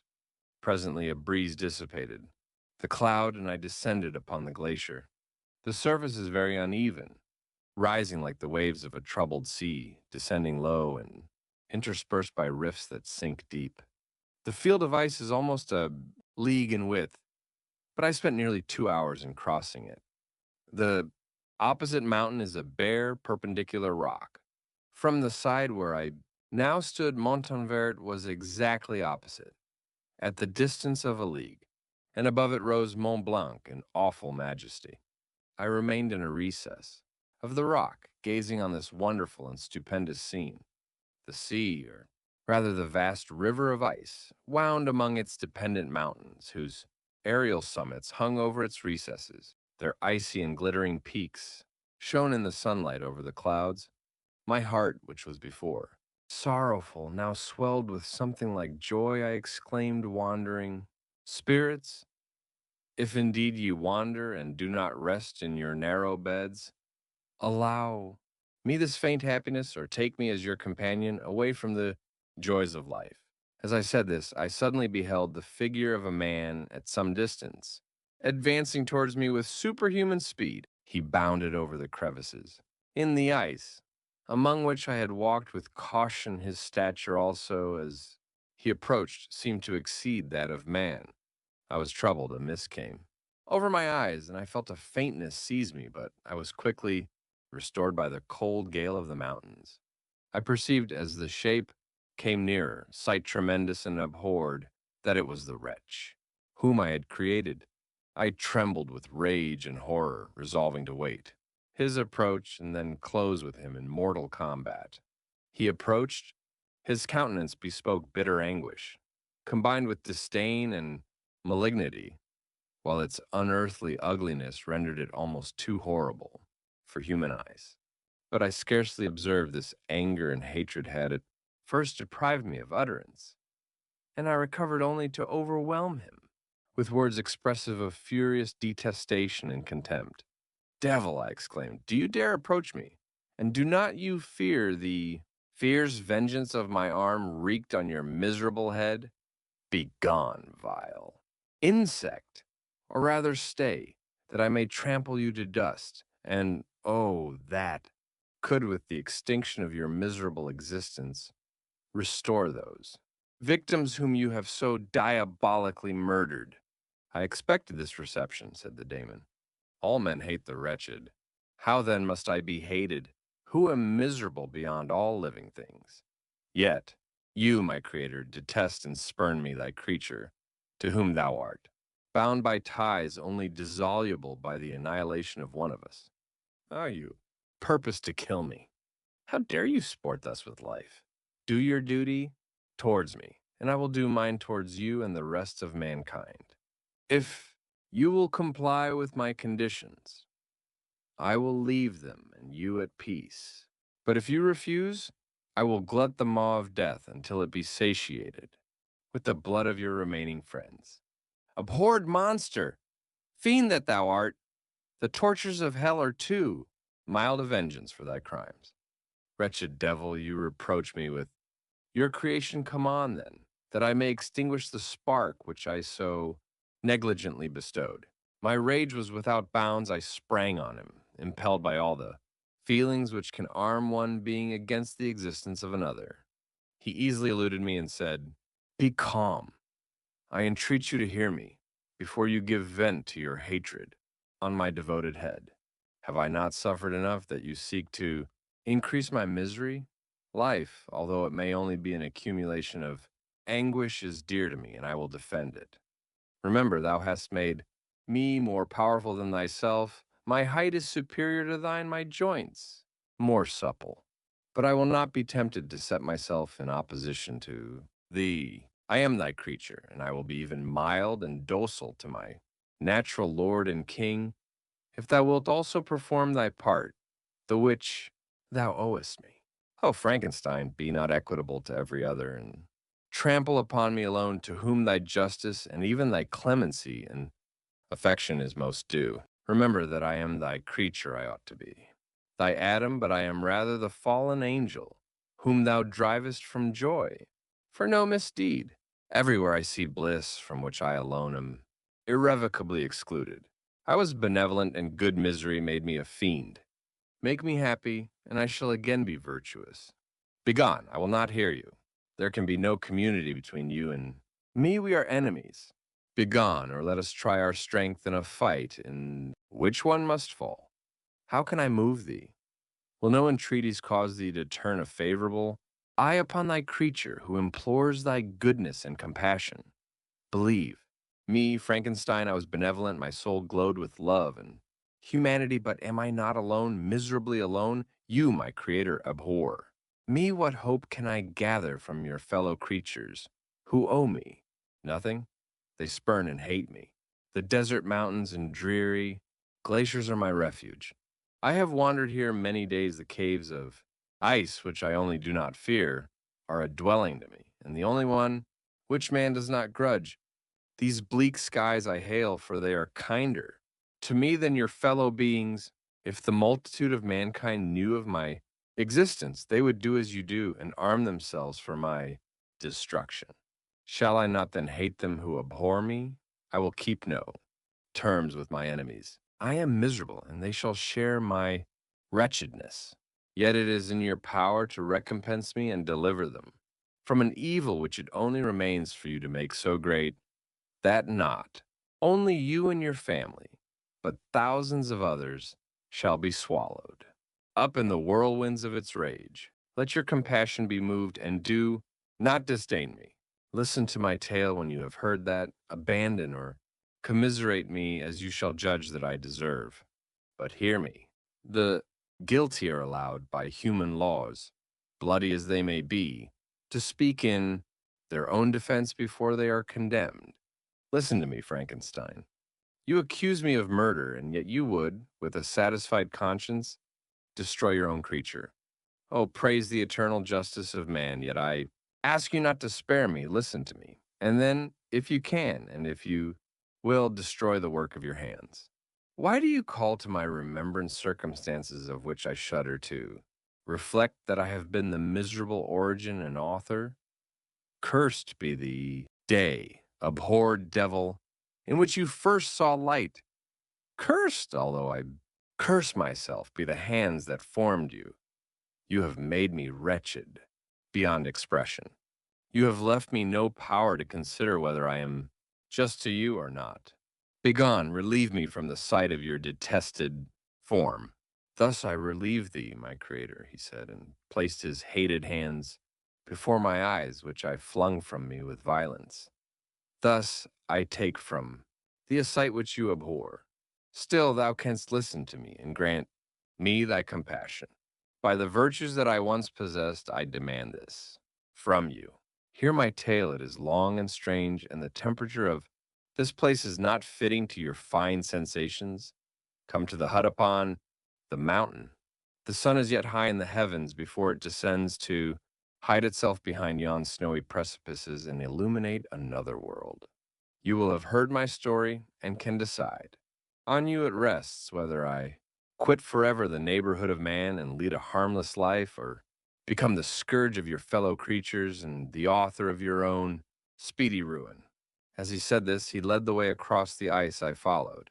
My heart was full, and I did not answer him, but as I proceeded, I weighed the various arguments that he had used, and determined at least to listen to his tale. I was partly urged by curiosity, and compassion confirmed my resolution. I had hitherto supposed him to be the murderer of my brother, and I eagerly sought a confirmation or denial of this opinion. For the first time also I felt what the duties of a creator towards his creature were, and that I ought to render him happy before I complained of his wickedness. These motives urged me to comply with his demand. We crossed the ice, therefore, and ascended the opposite rock. The air was cold, and the rain again began to descend. We entered the hut, the fiend with an air of exultation, I with a heavy heart and depressed spirits. But I consented to listen, and seating myself by the fire which my odious companion had lighted, he thus began his tale. In chapter 3, it is with considerable difficulty that I remember the original era of my being. All the events of that period appear confused and indistinct. A strange multiplicity of sensations seized me, and I saw, felt, heard, and smelt at the same time, and it was indeed a long time before I learned to distinguish between the operations of my various senses.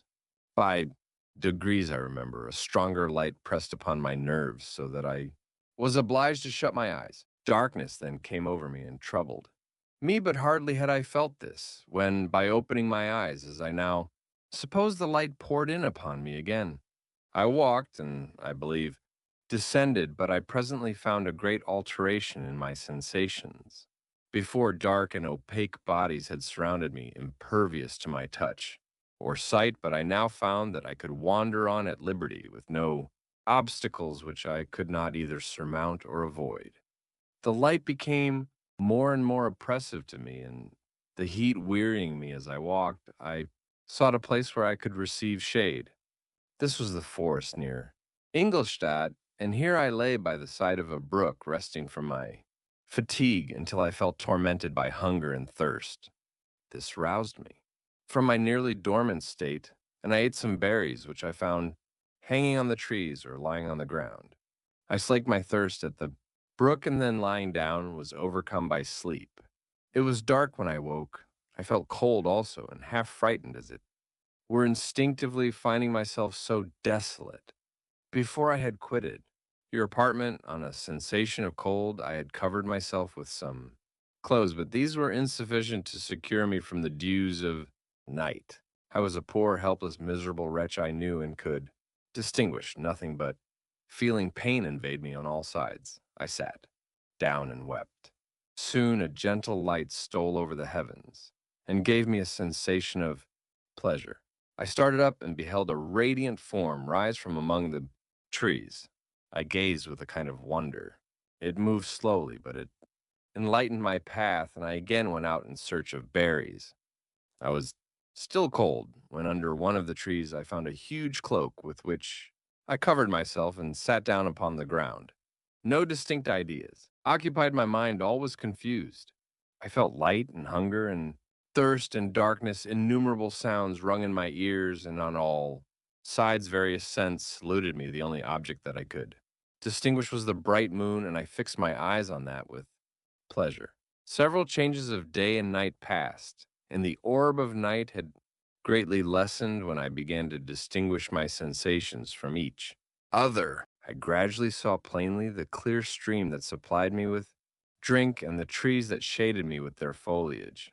I was delighted when I first discovered that a pleasant sound, which often saluted my ears, proceeded from the throats of the little winged animals who had often intercepted the light from my eyes.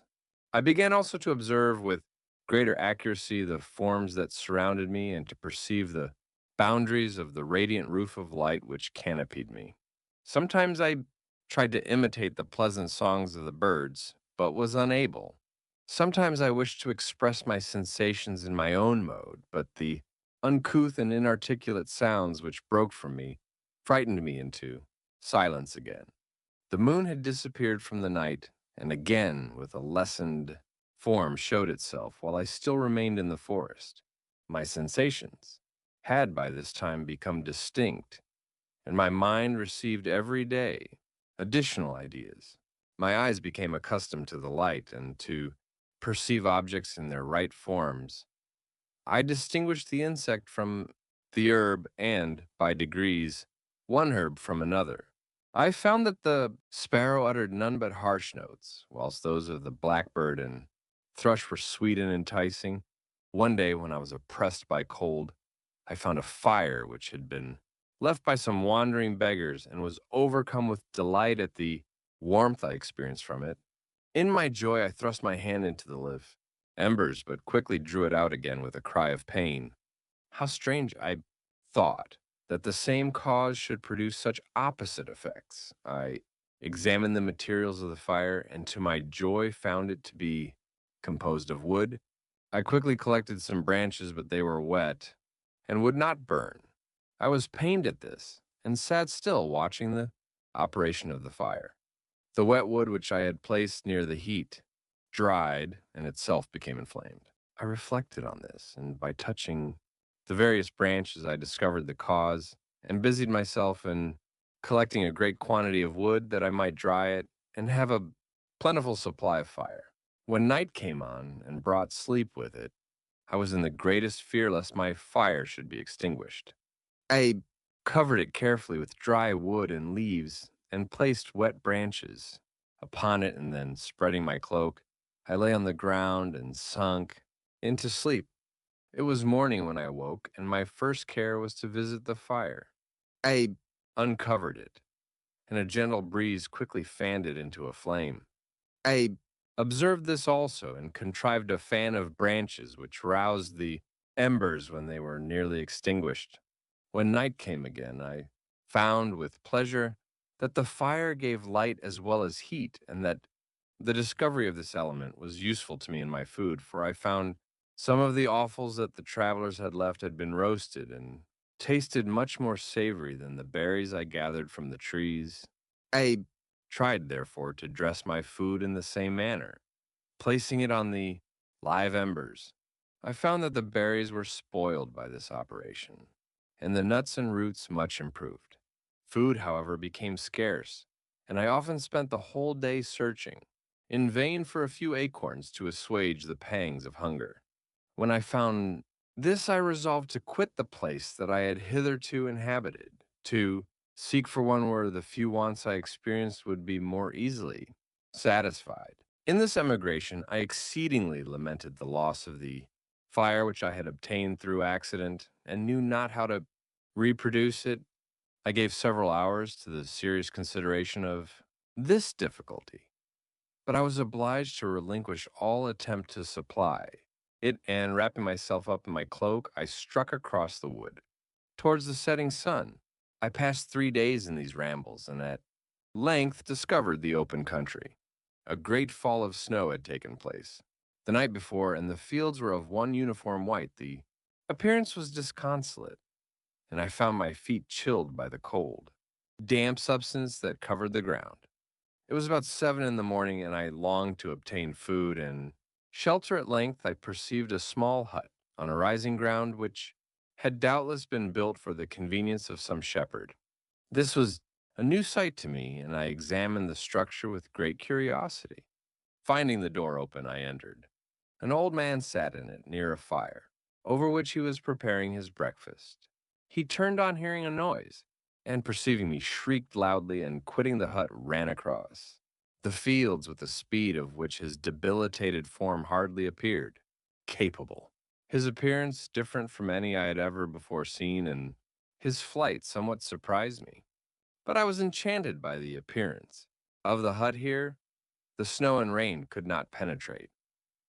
The ground was dry, and it presented to me then as exquisite and divine a retreat as pandemonium appeared to the daemons of hell after their sufferings in the lake of fire. I greedily devoured the remnants of the shepherds. Breakfast, which consisted of bread, cheese, milk, and wine, the latter, however, I did not like. Then, overcome by fatigue, I lay down among some straw and fell asleep. It was noon when I awoke, and, allured by the warmth of the sun, which shone brightly on the white ground, I determined to recommence my travels, and depositing the remains of the peasant's breakfast in a wallet I found, I proceeded across the fields for several hours, until at sunset I arrived at a village. How miraculous did this appear! The huts, the neater cottages, and stately houses engaged my admiration by turns. The vegetables in the gardens, the milk and cheese that I saw, placed at the windows of some of the cottages, allured my appetite. One of the best of these I entered, but I had hardly placed my foot within the door before the children shrieked and one of the women fainted. The whole village was roused, some fled, some attacked me, until, grievously bruised by stones and many other kinds of missile weapons, I escaped to the open country and fearfully took refuge in a low hovel, quite bare, and making a wretched appearance after the palaces I had beheld in the village. This hovel, however, joined a cottage of a neat and pleasant appearance, but after my late dearly bought experience, I dared not enter it. My place of refuge was constructed of wood, but so low that I could with difficulty sit upright in it. No wood, however, was placed on the earth which formed the floor, but it was dry, and although the wind entered it by innumerable chinks, I found it an agreeable asylum from the snow and rain. Here then I retreated and lay down, happy to have found a shelter, however miserable, from the inclemency of the season, and still more from the barbarity of man. As soon as morning dawned, I crept from my kennel that I might view the adjacent cottage and discover if I could remain in the habitation I had found. It was situated against the back of the cottage, and surrounded on the sides, which were exposed by a pigsty and a clear pool of water. One part was open, and by that I had crept in, but now I covered every crevice by which I might be perceived with stones and wood, yet in such a manner that I might move them on occasion to pass. Out all the light I enjoyed came through the sty, and that was sufficient for me. Having thus arranged my dwelling and carpeted it with clean straw, I retired, for I saw the figure of a man at a distance, and I remembered too well my treatment the night before to trust myself in his power. I had first, however, provided for my sustenance for that day by a loaf of coarse bread which I purloined, and a cup with which I could drink, more conveniently than from my hand, of the pure water which flowed by my retreat. The floor was a little raised, so that it was kept perfectly dry, and by its vicinity to the chimney of the cottage, it was tolerably warm. Being thus provided, I resolved to reside in this hovel until something should occur which might alter my determination. It was indeed a paradise compared to the bleak forest, my former residence, the rain-dropping branches and dank earth. I ate my breakfast with pleasure, and was about to remove a plank to procure myself a little water when I heard a step, and looking through a small chink, I beheld a young creature with a pail on her head passing before my hovel. The girl was young and of gentle demeanor, unlike what I have since found cottagers and farmhouse servants to be. Yet she was meanly dressed, a coarse blue petticoat and a linen jacket being her only garb. Her fair hair was plaited but not adorned. She looked patient, yet sad. I lost sight of her, and in about a quarter of an hour she returned, bearing the pail, which was now partly filled with milk. As she walked along, seemingly incommoded by the burden, a young man met her, whose countenance expressed a deeper despondence. Uttering a few sounds with an air of melancholy, he took the pail from her head and bore it to the cottage himself. She followed, and they disappeared. Presently I saw the young man again with some tools in his hand cross the field behind the cottage, and the girl was also busied, sometimes in the house and sometimes in the yard. On examining my dwelling, I found that one of the windows of the cottage had formerly occupied a part of it, but the panes had been filled up with wood. In one of these was a small and almost imperceptible chink through which the eye could just penetrate. Through this crevice, a small room was visible, whitewashed and clean, but very bare of furniture. In one corner, near a small fire, sat an old man, leaning his head on his hands in a disconsolate attitude. The young girl was occupied in arranging the cottage, but presently she took something out of a drawer which employed her hands, and she sat down beside the old man who, taking up an instrument, began to play and to produce sound sweeter than the voice of the thrush or the nightingale. It was a lovely sight even to me, poor wretch, who had never beheld aught beautiful before. The silver hair and benevolent countenance of the aged cottager won my reverence, while the gentle manners of the girl enticed my love. He played a sweet, mournful air, which I perceived drew tears from the eyes of his amiable companion, of which the old man took no notice until she sobbed audibly. He then pronounced a few sounds, and the fair creature, leaving her work, knelt at his feet. He raised her and smiled with such kindness and affection that I felt sensations of a peculiar and overpowering nature. They were a mixture of pain and pleasure, such as I had never before experienced, either from hunger or cold, warmth, or food, and I withdrew from the window, unable to bear these emotions. Soon after this, the young man returned, bearing on his shoulders a load of wood. The girl met him at the door, helped to relieve him of his burden, and, taking some of the fuel into the cottage, placed it on the fire. Then she and the youth went apart into a nook of the cottage, and he showed her a large loaf and a piece of cheese. She seemed pleased, and went into the garden for some roots and plants, which she placed in water and then upon the fire. She afterwards continued her work, whilst the young man went into the garden and appeared busily employed in digging and pulling up roots. After he had been employed thus about an hour, the young woman joined him, and they entered the cottage together. The old man had, in the meantime, been pensive, but on the appearance of his companions, he assumed a more cheerful air, and they sat down to eat. The meal was quickly dispatched. The young woman was again occupied. In arranging the cottage, the old man walked before the cottage in the sun for a few minutes, leaning on the arm of the youth. Nothing could exceed in beauty the contrast between these two excellent creatures. One was old, with silver hairs and a countenance beaming with benevolence, and Love the younger was slight and graceful in his figure, and his features were molded with the finest symmetry, yet his eyes and attitude expressed the utmost sadness and despondency. The old man returned to the cottage and the youth with tools different from those he had used in the morning, directed his steps across the fields.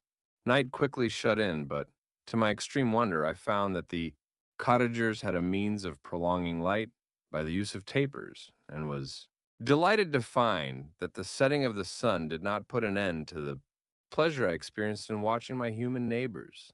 In the evening, the young girl and her companion were employed in various occupations, which I did not understand, and the old man again took up the instrument, which produced the divine sounds that had enchanted me in the morning. So soon as he had finished, the youth began not to play, but to utter sounds that were monotonous, and neither resembling the harmony of the old man's instrument or the songs of the birds. I since found that he read aloud, but at that time I knew nothing of the science of words or letters. The family, after having been thus occupied for a short time, extinguished their lights and retired, as I conjectured, to rest. Chapter. I lay on my straw, but I could not sleep. I thought of the occurrences of the day.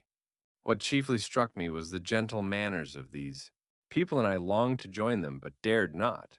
I remembered too well the treatment I had suffered the night before from the barbarous villagers, and resolved, whatever course of conduct I might hereafter think it right to pursue, that for the present I would remain quietly in my hovel watching and endeavoring to discover the motives which influenced their actions. The cottagers arose the next morning before the sun. The young woman arranged the cottage and prepared the food, and the youth departed after the first meal. This day was passed in the same routine as that which preceded it. The young man was constantly employed out of doors, and the girl in various laborious occupations within. The old man, whom I soon perceived to be blind, employed his leisure hours on his instrument or in contemplation. Nothing could exceed the love and respect which the younger cottagers exhibited towards their venerable companion.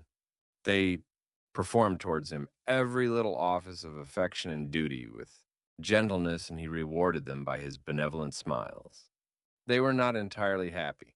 The young man and his companion often went apart and appeared to weep. I saw no cause for their unhappiness, but I was deeply affected by it. If such lovely creatures were miserable, it was less strange that I, an imperfect and solitary being, should be wretched. Yet why were these gentle beings unhappy? They possessed a delightful house, for such it was in my eyes, and every luxury. They had a fire to warm them when chill, and delicious viands. When hungry, they were dressed in excellent clothes, and still more, they enjoyed one another's company and speech, interchanging each day looks of affection and kindness. What did their tears imply? Did they really express pain? I was at first unable to solve these questions, but perpetual attention and time explained to me many appearances which were at first enigmatic. A considerable period elapsed before I discovered one of the causes of the uneasiness of this amiable family. It was poverty, and they suffered that evil in a very distressing degree. Their nourishment consisted entirely of the vegetables of their garden and the milk of one cow, who gave very little during the winter when its masters could scarcely procure food to support it. They often, I believe, suffered the pangs of hunger very poignantly, especially the two younger cottagers, for several times they placed food before the old man when they reserved none for themselves. This trait of kindness moved me sensibly. I had been accustomed during the night to steal a part of their store for my own consumption. But when I found that in doing this I inflicted pain on the cottagers, I abstained and satisfied myself with berries, nuts, and roots, which I gathered from a neighboring wood. I discovered also another means through which I was enabled to assist their labors. I found that the youth spent a great part of each day in collecting wood for the family fire, and during the night I often took his tools, the use of which I quickly discovered, and brought home, firing sufficient for the consumption of several days. I remember the first time that I did this, the young woman, when she opened the door in the morning, appeared greatly astonished on seeing a great pile of wood on the outside. She uttered some words in a loud voice, and the youth joined her, who also expressed surprise. I observed with pleasure that he did not go to the forest that day, but spent it in repairing the cottage and cultivating the garden. By degrees, I made a discovery of still greater moment. I found that these people possessed a method of communicating their experience and feelings to one another by articulate sounds. I perceived that the words they spoke sometimes produced pleasure or pain, smiles or sadness in the minds and countenances of the hearers. This was indeed a godlike science, and I ardently desired to become acquainted with it. But I was baffled in every attempt I made for this purpose. Their pronunciation was quick, and the words they uttered, not having any apparent connection with visible objects, I was unable to discover any clue by which I could unravel the mystery of their reference. By great application, however, and after having remained during the space of several revolutions of the moon in my hovel, I discovered the names that were given to some of the most familiar objects of discourse. I learned and applied the words fire, milk, bread, and wood. I learned also the names of the cottagers themselves. The youth and his companion had each of them several names, but the old man had only one, which was father. The girl was called sister, or Agatha, and the youth Felix, brother, or son. I cannot describe the delight I felt when I learned the ideas appropriated to each of these sounds and was able to pronounce them. I distinguished several other words, without being able as yet to understand or apply them, such as good, dearest, unhappy. I spent the winter in this manner. The gentle manners and beauty of the cottagers greatly endeared them to me when they were unhappy. I felt depressed when they rejoiced. I sympathized in their joys. I saw few human beings beside them, and if any other happened to enter the cottage, their harsh manners and rude gait only enhanced to me the superior accomplishments of my friends. The old man, I could perceive, often endeavored to encourage his children, as sometimes I found that he called them to cast off their melancholy. He would talk in a cheerful accent, with an expression of goodness that bestowed pleasure. Even upon me, Agatha listened with respect. Her eyes sometimes filled with tears, which she endeavored to wipe away unperceived, but I generally found that her countenance and tone were more cheerful after having listened to the exhortations of her father. It was not thus with Felix. He was always the saddest of the group, and even to my unpracticed senses, he appeared to have suffered more deeply than his friends. But if his countenance was more sorrowful, his voice was more cheerful than that of his sister, especially when he addressed the old man. I could mention innumerable instances which, although slight, marked the dispositions of these amiable cottagers. In the midst of poverty and want, Felix carried with pleasure to his sister the first little white flower that peeped out from beneath the snowy ground.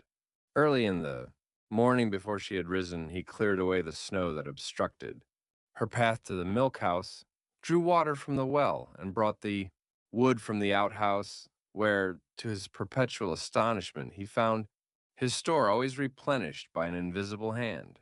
In the day, I believe he worked sometimes for a neighboring farmer, because he often went forth and did not return until dinner, yet brought no wood with him. At other times he worked in the garden, but as there was little to do in the frosty season, he read to the old man and Agatha. This reading had puzzled me extremely at first, but by degrees I discovered that he uttered many of the same sounds when he read as when he talked. I conjectured, therefore, that he found on the paper signs for speech which he understood, and I ardently longed to comprehend these also. But how was that possible, when I did not even understand the sounds for which they stood as signs? I improved, however, sensibly in this science, but not sufficiently to follow up any kind of conversation, although I applied my whole mind to the endeavor, for I easily perceived that, although I eagerly longed to discover myself to the cottagers, I ought not to make the attempt until I had first become master of their language, which knowledge might enable me to make them overlook the deformity of my figure, for with this also the contrast perpetually presented to my eyes had made me acquainted. I had admired the perfect forms of my cottagers, their grace, beauty, and delicate complexions, but how was I terrified when I viewed myself in a transparent pool? At first I started back, unable to believe that. It was indeed I who was reflected in the mirror, and when I became fully convinced that I was in reality the monster that I am, I was filled with the bitterest sensations of despondence and mortification. Alas, I did not yet entirely know the fatal effects of this miserable deformity. As the sun became warmer and the light of day longer, the snow vanished, and I beheld the bare trees and the black earth. From this time, Felix was more employed, and the heart moving indications of impending famine disappeared. Their food, as I afterwards found, was coarse, but it was wholesome, and they procured a sufficiency of it. Several new kinds of plants sprung up in the garden, which they dressed, and these signs of comfort increased daily as the season advanced. The old man, leaning on his son, walked each day at noon, when it did not rain, as I found it was called, when the heavens poured forth its waters. This frequently took place, but a high wind quickly dried the earth, and the season became far more pleasant than it had been. My mode of life in my hovel was uniform. During the morning, I attended the motions of the cottagers, and when they were dispersed in various occupations, I slept the remainder of the day was spent in observing my friends. When they had retired to rest, if there was any moon or the night was starlight, I went into the woods and collected my own food and fuel for the cottage. When I returned, as often as it was necessary, I cleared their path from the snow and performed those offices that I had seen done by Felix. I afterwards found that these labors, performed by an invisible hand, greatly astonished them, and once or twice I heard them on these occasions utter the words, "Good spirit, wonderful." But I did not then understand the signification of these terms. My thoughts now became more active, and I longed to discover the motives and feelings of these lovely creatures I was inquisitive to. Know why Felix appeared so miserable and Agatha so sad. I thought, foolish wretch, that it might be in my power to restore happiness to these deserving people. When I slept or was absent, the forms of the venerable blind father, the gentle Agatha, and the excellent Felix flitted before me. I looked upon them as superior beings who would be the arbiters of my future destiny. I formed in my imagination 1,000 pictures of presenting myself to them and their reception of me. I imagined that they would be disgusted until, by my gentle demeanor and conciliating words, I should first win their favor and afterwards their love. These thoughts exhilarated me and led me to apply with fresh ardor to the acquiring the art of language. My organs were indeed harsh, but supple, and although my voice was very unlike the soft music of their tones, yet I pronounced such words as I understood with tolerable ease. It was as the ass and the lapdog, yet surely the gentle ass, whose intentions were affectionate, although his manners were rude, deserved better treatment than blows and execration. The pleasant showers and genial warmth of spring greatly altered the aspect of the earth. Men who before this change seemed to have been hid in caves dispersed themselves and were employed in various arts of cultivation. The birds sang in more cheerful notes, and the leaves began to bud forth on the trees. Happy, happy earth, fit habitation for gods, which so short a time before was bleak, damp, and unwholesome. My spirits were elevated by the enchanting appearance of nature. The past was blotted from my memory. The present was tranquil, and the future gilded by bright rays of hope and anticipations of joy. Chapter Fee.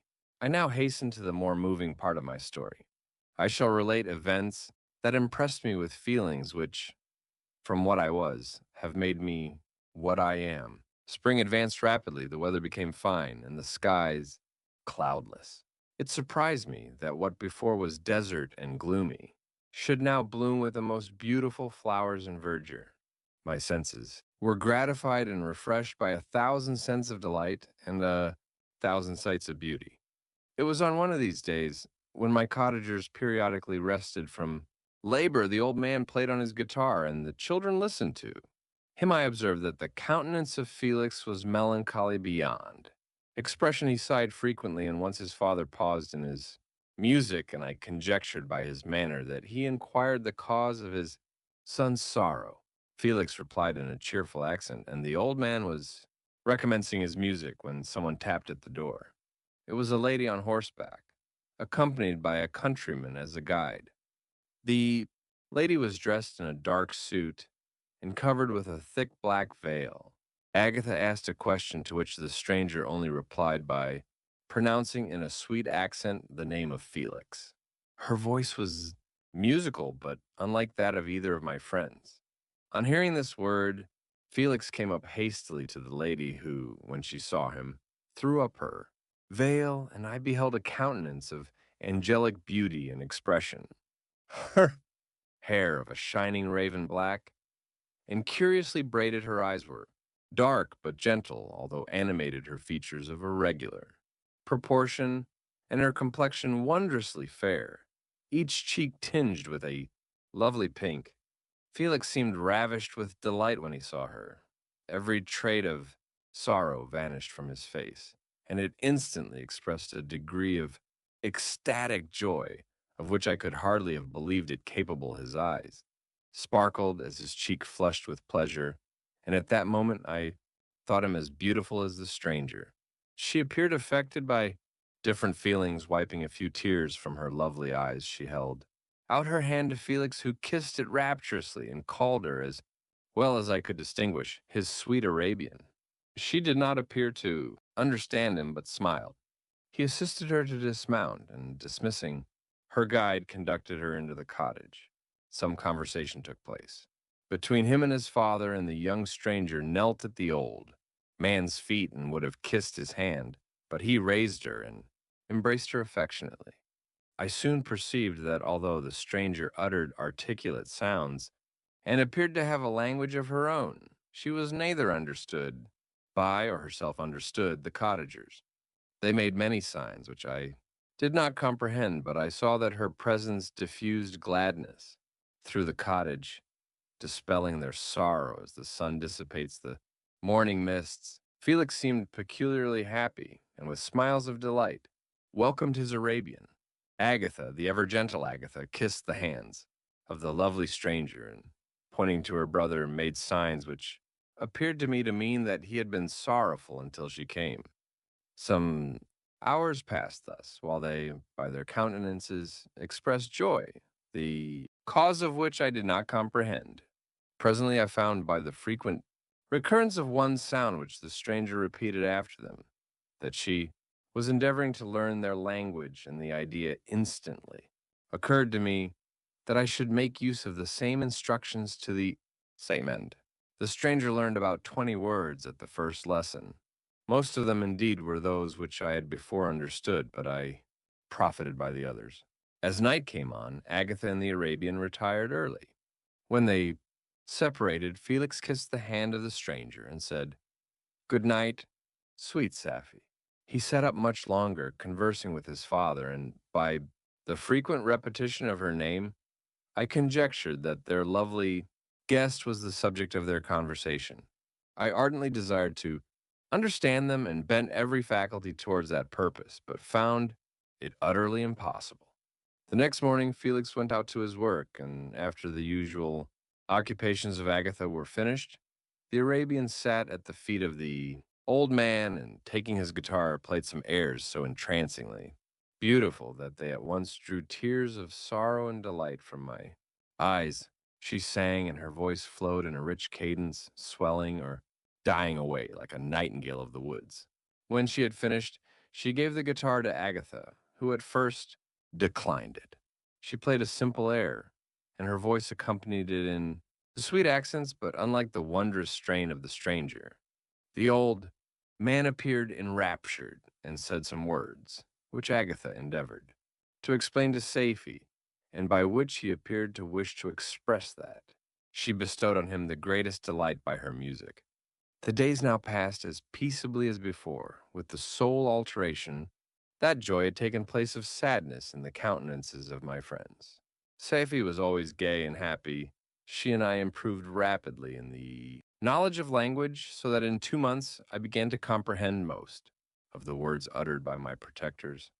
In the meanwhile, also, the black ground was covered with herbage, and the green banks interspersed with innumerable flowers, sweet to the scent and the eyes, stars of pale radiance among the moonlight woods.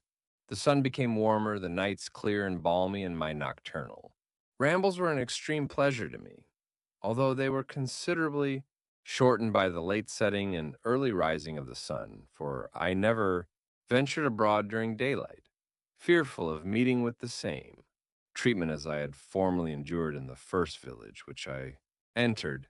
My days were spent in close attention, that I might more speedily master the language, and I may boast that I improved more rapidly than the Arabian, who understood very little and conversed in broken accents, whilst I comprehended and could imitate almost every word that was spoken. While I improved in speech, I also learned the science of letters, as it was taught to the stranger, and this opened before me a wide field for wonder and delight. The book from which Felix instructed Safie was Volney's Ruins of Empires. I should not have understood the purport of this book had not Felix, in reading it, given very minute explanations. He had chosen this work, he said, because the declamatory style was framed in imitation of the Eastern authors.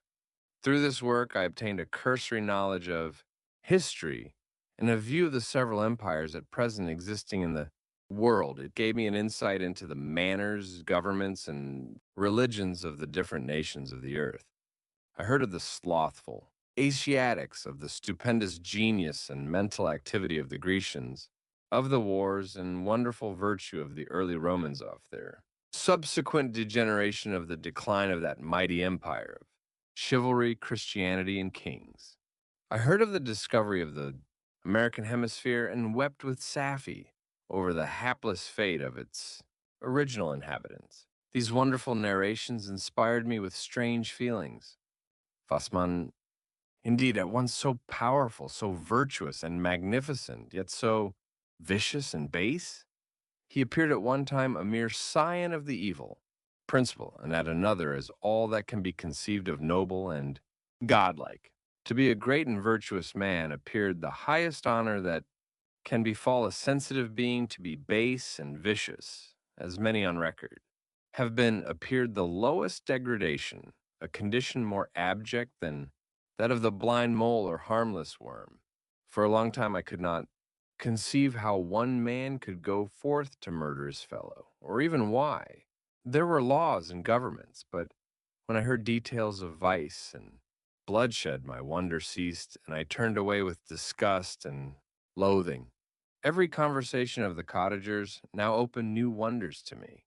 While I listened to the instructions which Felix bestowed upon the Arabian, the strange system of human society was explained to me. I heard of the division of property, of immense wealth and squalid poverty, of rank, descent, and noble blood. The words induced me to turn towards myself. I learned that the possessions most esteemed by your fellow creatures were high and unsullied descent united with riches. A man might be respected with only one of these acquisitions, but without either he was considered, except in very rare instances, as a vagabond and a slave, doomed to waste his powers for the profit of the chosen few. And what was I of my creation? In Creator, I was absolutely ignorant, but I knew that I possessed no money, no friends, no kind of property. I was, besides, endowed with a figure hideously deformed and loathsome. I was not even of the same nature as man. I was more agile than they, and could subsist upon coarser diet. I bore the extremes of heat and cold with less injury to my frame. My stature far exceeded theirs. When I looked around, I saw and heard of none like me. Was I then a monster, a blot upon the earth, from which all men fled, and whom all men disowned? I cannot describe to you the agony that these reflections inflicted. Upon me I tried to dispel them, but sorrow only increased with knowledge. Oh, that I had forever remained in my native wood, nor known, or felt beyond the sensations of hunger, thirst, and heat, of what a strange nature is knowledge. It clings to the mind when it has once seized on it, like a lichen on the rock. I wish sometimes to shake off all thought and feeling, but I learned that there was but one means to overcome the sensation of pain, and that was death, a state which I feared yet did not understand. I admired virtue and good feelings, and loved the gentle manners and amiable qualities of my cottagers, but I was shut out from intercourse with them, except through means which I obtained by stealth when I was unseen and unknown, and which rather increased than satisfied the desire I had of becoming one. Among my fellows, the gentle words of Agatha and the animated smiles of the charming Arabian were not for me. The mild exhortations of the old man and the lively conversation of the loved Felix were not for me. Miserable, unhappy wretch, other lessons were impressed upon me even more deeply. I heard of the difference of sexes, of the birth and growth of children, how the father doted on the smiles of the infant and the lively sallies of the older child, how all the life and cares of the mother were wrapped up in the precious charge, how the mind of youth expanded and gained knowledge of brother, sister, and all the various relationships which bind one human being to another in mutual bonds.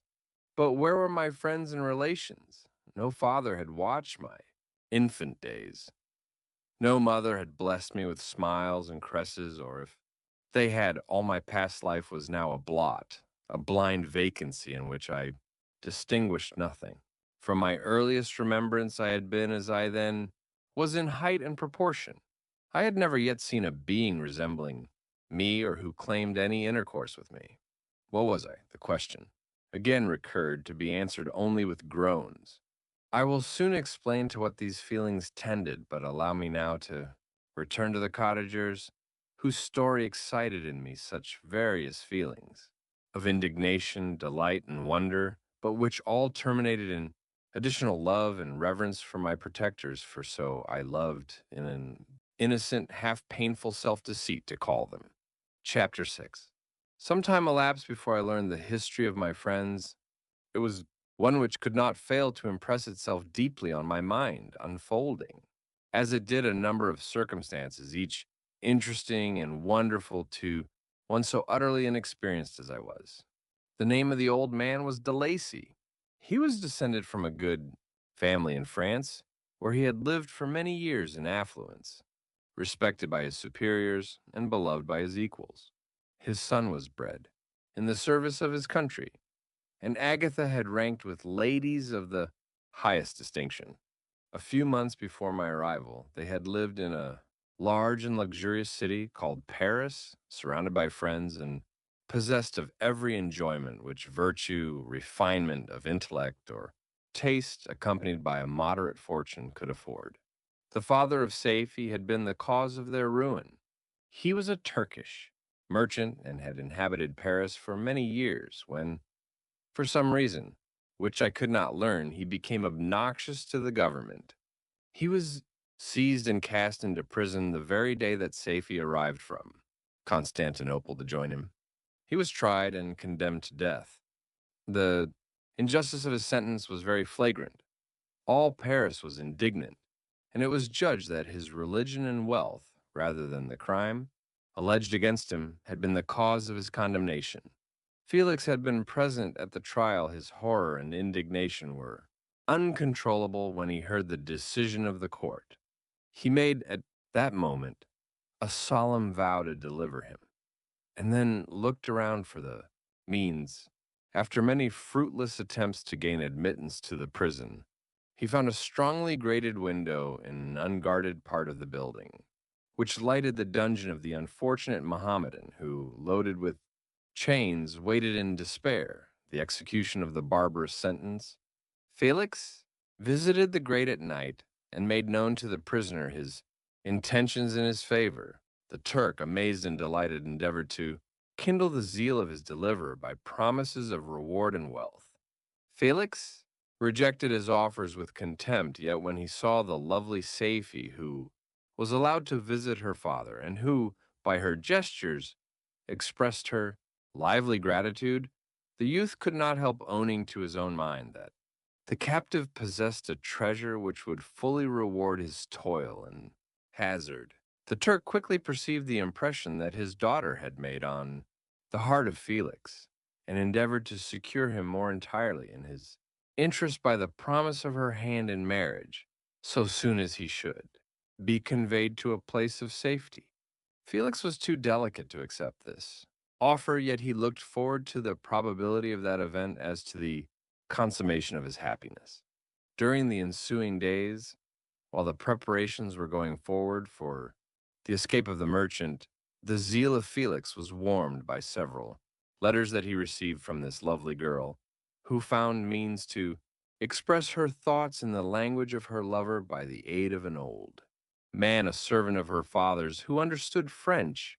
She thanked him in the most ardent terms for his intended services towards her father, and at the same time she gently deplored her own fate.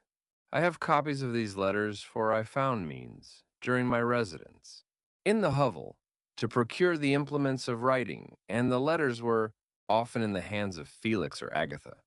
Before I depart, I will give them to you.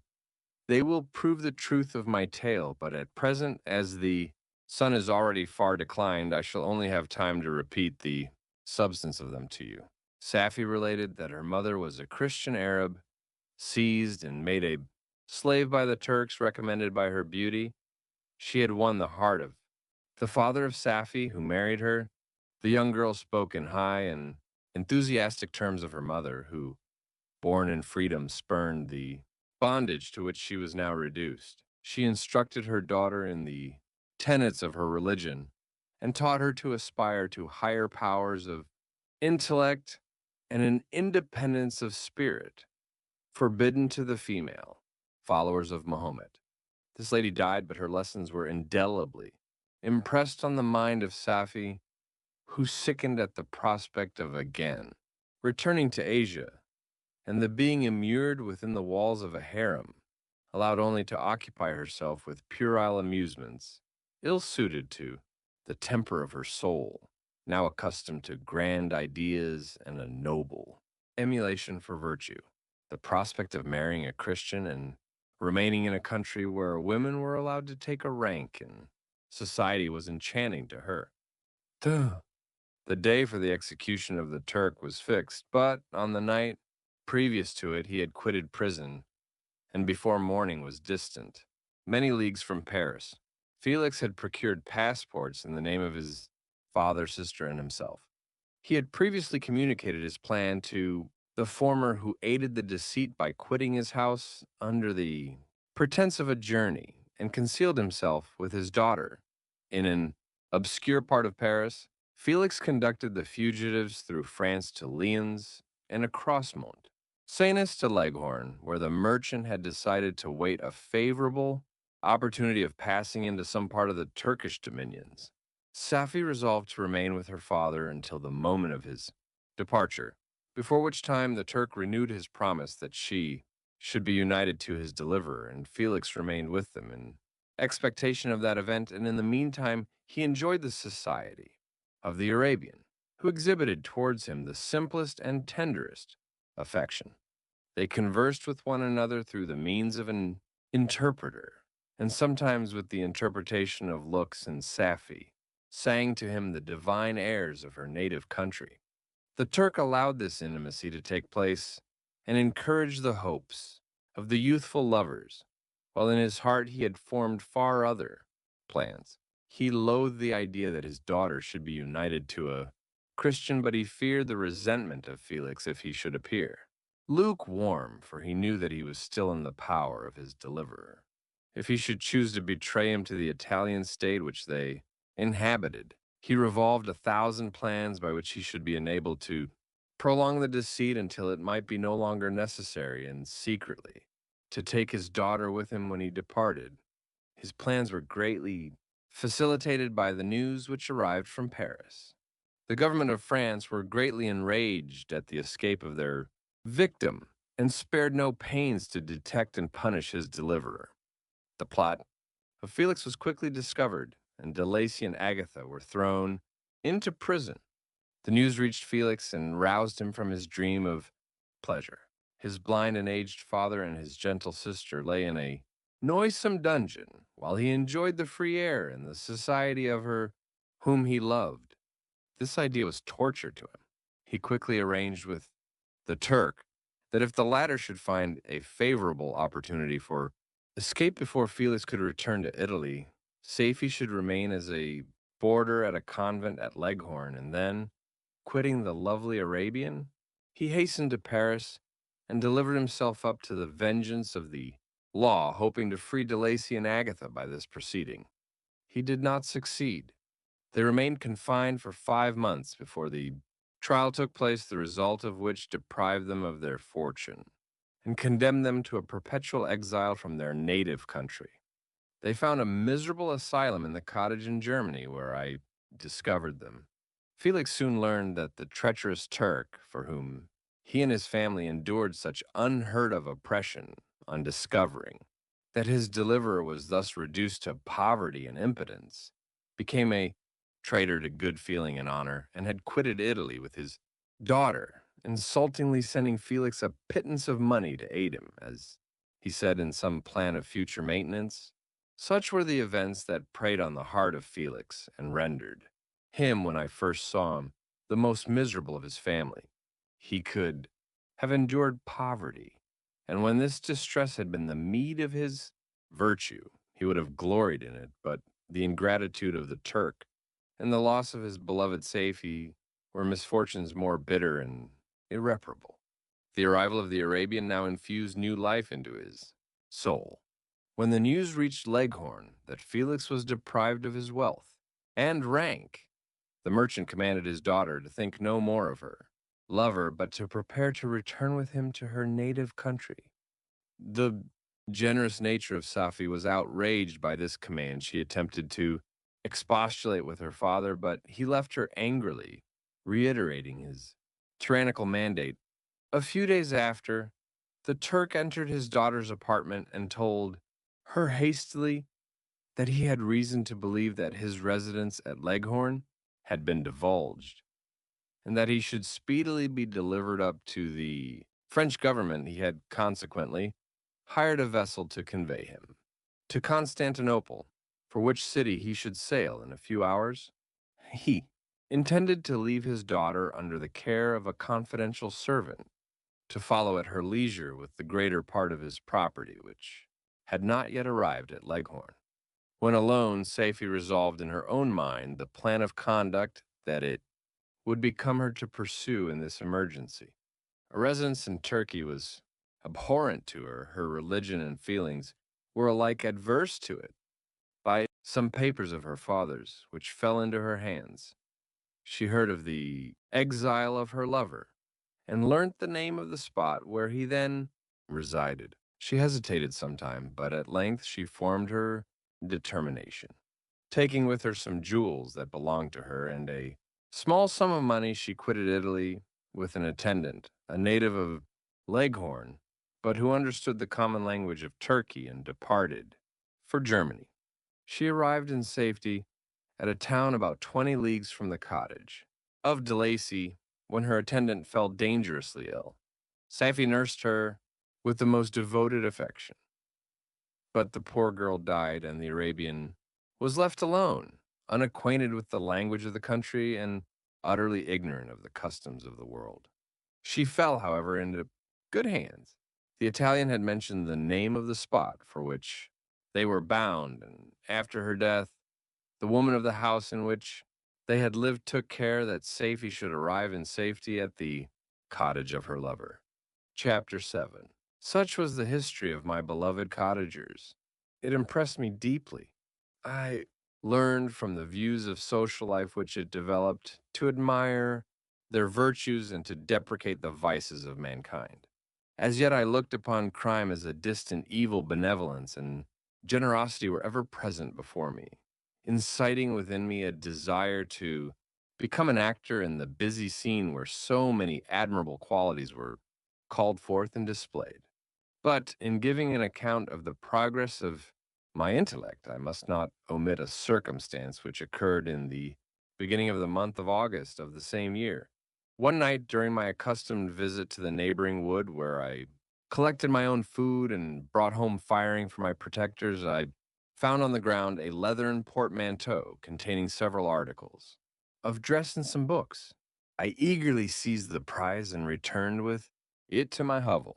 Fortunately, the books were written in the language, the elements of which I had acquired at the cottage they consisted of. Paradise Lost, a volume of Plutarch's Lives, and the Sorrows of Werther. The possession of these treasures gave me extreme delight. I now continually studied and exercised my mind upon these histories, whilst my friends were employed in their ordinary occupations.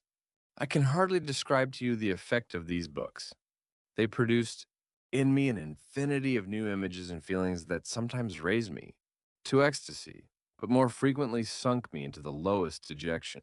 In The Sorrows of Werther, besides the interest of its simple and affecting story, so many opinions are canvassed and so many lights thrown upon what had hitherto been to me obscure subjects that I found in it a never-ending source of speculation and astonishment.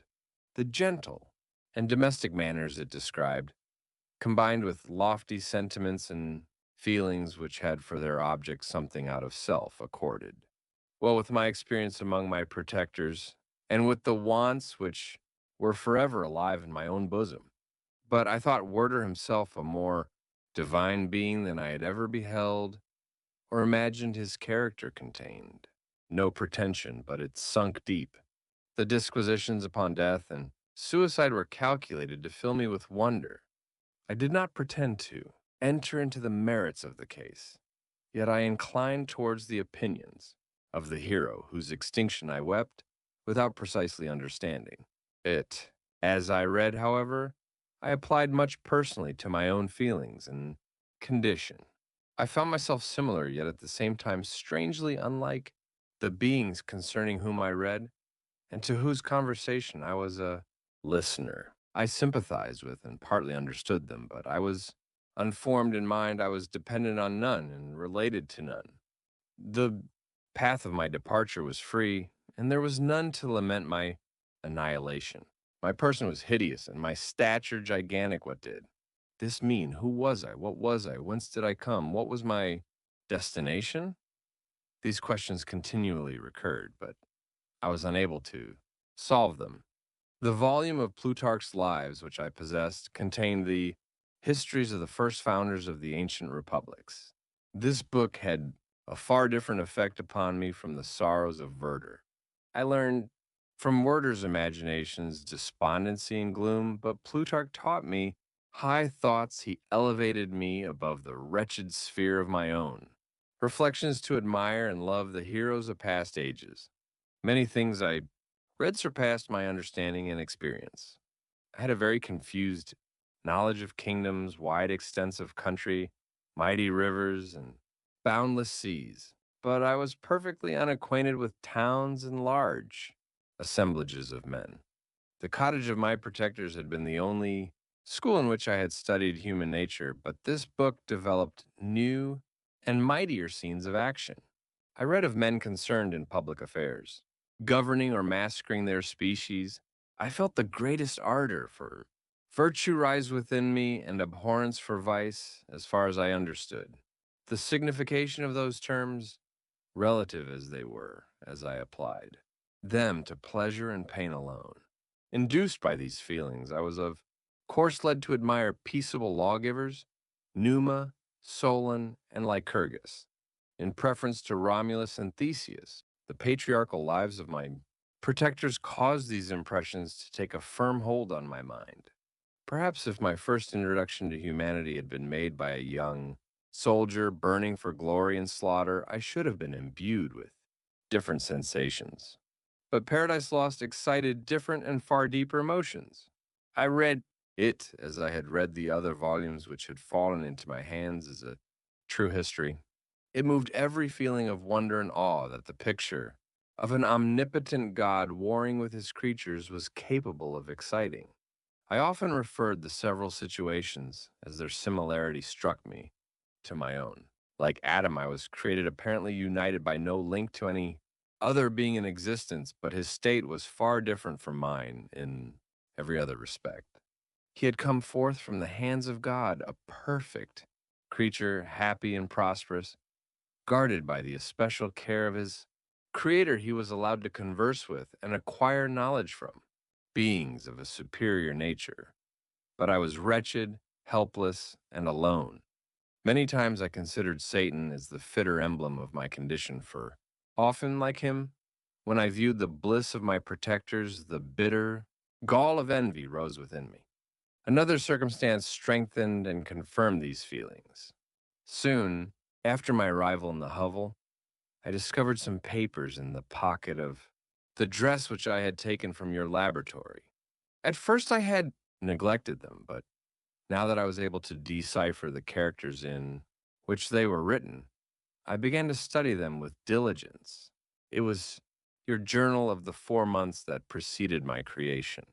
You minutely described in these papers every step you took in the progress of your work. This history was mingled with accounts of domestic occurrences. You doubtless recollect these papers. Here they are. Everything is related in them which bears reference to my accursed origin. The whole detail of that series of disgusting circumstances which produced it is set in view. The minutest description of my odious and loathsome person is given in language which painted your own horrors and rendered mine. ineffaceable. I sickened as I read. Hateful day when I received life, I exclaimed in agony. Cursed creator, why did you form a monster so hideous that even you turned from me in disgust? God in pity made man, beautiful and alluring after his own image, but my form is a filthy type of yours, more horrid from its very resemblance. Satan had his companions, fellow devils, to admire and encourage him, but I am solitary and detested. These were the reflections of my hours of despondency and solitude, but when I contemplated the virtues of the cottagers, their amiable and benevolent dispositions, I persuaded myself that when they should become acquainted with my admiration of their virtues, they would compassionate me and overlook my personal deformity. Could they turn from their door, one, however monstrous, who solicited their compassion and friendship? I resolved, at least, not to despair, but in every way to fit myself for an interview with them which would decide my fate. I postponed this attempt for some months longer, for the importance attached to its success inspired me with a dread lest I should fail. Besides, I found that my understanding improved so much with every day's experience that I was unwilling to commence this undertaking until a few more months should have added to my wisdom. Several changes in the meantime took place in the cottage. The presence of Sapphy diffused happiness among its inhabitants, and I also found that a greater degree of plenty reigned there. Felix and Agatha spent more time in amusement and conversation and were assisted in their labors by servants. They did not appear rich, but they were contented and happy. Their feelings were serene and peaceful, while mine became every day more tumultuous. Increase of knowledge only discovered to me more clearly what a wretched outcast I was. I cherished hope, it is true, but it vanished when I beheld my person reflected in water or my shadow in the moonshine, even as that frail image in that inconstant shade. I endeavored to crush these fears and to fortify myself for the trial, which in a few months I resolved to undergo, and sometimes I allowed my thoughts, unchecked by reason, to ramble in the fields of paradise, and dared to fancy amiable and lovely creatures sympathizing with my feelings and cheering my gloom. Their angelic countenances breathed smiles of consolation. But it was all a dream. No Eve soothed my sorrows or shared my thoughts. I was alone. I remembered Adam's supplication to his creator, but where was mine? He had abandoned me. And in the bitterness of my heart, I cursed him. Autumn passed thus. I saw with surprise and grief the leaves decay and fall, and nature again assumed the barren and bleak appearance it had worn when I first beheld the woods and the lovely moon. Yet I did not heed the bleakness of the weather. I was better fitted by my conformation for the endurance of cold than heat. But my chief delights were the sight of the flowers, the birds, and all the gay apparel of summer. When those deserted me, I turned with more attention towards the cottagers. Their happiness was not decreased by the absence of summer. They loved and sympathized with one another, and their joys, depending on each other, were not interrupted by the casualties that took place around them. The more I saw of them, the greater became my desire to claim their protection and kindness. My heart yearned to be known and loved by these amiable creatures. To see their sweet looks turned towards me with affection was the utmost limit of my ambition. I dared not think that they would turn them from me with disdain and horror. The poor that stopped at their door were never driven away. I asked, it is true, for greater treasures than a little food or rest I required, kindness and sympathy, but I did not believe myself utterly unworthy of it. The winter advanced, and an entire revolution of the seasons had taken place since I awoke into life. My attention at this time was solely directed towards my plan of introducing myself into the cottage of my protectors. I revolved many projects, but that on which I finally fixed was to enter the dwelling when the blind old man should be alone. I had sagacity enough to discover that the unnatural hideousness of my person was the chief object of horror with those who had formerly beheld me.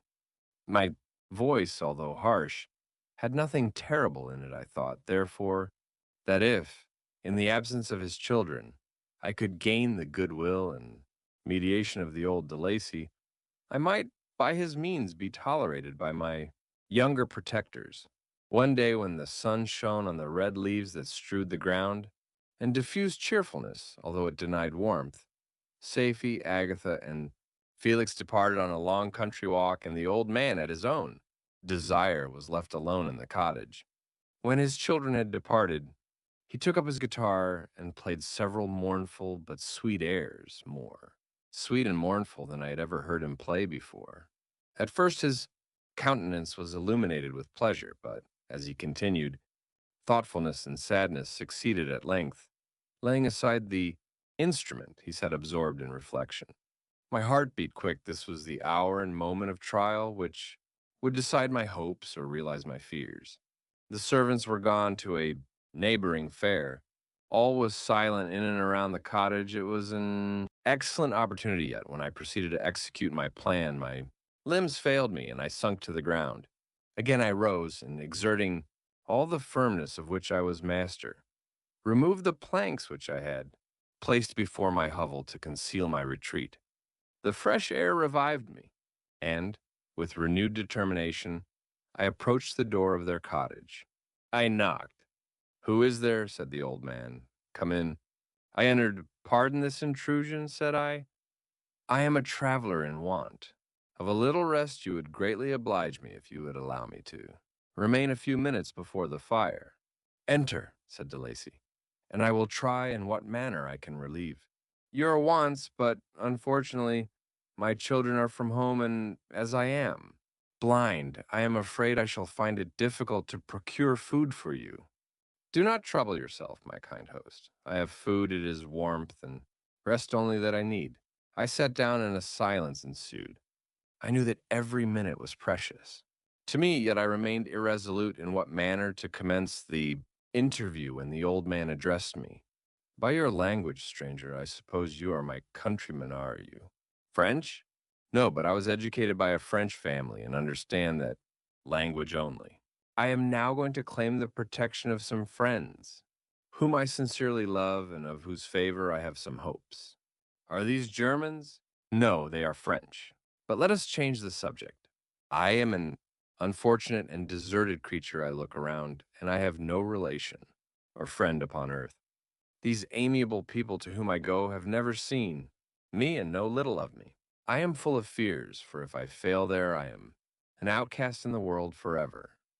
Do not despair. To be friendless is indeed to be unfortunate, but the hearts of men, when unprejudiced by any obvious self-interest, are full of brotherly love and charity. Rely therefore on your hopes, and if these friends are good and amiable, do not despair. They are kind, they are the most excellent creatures in the world, but unfortunately, they are prejudiced against me. I have good dispositions. My life has been hitherto harmless, and in some degree beneficial, but a fatal prejudice clouds their eyes, and where they ought to see a feeling and kind friend, they behold only a detestable monster. That is indeed unfortunate, but if you are really blameless, cannot you undeceive them? I am about to undertake that task, and it is on that account that I feel so many overwhelming terrors. I tenderly love these friends. I have, unknown to them, been for many months in the habits of daily kindness towards them, but they believe that I wish to injure them, and it is that prejudice which I wish to overcome. Where do these friends reside? Near this spot."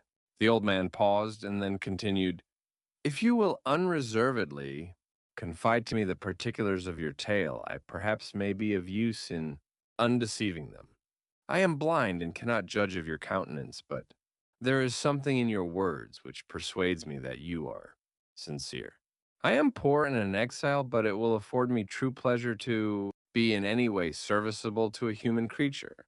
"Excellent man, I thank you and accept your generous offer. You raise me from the dust by this kindness, and I trust that by your aid I shall not be driven from the society and sympathy of your fellow creatures. Heaven forbid! Even if you were really criminal, for that can only drive you to desperation and not instigate you to virtue. I also am unfortunate I and my family have been condemned, although innocent. Judge, therefore, if I do not feel for your misfortunes. How can I thank you, my best and only benefactor? From your lips first. Have I heard the voice of kindness directed towards me? I shall be for ever grateful, and your present humanity assures me of success with those friends whom I am on the point of meeting. May I know the names and residence of those friends? I paused. This, I thought, was the moment of decision which was to rob me of or bestow happiness on me forever. I struggled vainly for firmness sufficient to answer him, but the effort destroyed all my remaining strength. I sank on the chair and sobbed aloud. At that moment, I heard the steps of my younger protectors. I had not a moment to lose, but seizing the hand of the old man, I cried, "Now is the time. Save and protect me. You and your family are the friends whom I seek. Do not you desert me in the hour of trial?" "Great God!" exclaimed the old man. "Who are you?" At that instant, the cottage door was open, and Felix, Safie, and Agatha entered. Who can describe their horror and consternation on beholding me? Agatha fainted, and Safie, unable to attend to her friend, rushed out of the cottage. Felix darted forward and with supernatural force tore me from his father, to whose knees I clung in a transport of fury. He dashed me to the ground and struck me violently with a stick. I could have torn him limb from limb as the lion rends the antelope, but my heart sunk within me as with bitter sickness, and I refrained. I saw him on the point of repeating his blow when, overcome by pain and anguish, I quitted the cottage, and in the general tumult escaped, unperceived in my hovel. Chapter 8. Cursed, cursed Creator! Why did I live? Why, in that instant, did I not extinguish the spark of existence which you had so wantonly bestowed? No, not despair, had not yet taken possession of me. My feelings were those of rage and revenge. I could with pleasure have destroyed the cottage and its inhabitants, and have glutted myself with their shrieks and misery. When night came, I quitted my retreat and wandered in the wood, and now no longer restrained by the fear of discovery, I gave vent to my anguish and fearful howlings. I was like a wild beast that had broken the toils, destroying the objects that obstructed me, and ranging through the wood with a stag-like swiftness. Oh, what a miserable night I passed!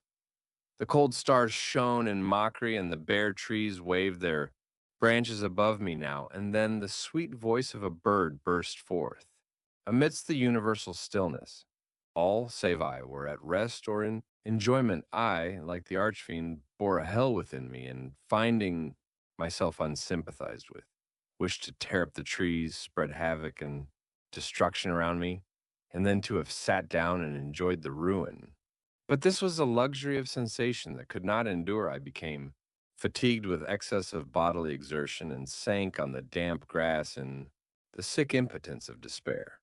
There was none among the myriads of men that existed who would pity or assist me, and should I feel kindness towards my enemies? No, from that moment I declared everlasting war against the species, and more than all, against him who had formed me and sent me forth to this insupportable misery. The sun rose, I heard the voices of men, and knew that it was impossible to return to my retreat during that day. Accordingly, I hid myself in some thick underwood, determining to devote the ensuing hours to reflection on my situation. The pleasant sunshine and the pure air of day restored me to some degree of tranquility, and when I considered what had passed at the cottage, I could not help believing that I had been too hasty in my conclusions. I had certainly acted imprudently. It was apparent that my conversation had interested the father in my behalf, and I was a fool in having exposed my person to the horror of his children. I ought to have familiarized the old De Lacy to me, and by degrees have discovered myself to the rest of his family, when they should have been prepared for my approach.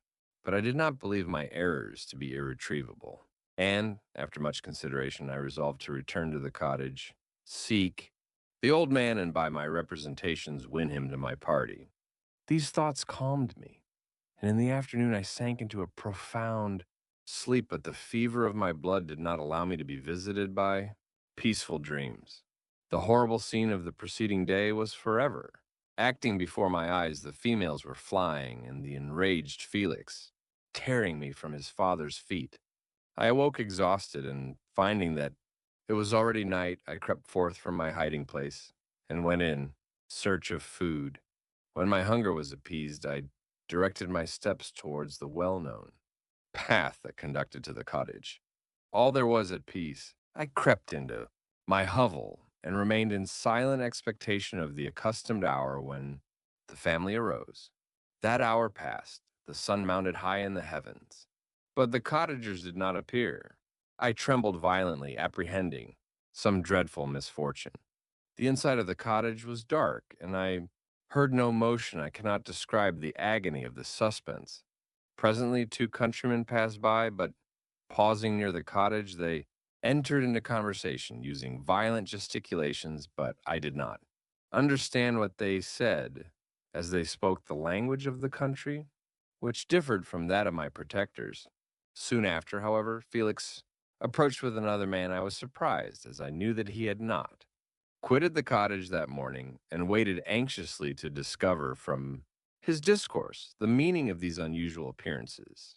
"Do you consider," said his companion to him, "that you will be obliged to pay 3 months' rent and to lose the produce of your garden?" "I do not wish to take any unfair advantage, and I beg therefore that you will take some days to consider of your determination." "It is utterly useless," replied Felix. "We can never again inhabit your cottage.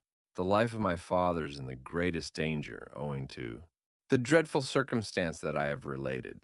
My wife and my sister will never recover their horror. I entreat you not to reason with me any more. Take possession of your tenement, and let me fly from this place." Felix trembled violently as he said this. He and his companion entered the cottage, in which they remained for a few minutes and then departed. I never saw any of the family of De Lacy more. I continued for the remainder of the day in my hovel in a state of utter and stupid despair. My protectors had departed and had broken the only link that held me to the world. For the first time, the feelings of revenge and hatred filled my bosom, and I did not strive to control them, but allowing myself to be borne away by the stream, I bent my mind towards injury and death. When I thought of my friends, of the mild voice of De Lacy, the gentle eyes of Agatha, and the exquisite beauty of the Arabian, these thoughts vanished, and a gush of tears somewhat soothed me. But again, when I reflected that they had spurned and deserted me, anger returned, a rage of anger, and unable to injure any thing human, I turned my fury towards inanimate objects. As night advanced, I placed a variety of combustibles around the cottage, and after having destroyed every vestige of cultivation in the garden, I waited with forced impatience until the moon had sunk to commence my operations. As the night advanced, a fierce wind arose from the woods and quickly dispersed the clouds that had loitered in the heavens. The blast tore along like a mighty avalanche and produced a kind of insanity in my spirits that burst all bounds of reason and reflection. I lighted the dry branch of a tree and danced with fury around the devoted cottage, my eyes still fixed on the western horizon, the edge of which the moon nearly touched. A part of its orb was at length hid, and I waved my brand it sunk, and, with a loud scream, I fired the straw and heath and bushes which I had collected. The wind fanned the fire, and the cottage was quickly enveloped by the flames, which clung to it and licked it with their forked and destroying tongues.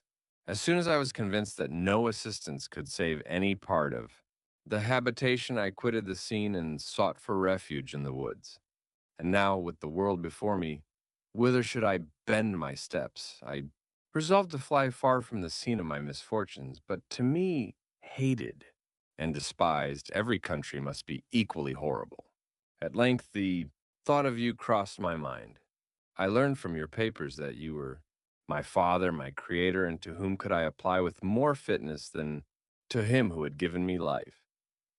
Among the lessons that Felix had bestowed upon Safety, geography had not been omitted. I had learned from these the relative situations of the different countries of the earth. You had mentioned Geneva as the name of your native town, and towards this place I resolved to proceed. But how was I to direct myself? I knew that I must travel in a southwesterly direction to reach my destination, but the sun was my only guide. I did not know the names of the towns that I was to pass through, nor could I ask information from a single human being, but I did not despair.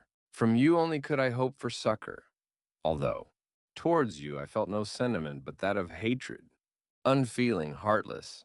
Creator, you had endowed me with perceptions and passions, and then cast me abroad an object for the scorn and horror of mankind, but on you only. Had I any claim for pity and redress, and from you I determined to seek that justice which I vainly attempted to gain from any other being that wore the human form. My travels were long, and the sufferings I endured intense. It was late, in autumn, when I quitted the district where I had so long resided. I traveled only at night, fearful of encountering the visage of a human being. Nature decayed around me, and the sun became heatless rain, and snow poured around me. Mighty rivers were frozen the surface of the earth was hard and chill and bare, and I found no shelter. O earth, how often did I imprecate curses on the cause of my being? The mildness of my nature had fled, and all within me was turned to gall and bitterness. The nearer I approached to your habitation, the more deeply did I feel the spirit of revenge enkindled in my heart. Snow fell, and the waters were hardened, but I rested not. A few incidents now and then directed me, and I possessed a map of the country, but I often wandered wide from my path.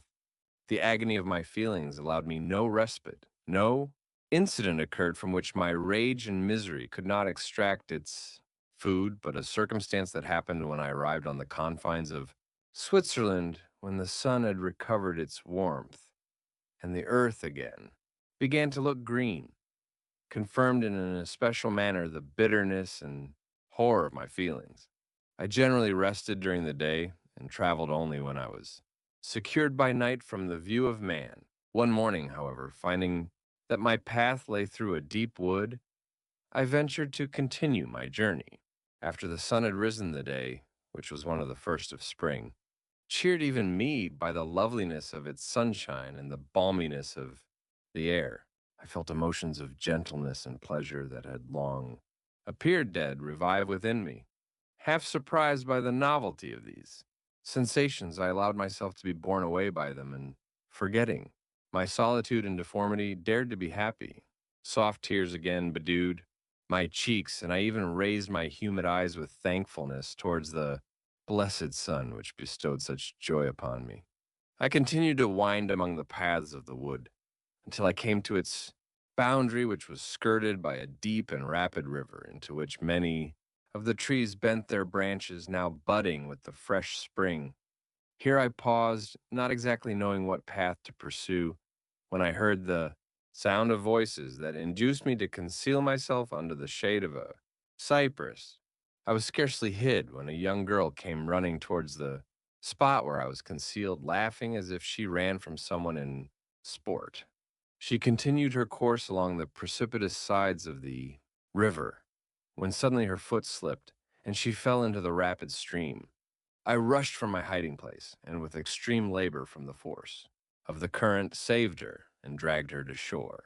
She was senseless, and I endeavored by every means in my power to restore animation, when I was suddenly interrupted by the approach of a rustic who was probably the person from whom she had playfully fled. On seeing me, he darted towards me, and tearing the girl from my arms, hastened towards the deeper parts of the wood. I followed speedily, I hardly knew why. But when the man saw me draw near, he aimed a gun which he carried at my body and fired. I sunk to the ground, and my injurer, with increased swiftness, escaped into the wood. This was then the reward of my benevolence. I had saved a human being from destruction, and as a recompense, I now writhed under the miserable pain of a wound which shattered the flesh and bone. The feelings of kindness and gentleness, which I had entertained but a few moments before, gave place to hellish rage and gnashing of teeth. Inflamed by pain, I vowed eternal hatred and vengeance to all mankind. But the agony of my wound overcame me. My pulses paused, and I fainted. For some weeks, I led a miserable life in the woods, endeavoring to cure the wound which I had received. The ball had entered my shoulder, and I knew not whether it had remained there or passed through. At any rate, I had no means of extracting it. My sufferings were augmented also by the oppressive sense of the injustice and ingratitude of their infliction. My daily vows rose for revenge, a deep and deadly revenge, such as would alone compensate for the outrages and anguish I had endured. After some weeks, my wound healed, and I continued my journey. The labors I endured were no longer to be alleviated by the bright sun or gentle breezes of spring. All joy was but a mockery which insulted my desolate state and made me feel more painfully that I was not made for the enjoyment of pleasure. But my toils now drew near a close, and 2 months from this time I reached the environs of Geneva. It was evening when I arrived, and I retired to a hiding place among the fields that surround it to meditate in what manner I should apply to you. I was oppressed by fatigue and hunger, and far too unhappy to enjoy the gentle breezes of evening or the prospect of the sun setting behind the stupendous mountains of Jura. At this time, a slight sleep relieved me from the pain of reflection, which was disturbed by the approach of a beautiful child who came running into the recess I had chosen with all the sportiveness of infancy. Suddenly, as I gazed on him, an idea seized me that this little creature was unprejudiced and had lived too short a time to have imbibed a horror of deformity. If, therefore, I could seize him and educate him as my companion and friend, I should not be so desolate in this peopled earth. Urged by this impulse, I seized on the boy as he passed and drew him towards me. As soon as he beheld my form, he placed his hands before his eyes and uttered a shrill scream. I drew his hand forcibly from his face and said, "Child, what is the meaning of this? I do not intend to hurt you. Listen to me." He struggled violently. "Let me go," he cried. "Monster, ugly wretch. You wish to eat me and tear me to pieces. You are an ogre. Let me go, or I will tell my papa. Boy, you will never see your father again. You must come with me." "A hideous monster. Let me go. My papa is a syndicate, is M. Frankenstein, he would punish you. You dare not keep me. Frankenstein, you belong then to my enemy, to him towards whom I have sworn eternal revenge. You shall be my first victim." The child still struggled and loaded me with epithets which carried despair to my heart. I grasped his throat to silence him, and in a moment he lay dead at my feet. I gazed on my victim, and my heart swelled with exultation and hellish triumph. Clapping my hands, I exclaimed, "I, too, can create desolation. My enemy is not impregnable. This death will carry despair to him, and a thousand other miseries shall torment and destroy him." As I fixed my eyes on the child, I saw something glittering on his breast. I took it was a portrait of a most lovely woman. In spite of my malignity, it softened and attracted me. For a few moments, I gazed with delight on her dark eyes, fringed by deep lashes, and her lovely lips. But presently my rage returned. I remembered that I was forever deprived of the delights that such beautiful creatures could bestow, and that she whose resemblance I contemplated would, in regarding me, have changed that air of divine benignity to one expressive of disgust and affright.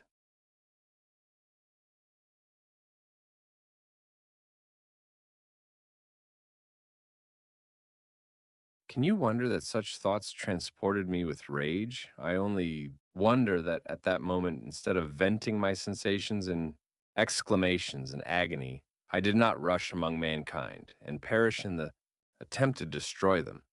While I was overcome by these feelings, I left the spot where I had committed the murder, and was seeking a more secluded hiding place when I perceived a woman passing near me.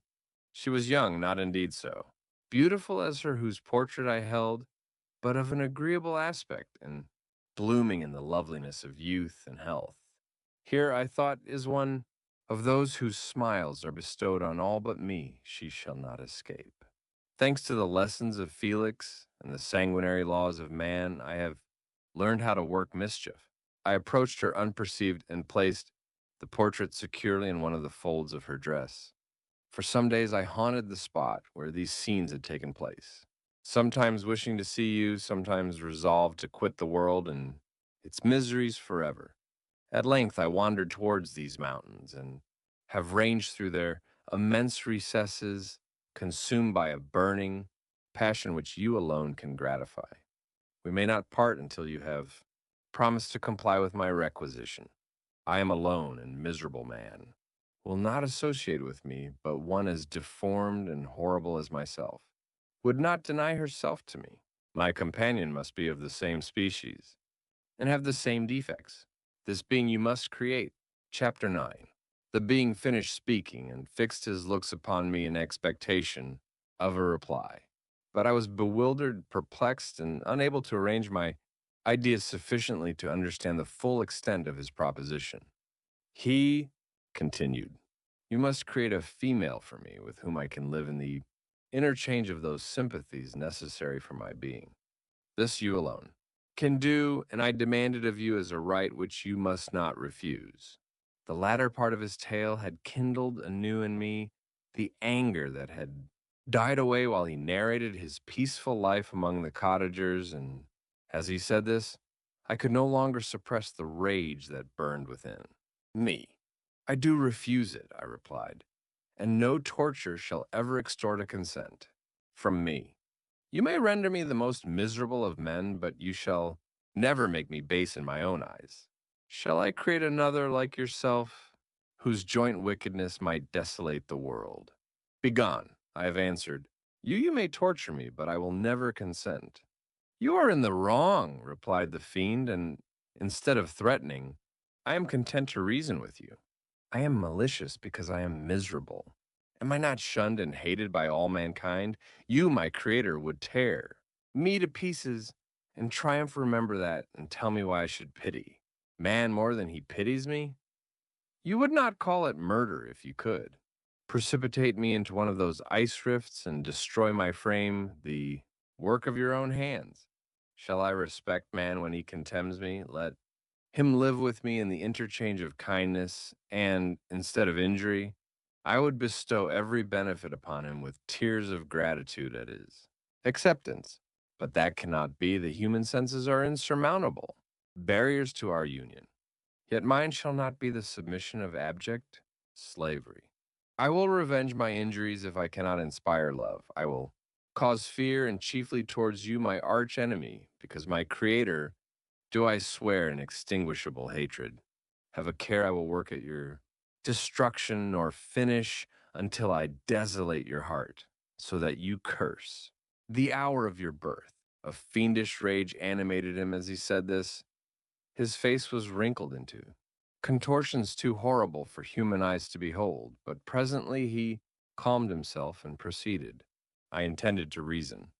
This passion is detrimental to me, for you do not reflect that you are the cause of its excess. If any being felt emotions of benevolence towards me, I should return them an hundred and an hundredfold for that one creature's sake. I would make peace with the whole kind, but I now indulge in dreams of bliss that cannot be realized. What I ask of you is reasonable and moderate. I demand a creature of another sex, but as hideous as myself, the gratification is small, but it is all that I can receive, and it shall content me. It is true, we shall be monsters, cut off from all the world, but on that account we shall be more attached to one another. Our lives will not be happy, but they will be harmless and free from the misery I now feel. Oh, my Creator, make me happy. Let me feel gratitude towards you for one benefit. Let me see that I excite the sympathy of some existing thing. Do not deny me my request. I was moved. I shuddered when I thought of the possible consequences of My consent, but I felt that there was some justice in his argument. His tale and the feelings he now expressed proved him to be a creature of fine sensations. And did I not, as his maker, owe him all the portion of happiness that it was in my power to bestow? He saw my change of feeling and continued, "If you consent, neither you nor any other human being shall ever see us. Again, I will go to the vast wilds of South America. My food is not that. Of man I do not destroy the lamb and the kid to glut my appetite. Acorns and berries afford me sufficient nourishment. My companion will be of the same nature as myself, and will be content with the same fare. We shall make our bed of dried leaves, the sun will shine on us as on man, and will ripen our food. The picture I present to you is peaceful and human, and you must feel that you could deny it only in the wantonness of power and cruelty. Pitiless as you have been towards me, I now see compassion in your eyes. Let me seize the favorable moment and persuade you to promise what I so ardently desire." "You propose," replied I, "to fly from the habitations of man, to dwell in those wilds where the beasts of the field will be your only companions? How can you, who long for the love and sympathy of man, persevere in this exile? You will return and again seek their kindness, and you will meet with their detestation. Your evil passions will be renewed, and you will then have a companion to aid you in the task of destruction. This may not be ceased to argue the point, for I cannot consent. How inconstant are your feelings! But a moment ago you were moved by my representations, and why do you again harden yourself to my complaints? I swear to you by the earth which I inhabit, and by you that made me, that with the companion you bestow, I will quit the neighborhood of man and dwell, as it may chance, in the most savage of places. My evil passions will have fled, for I shall meet with sympathy. My life will flow quietly away, and in my dying moments I shall not curse my Maker. His words had a strange effect upon me. I compassionated him, and sometimes felt a wish to console him, but when I looked upon him, when I saw the filthy mass that moved and talked, my heart sickened, and my feelings were altered to those of horror and hatred. I tried to stifle these sensations. I thought that as I could not sympathize with him, I had no right to withhold from him the small portion of happiness which was yet in my power to bestow. "You swear," I said, "to be harmless, but have you not already shown a degree of malice that should reasonably make me distrust you? May not even this be a feint that will increase your triumph by affording a wider scope for your revenge? How is this? I thought I had moved your compassion, and yet you still refuse to bestow on me the only benefit that can soften my heart and render me harmless. If I have no ties and no affections, hatred and vice must be my portion. The love of another will destroy the cause of my crimes, and I shall become a thing of whose existence everyone will be ignorant. My vices are the children of a forced solitude that I abhor, and my virtues will necessarily arise when I live in communion with an equal. I shall feel the affections of a sensitive being and become linked to the chain of existence and events from which I am now excluded." I paused some time to reflect on all he had related and the various arguments which he had employed. I thought of the promise of virtues which he had displayed on the opening of his existence, and the subsequent blight of all kindly feeling by the loathing and scorn which his protectors had manifested towards him. His power and threats were not omitted in my calculations. A creature who could exist in the ice, caves of the glaciers, and hide himself from pursuit among the ridges of inaccessible precipices, was a being possessing faculties it would be vain to cope with.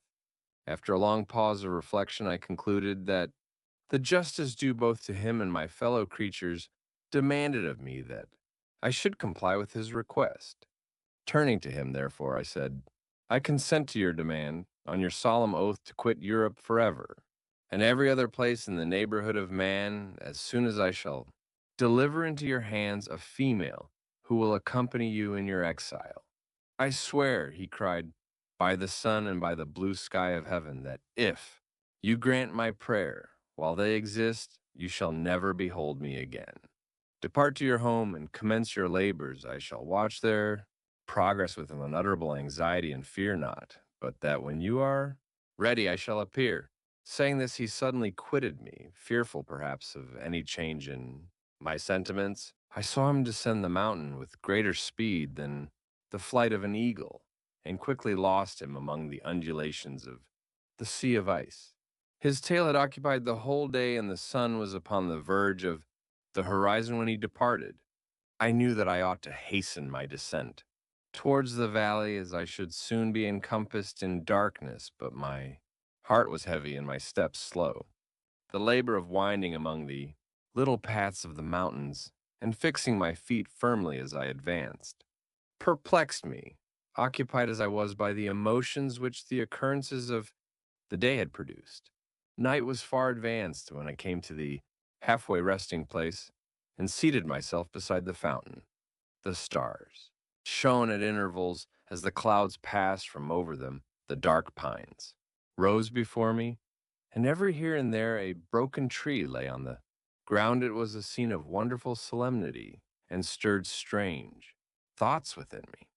I wept bitterly, and clasping my hands in agony, I exclaimed, "Oh, stars and clouds and winds, you're all about to mock me. If you really pity me, crush sensation and memory. Let me become as not, but if not, depart and leave me in darkness." These were wild and miserable thoughts, but I cannot describe to you how the eternal twinkling of the stars weighed upon me, and how I listened to every blast of wind as if it were a dull, ugly sirach on its way to consume me. Morning dawned before I arrived at the village of Chamonix, but my presence, so haggard and strange, hardly calmed the fears of my family, who had waited the whole night in anxious expectation of my return. The following day we returned to Geneva. The intention of my father in coming had been to divert my mind and to restore me to my lost tranquility, but the medicine had been fatal, and unable to account for the excess of misery I appeared to suffer, he hastened to return home, hoping the quiet and monotony of a domestic life would by degrees alleviate my sufferings from whatsoever cause they might spring. For myself, I was passive in all their arrangements, and the gentle affection of my beloved Elizabeth was inadequate to draw me from the depth of my despair. The promise I had made to the daemon weighed upon my mind like Dante's iron cowl on the heads of the hellish hypocrites. All pleasures of earth and sky passed before me like a dream, and that thought only had to me the reality of life. Can you wonder that sometimes a kind of insanity possessed me, or that I saw continually about me a multitude of filthy animals inflicting on me incessant torture that often extorted screams and bitter groans? By degrees, however, these feelings became calmed. I entered again into the everyday scene of life, if not with interest, at least with some degree of tranquility. End of Vol. 2. Vol. 3. London. Did I request thee, Maker, from my clay to mold me, man? Did I solicit thee from darkness to promote me? Paradise Lost. Chapter 1. Day after day, week after week, passed away on my return to Geneva, and I could not collect the courage to recommence my work. I feared the vengeance of the disappointed fiend, yet I was unable to overcome my repugnance to the task which was enjoined me. I found that I could not compose a female without again devoting several months to profound study and laborious disquisition. I had heard of some discoveries having been made by an English philosopher, the knowledge of which was material to my success, and I sometimes thought of obtaining my father's consent to visit England for this purpose, but I clung to every pretense of delay, and could not resolve to interrupt my returning tranquility. My health, which had hitherto declined, was now much restored, and my spirits, when unchecked by the memory of my unhappy promise, rose proportionably. My father saw this change with pleasure, and he turned his thoughts towards the best method of eradicating the remains of my melancholy, which every now and then would return by fits and with a devouring blackness overcast the approaching sunshine. At these moments, I took refuge in the most perfect solitude. I passed whole days on the lake alone in a little boat, watching the clouds and listening to the rippling of the waves, silent and listless. But the fresh air and bright sun seldom failed to restore me to some degree of composure, and on my return I met the salutations of my friends with a readier smile and a more cheerful heart. It was after my return from one of these rambles that my father, calling me aside, thus addressed me. I am happy to remark, my dear son, that you have resumed your former pleasures and seem to be returning to yourself, and yet you are still unhappy and still avoid our society. For some time I was lost in conjecture as to the cause of this, but yesterday an idea struck me, and if it is well founded, I conjure you to avow it. Reserve on such a point would be not only useless, but draw down treble misery on us all. I trembled violently at this exordium, and my father continued, I confess, my son, that I have always looked forward to your marriage, with your cousin as the tie of our domestic comfort and the stay of my declining years. You were attached to each other from your earliest infancy. You studied together and appeared in dispositions and tastes entirely suited to one another. But so blind is the experience of man that what I conceived to be the best assistance to my plan may have entirely destroyed it. You perhaps regard her as your sister without any wish that she might become your wife. Nay, you may have met with another whom you may love, and considering yourself as bound in honor to your cousin, this struggle may occasion the poignant misery which you appear to feel. My dear father, reassure yourself. I love my cousin tenderly and sincerely. I never saw any woman who excited, as Elizabeth does, my warmest admiration and affection.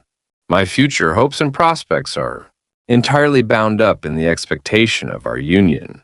The expression of your sentiments on this subject, my dear Victor, gives me more pleasure than I have for some time experienced.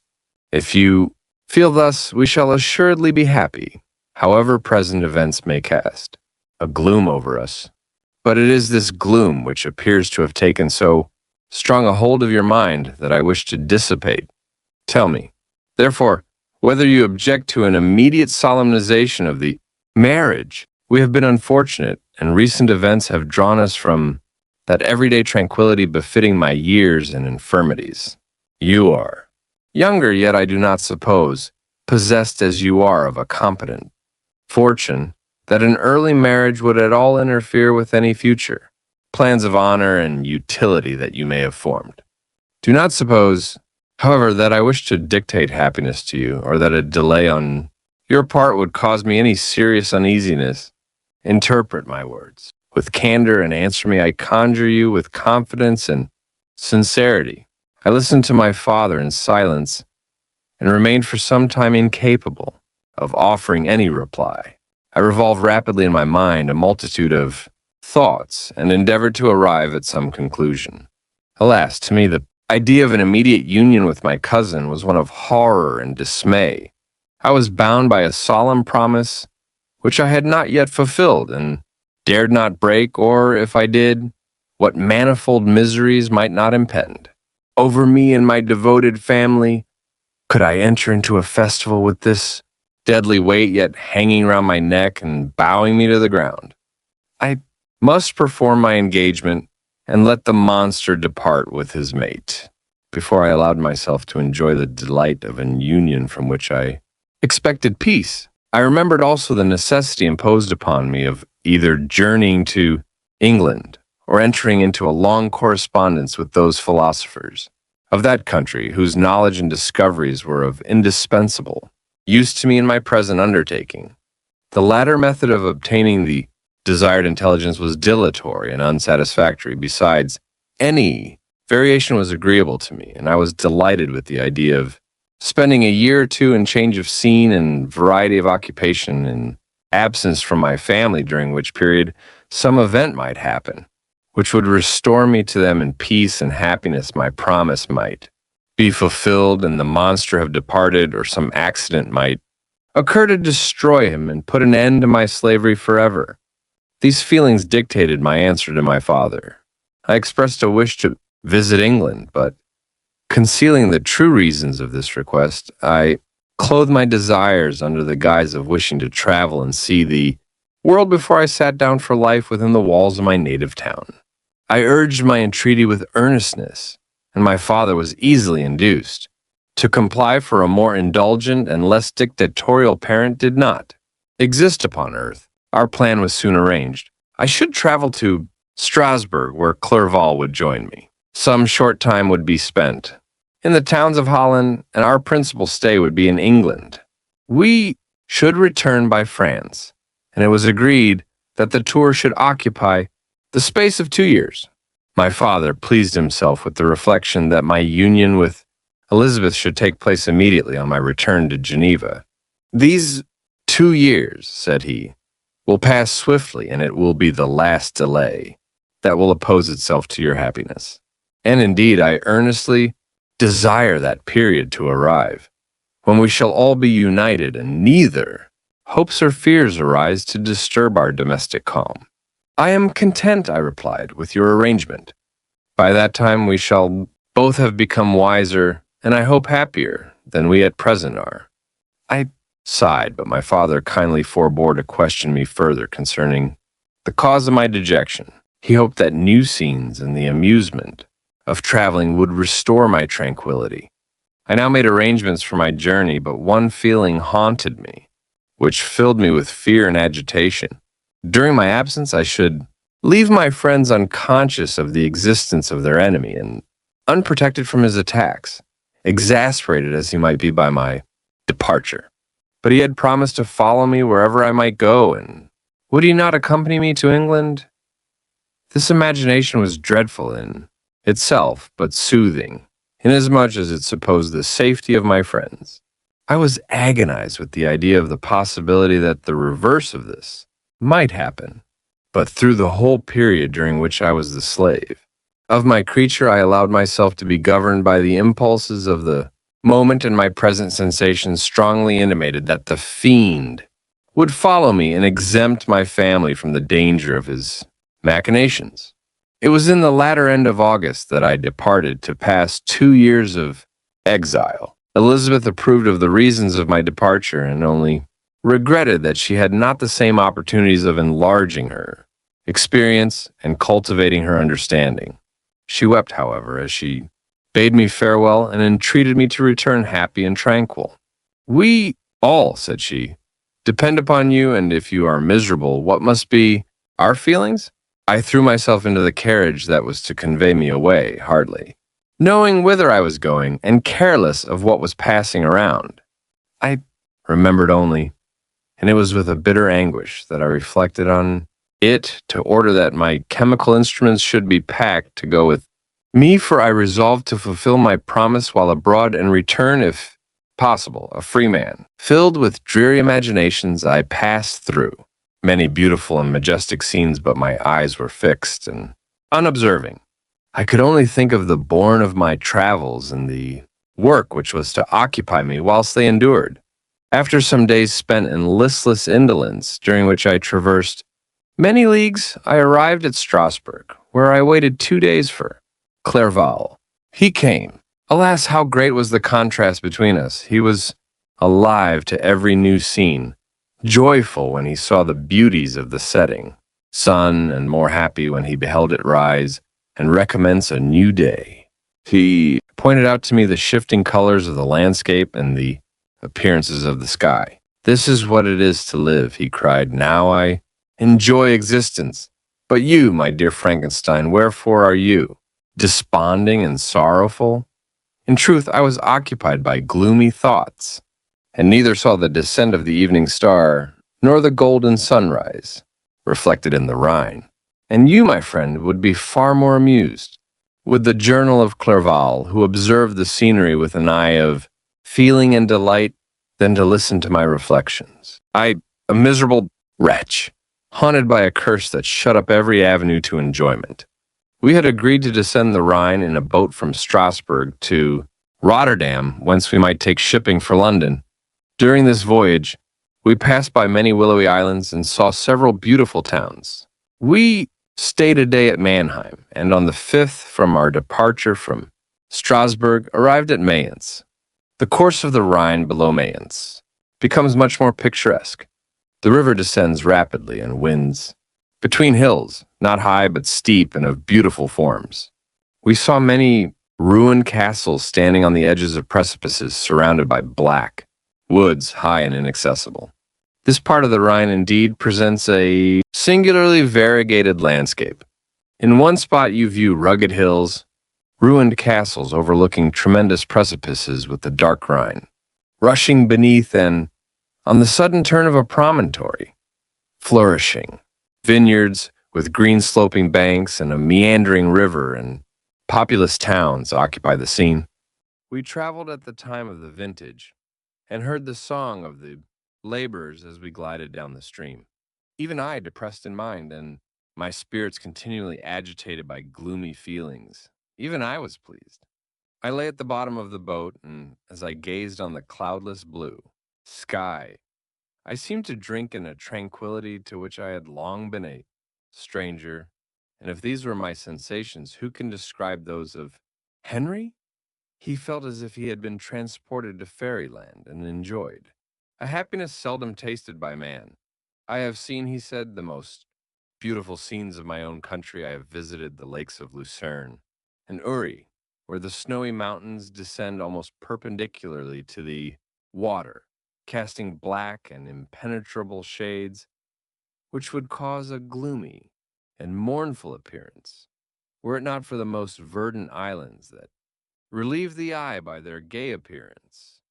I have seen this lake agitated by a tempest when the wind tore up whirlwinds of water and gave you an idea of what the water spout must be on the great ocean, and the waves dash with fury the base of the mountain, where the priest and his mistress were overwhelmed by an avalanche, and where their dying voices are still said to be heard amid the pauses of the nightly wind. I have seen the mountains of La Valais and the Pays de Vaud, but this country, Victor, pleases me more than all those wonders.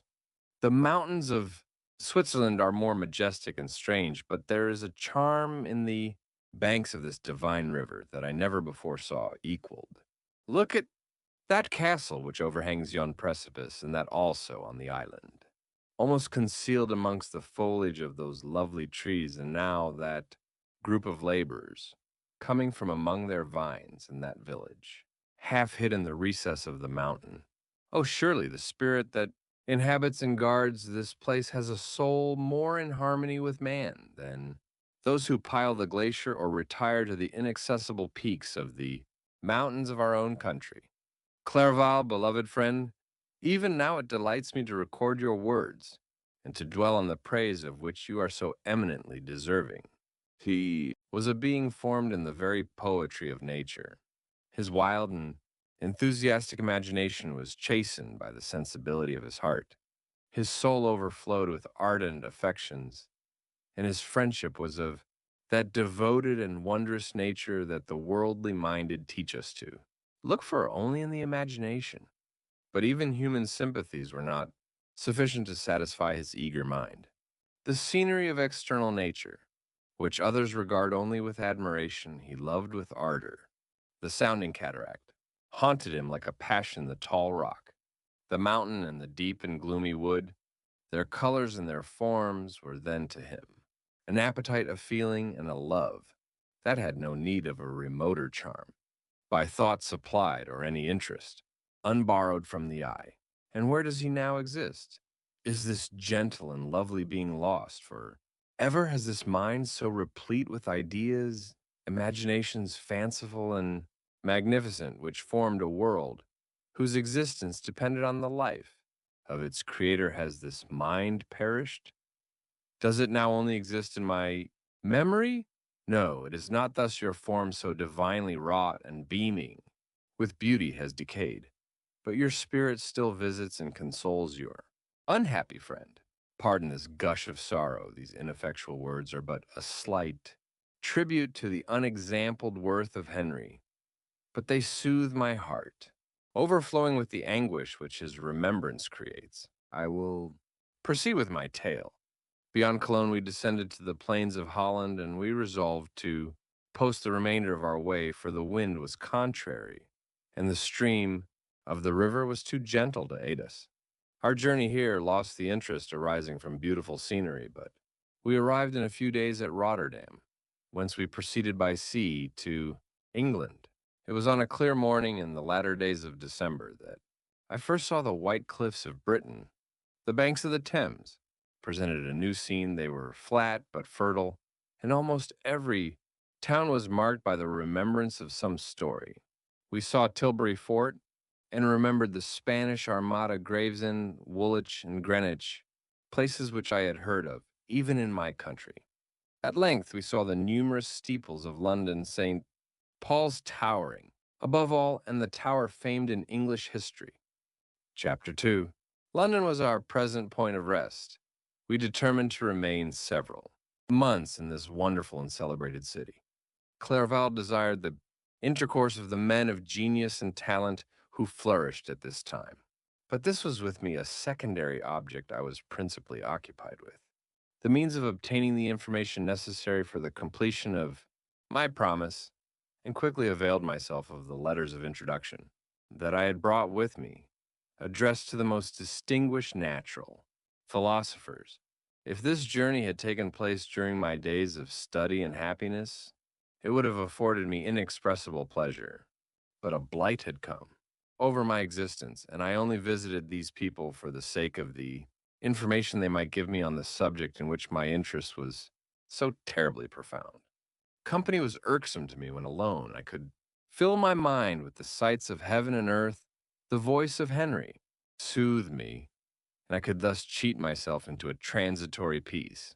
But busy, uninteresting, joyous faces brought back despair to my heart.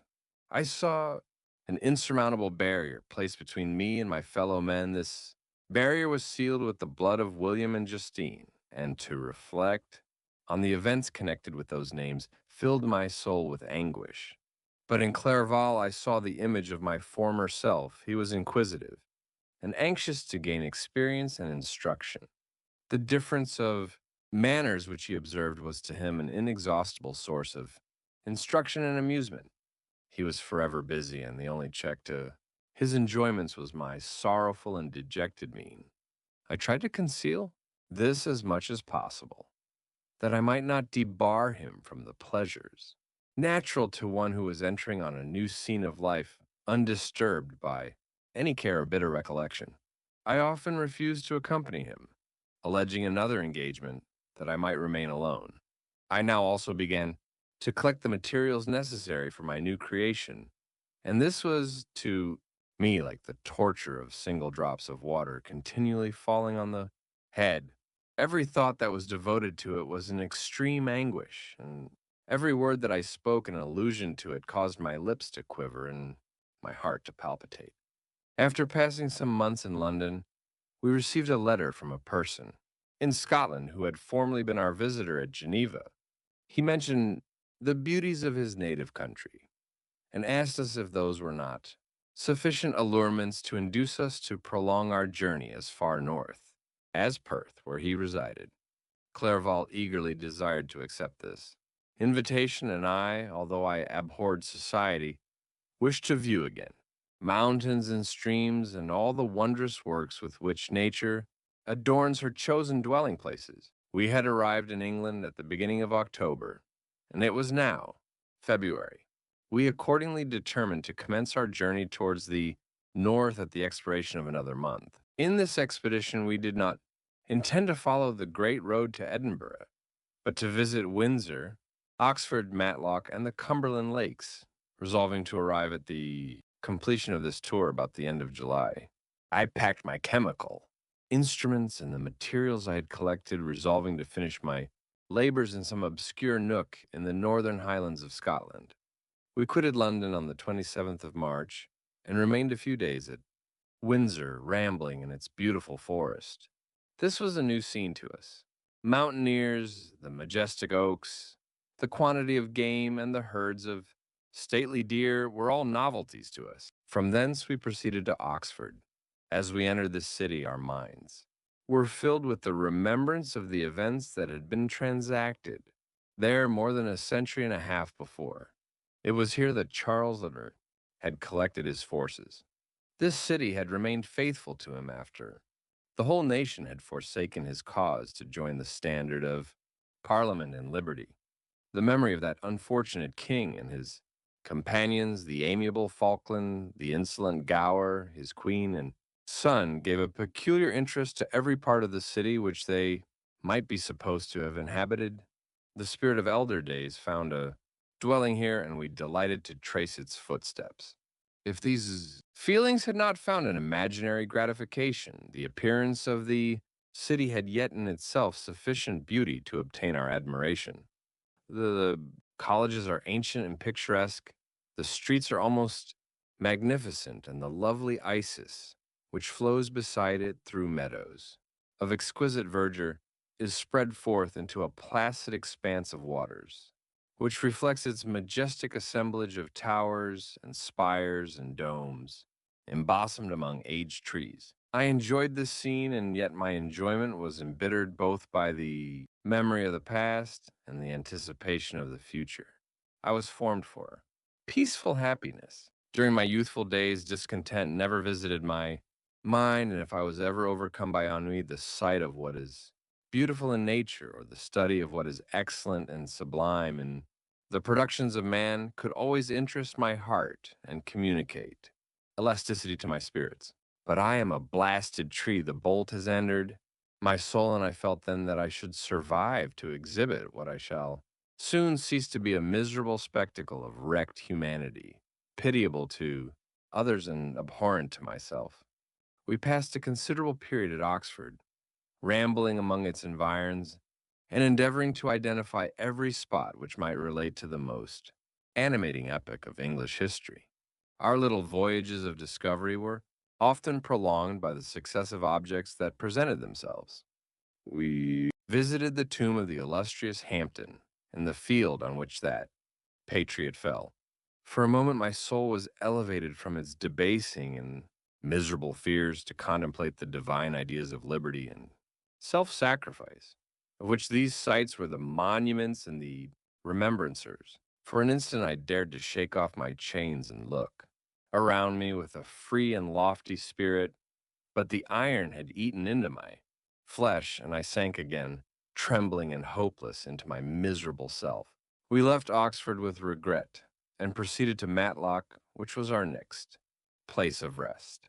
The country in the neighborhood of this village resembled to a greater degree the scenery of Switzerland, but every thing is on a lower scale, and the green hills want the crown of distant white Alps, which always attend on the piney mountains of my native country.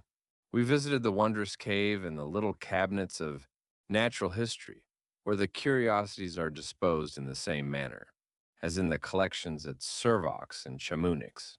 The latter name made me tremble when pronounced by Henry, and I hastened to quit Matlock, with which that terrible scene was thus associated. From Derby, still journeying northward, we passed 2 months in Cumberland and Westmoreland. I could now almost fancy myself among the Swiss mountains, the little patches of snow which yet lingered on the northern sides of the mountains, the lakes, and the dashing of the rocky streams were all familiar and dear sights to me. Here also we made some acquaintances who almost contrived to cheat me into happiness. The delight of Clerval was proportionably greater than mine. His mind expanded in the company of men of talent, and he found in his own nature greater capacities and resources than he could have imagined himself to have possessed while he associated with his inferiors. I could pass my life here, said he to me, and among these mountains I should scarcely regret Switzerland and the Rhine. But he found that a traveler's life is one that includes much pain amidst its enjoyments. His feelings are forever on the stretch, and when he begins to sink into repose, he finds himself obliged to quit that on which he rests in pleasure for something new, which again engages his attention, and which also he forsakes for other novelties. We had scarcely visited the various lakes of Cumberland and Westmoreland, and conceived an affection for some of the inhabitants. when the period of our appointment with our Scotch friend approached, and we left them to travel on. For my own part, I was not sorry. I had now neglected my promise for some time, and I feared the effects of the Damon's disappointment. He might remain in Switzerland and wreak his vengeance on my relatives. This idea pursued me and tormented me at every moment from which I might otherwise have snatched repose and peace. I waited for my letters with feverish impatience. If they were delayed, I was miserable and overcome by 1,000 fears, and when they arrived and I saw the superscription of Elizabeth or my father, I hardly dared to read and ascertain my fate. Sometimes I thought that the fiend followed me and might expedite my remissness by murdering my companion. When these thoughts possessed me, I would not quit Henry for a moment, but followed him as his shadow to protect him from the fancied rage of his destroyer. I felt as if I had committed some great crime, the consciousness of which haunted me. I was guiltless, but I had indeed drawn down a horrible curse upon my head, as mortal as that of crime. I visited Edinburgh with languid eyes and mind, and yet that city might have interested the most unfortunate being. Clerval did not like it so well as Oxford, for the antiquity of the latter city was more pleasing to him.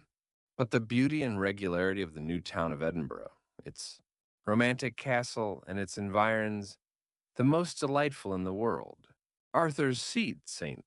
Bernard's Well, and the Pentland Hills compensated him for the change and filled him with cheerfulness and admiration. But I was impatient to arrive at the termination of my journey. We left Edinburgh in a week, passing through Cupar, St. Andrews, and along the banks of the Tay to Perth, where our friend expected us.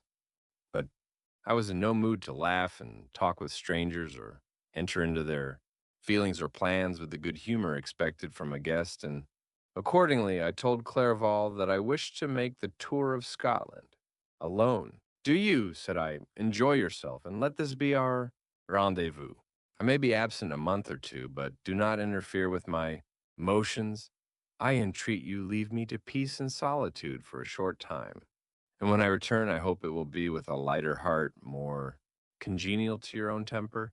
Henry wished to dissuade me, but seeing me bent on this plan, ceased to remonstrate. He entreated me to write often. "I had rather be with you," he said, "in your solitary rambles, than with these Scotch people, whom I do not know. Hasten then, my dear friend, to return, that I may again feel myself somewhat at home, which I cannot do in your absence." Having parted from my friend, I determined to visit some remote spot of Scotland and finish my work in solitude. I did not doubt but that the monster followed me and would discover himself to me when I should have finished, that he might receive his companion. With this resolution, I traversed the northern highlands and fixed on one of the remotest of the Orkneys as the scene labors. It was a place fitted for such a work, being hardly more than a rock whose high sides were continually beaten upon by the waves. The soil was barren, scarcely affording pasture for a few miserable cows and oatmeal for its inhabitants, which consisted of 5 persons, whose gaunt and scraggy limbs gave tokens of their miserable fare. Vegetables and bread, when they indulged in such luxuries, and even fresh water was to be procured from the mainland, which was about 5 miles distant. On the whole island there were but 3 miserable huts, and one of these was vacant when I arrived. This I hired.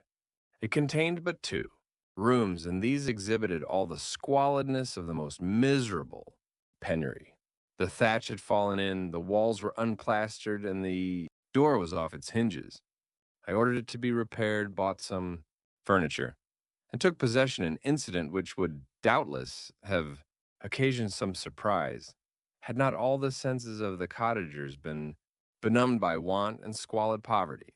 As it was, I lived ungazed at and unmolested, hardly thanked for the pittance of food and clothes which I gave so much to suffering blunt even the coarsest sensations of men.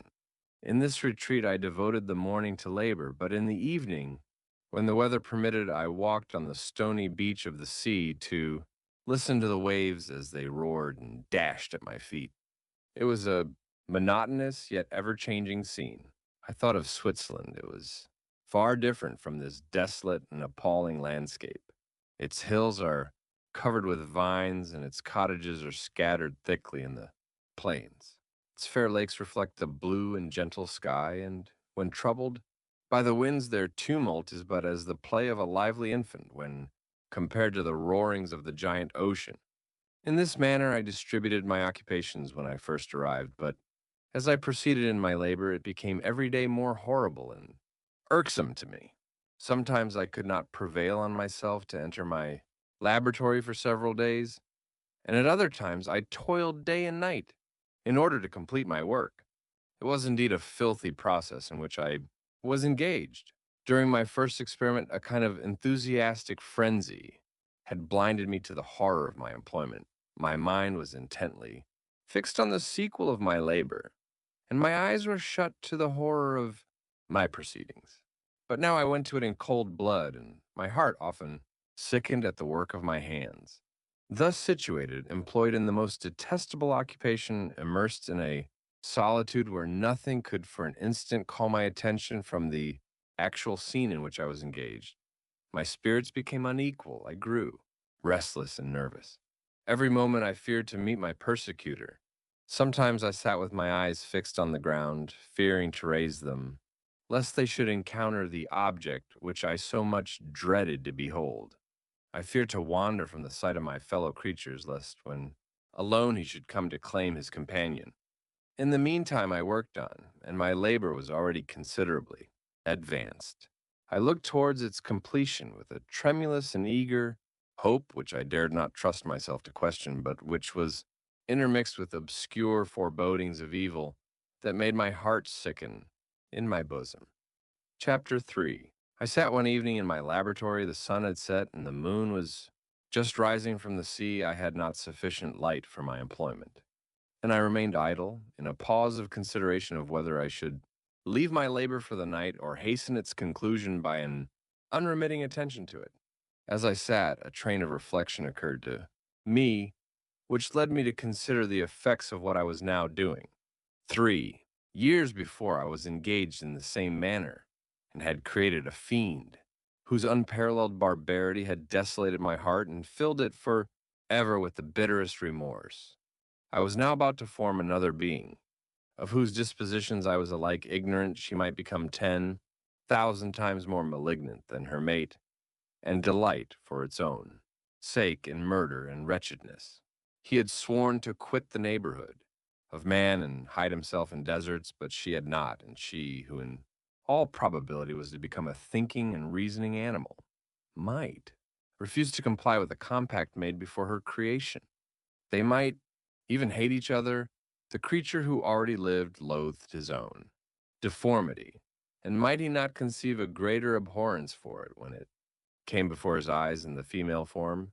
She also might turn with disgust from him to the superior beauty of man. She might quit him, and he be again alone, exasperated by the fresh provocation of being deserted by one of his own species, even if they were to leave Europe and inhabit the deserts of the New World. Yet one of the first results of those sympathies for which the demon thirsted would be children, and a race of devils would be propagated upon the earth, who might make the very existence of the species of man a condition precarious and full of terror.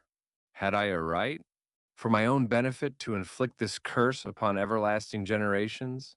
I had before been moved by the sophisms of the being I had created. I had been struck senseless by his fiendish threats. But now, for the first time, the wickedness of my promise burst upon me. I shuddered to think that future ages might curse me as their pest, whose selfishness had not hesitated to buy its own peace at the price, perhaps, of the existence of the whole human race. I trembled, and my heart failed within me when, on looking up, I saw, by the light of the moon, the daemon at the casement. A ghastly grin wrinkled his lips as he gazed on me, where I sat fulfilling the task which he had allotted to me. Yes, he had followed me in my travels. He had loitered in forests, hid himself in caves, or taken refuge in wide and desert heaths, and he now came to mark my progress and claim the fulfillment of my promise. As I looked on him, his countenance expressed the utmost extent of malice and treachery. I thought with a sensation of madness on my promise of creating another like to him, and trembling with passion, tore to pieces the thing on which I was engaged. The wretch saw me destroy the creature on whose future existence he depended for. Happiness, and with a howl of devilish despair and revenge, withdrew. I left the room and, locking the door, made a solemn vow in my own heart never to resume my labors, and then, with trembling steps, I sought my own apartment. I was alone, none were near me to dissipate the gloom and relieve me from the sickening oppression of the most terrible reveries. Several hours passed, and I remained near my window gazing on the sea. It was almost motionless, for the winds were hushed, and all nature reposed under the eye of the quiet moon. A few fishing vessels alone specked the water, and now and then the gentle breeze wafted the sound of voices as the fishermen called to one another. I felt the silence, although I was hardly conscious of its extreme profundity, until my ear was suddenly arrested by the paddling of oars near the shore, and a person landed close to my house. In a few minutes after, I heard the creaking of my door as if someone endeavored to open it softly. I trembled from head to foot. I felt a presentiment of who it was, and wished to rouse one of the peasants who dwelt in a cottage not far from mine, but I was overcome by the sensation of helplessness, so often felt in frightful dreams when you in vain endeavor to fly from an impending danger, and was rooted to the spot. Presently I heard the sound of footsteps along the passage. The door opened, and the wretch whom I dreaded appeared. Shutting the door, he approached me and said in a smothered voice, "You have destroyed the work which you began. What is it that you intend? Do you dare to break your promise? I have endured toil and misery. I left Switzerland with you. I crept along the shores of the Rhine, among its willow islands, and over the summits of its hills. I have dwelt many months in the heaths of England and among the deserts of Scotland. I have endured incalculable fatigue and cold and hunger. Do you dare destroy my hopes? Begone! I do break my promise. Never will I create another like yourself, equal in deformity and wickedness. Slave, I before reasoned with you, but you have proved yourself unworthy of my condescension. Remember that I have power, you believe yourself miserable, but I can make you so wretched that the light of day will be hateful to you. You are my creator, but I am your master. Obey. The hour of my weakness is past, and the period of your power is arrived. Your threats cannot move me to do an act of wickedness, but they confirm me in a resolution of not creating you a companion in vice. Shall I in cool blood set loose upon the earth a daemon whose delight is in death and wretchedness? Begone, I am firm, and your words will only exasperate my rage. The monster saw my determination in my face and gnashed his teeth in the impotence of anger. Shall each man, cried he, find a wife for his bosom, and each beast have his mate, and I be alone? I had feelings of affection, and they were requited by detestation and scorn. Man, you may hate, but beware. Your hours will pass in dread and misery, and soon the bolt will fall which must ravish from you your happiness forever. Are you to be happy while I grovel in the intensity of my wretchedness? You can blast my other passions, but revenge remains revenge henceforth. Dearer than light or food, I may die, but first you, my tyrant and tormentor, shall curse the sun that gazes on your misery. Beware, for I'm fearless and therefore powerful. I will watch with the wiliness of a snake that I may sting with its venom. Man, you shall repent of the injuries you inflict. Devils, cease and do not poison the air with these sounds of malice. I have declared my resolution to you, and I am no coward to bend beneath. Words, leave me, I am inexorable. It is well. I go, but remember, I shall be with you on your wedding night. I started forward and exclaimed, Villain! Before you sign my death warrant, be sure that you are yourself safe. I would have seized him, but he eluded me and quitted the house with precipitation. In a few moments, I saw him in his boat, which shot across the waters with an arrowy swiftness and was soon lost amidst the waves. All was again silent, but his words rung in my ears. I burned with rage to pursue the murder of my peace and precipitate him into the ocean. I walked up and down my room hastily and perturbed, while my imagination conjured up 1,000 images to torment and sting me. Why had I not followed him and closed with him in mortal strife? But I had suffered him to depart, and he had directed his course towards the mainland. I shuddered to think who might be the next victim sacrificed to his insatiate revenge. And then I thought again of his words, "I will be with you on your wedding night." That then was the period fixed for the fulfillment of my destiny. In that hour I should die, and at once satisfy and extinguish his malice. The prospect did not move me to fear yet. When I thought of my beloved Elizabeth, of her tears and endless sorrow when she should find her lover so barbarously snatched from her, tears, the first I had shed for many months, streamed from my eyes, and I resolved not to fall before my enemy without a bitter struggle. The night passed away, and the sun rose from the ocean. My feelings became calmer, if it may be called calmness, when the violence of rage sinks into the depths of despair. I left the house, the horrid scene of the last night's contention, and walked on the beach of the sea, which I almost regarded as an insuperable barrier between me and my fellow creatures. Nay, a wish that such should prove the fact stole across me. I desired that I might pass my life on that barren rock, wearily, it is true, but uninterrupted by any sudden shock of misery. If I returned, it was to be sacrificed, or to see those whom I most loved die under the grasp of a daemon whom I had myself created. I walked about the isle like a restless spectre, separated from all it, loved and miserable in the separation. When it became noon and the sun rose higher, I lay down on the grass and was overpowered by a deep sleep. I had been awake the whole of the preceding night. My nerves were agitated and my eyes inflamed by watching and misery. The sleep into which I now sunk refreshed me, and when I awoke, I again felt as if I belonged to a race of human beings like myself, and I began to reflect upon what had passed with greater composure. Yet still the words of the fiend rung in my ears like a death knell. They appeared like a dream, yet distinct and oppressive as a reality. The sun had far descended, and I still sat on the shore, satisfying my appetite, which had become ravenous, with an oaten cake, when I saw a fishing boat land close to me, and one of the men brought me a packet.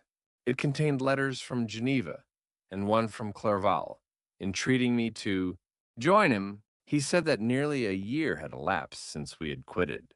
Switzerland and France was yet unvisited. He entreated me, therefore, to leave my solitary isle and meet him at Perth in a week from that, time when we might arrange the plan of our future proceedings. This letter in a degree recalled me to life, and I determined to quit my island at the expiration of 2 days.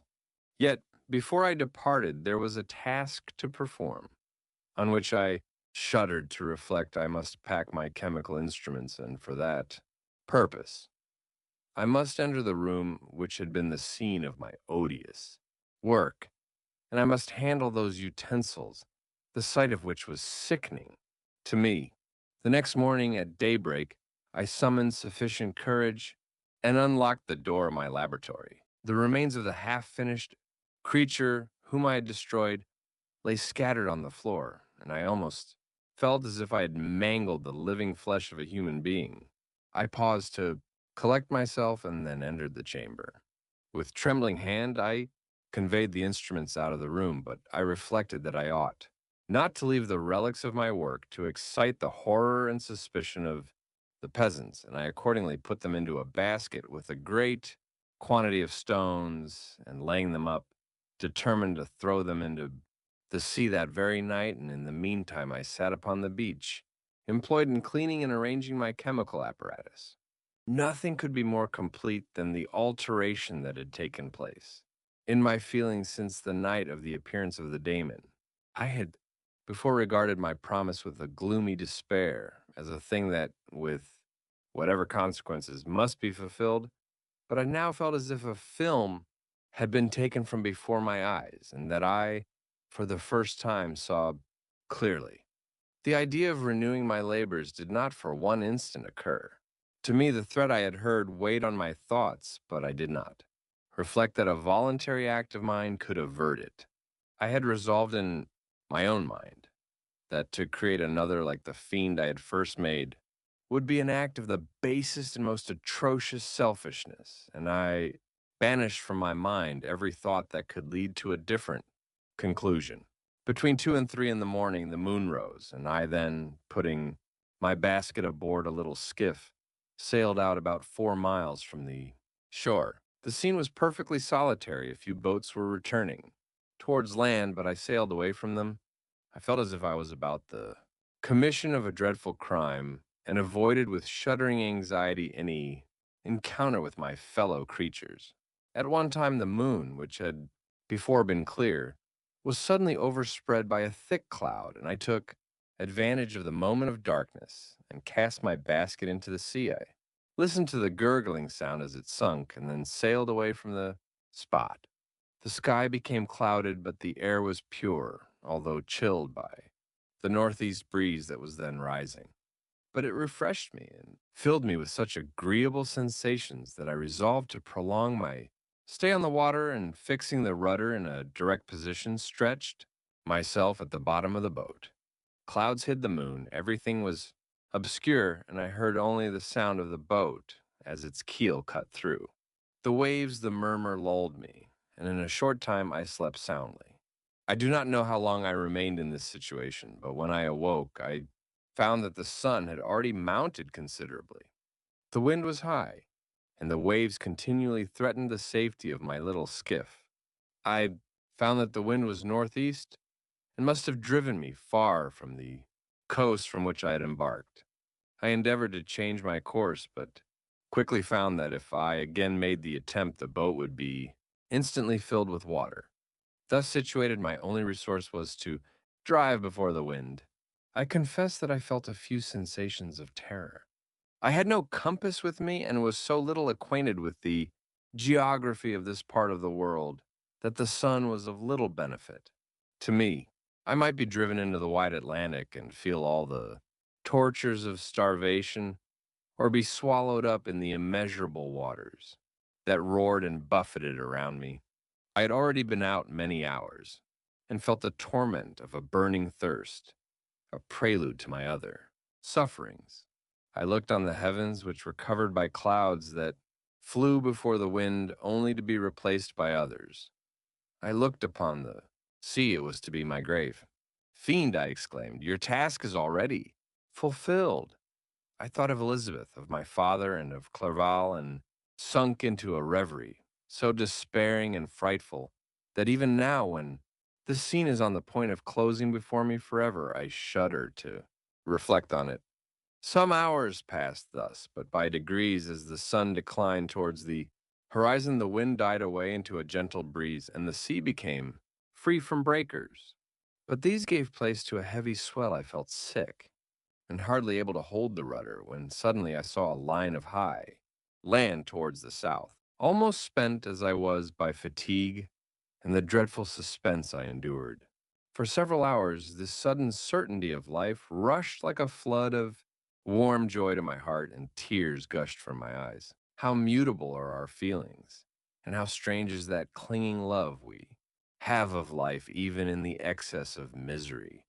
I constructed another sail with a part of my dress and eagerly steered my course towards the land. It had a wild and rocky appearance, but as I approached nearer, I easily perceived the traces of cultivation. I saw vessels near the shore and found myself suddenly transported back to the neighborhood of civilized man. I eagerly traced the windings of the land and hailed the steeple, which I at length saw issuing from behind a small promontory. As I was in a state of extreme debility, I resolved to sail directly towards the town as a place where I could most easily procure nourishment. Fortunately, I had money with me. As I turned the promontory, I perceived a small, neat town and a good harbor, which I entered, my heart bounding with joy at my unexpected escape. As I was occupied in fixing the boat and arranging the sails, several people crowded towards the spot. They seemed very much surprised at my appearance, but instead of offering me any assistance, whispered, together with gestures that at any other time might have produced in me a slight sensation of alarm.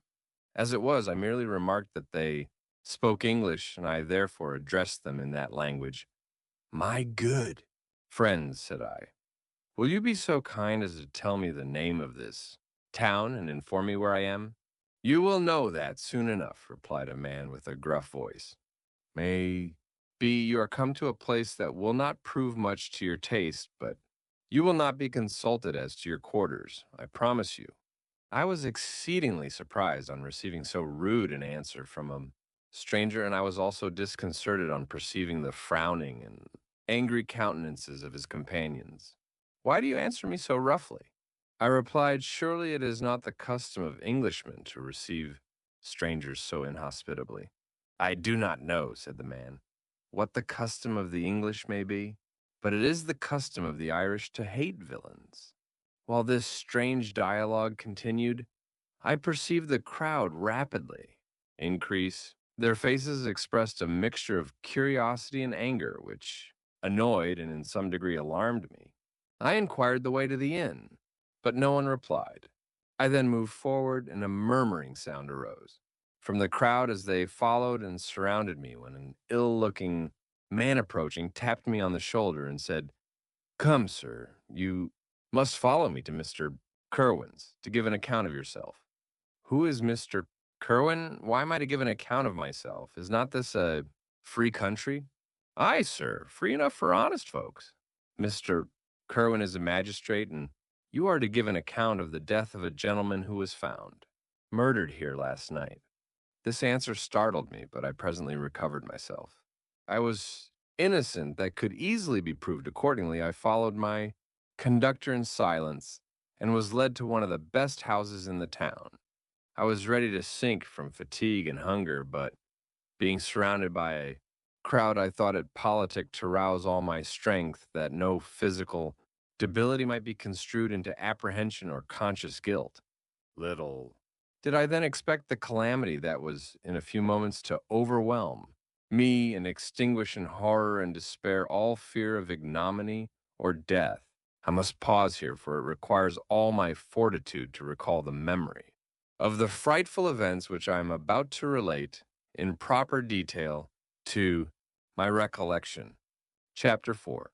I was soon introduced into the presence of the magistrate, an old, benevolent man with calm and mild manners. He looked upon me, however, with some degree of severity, and then, turning towards my conductors, he asked who appeared as witnesses on this occasion.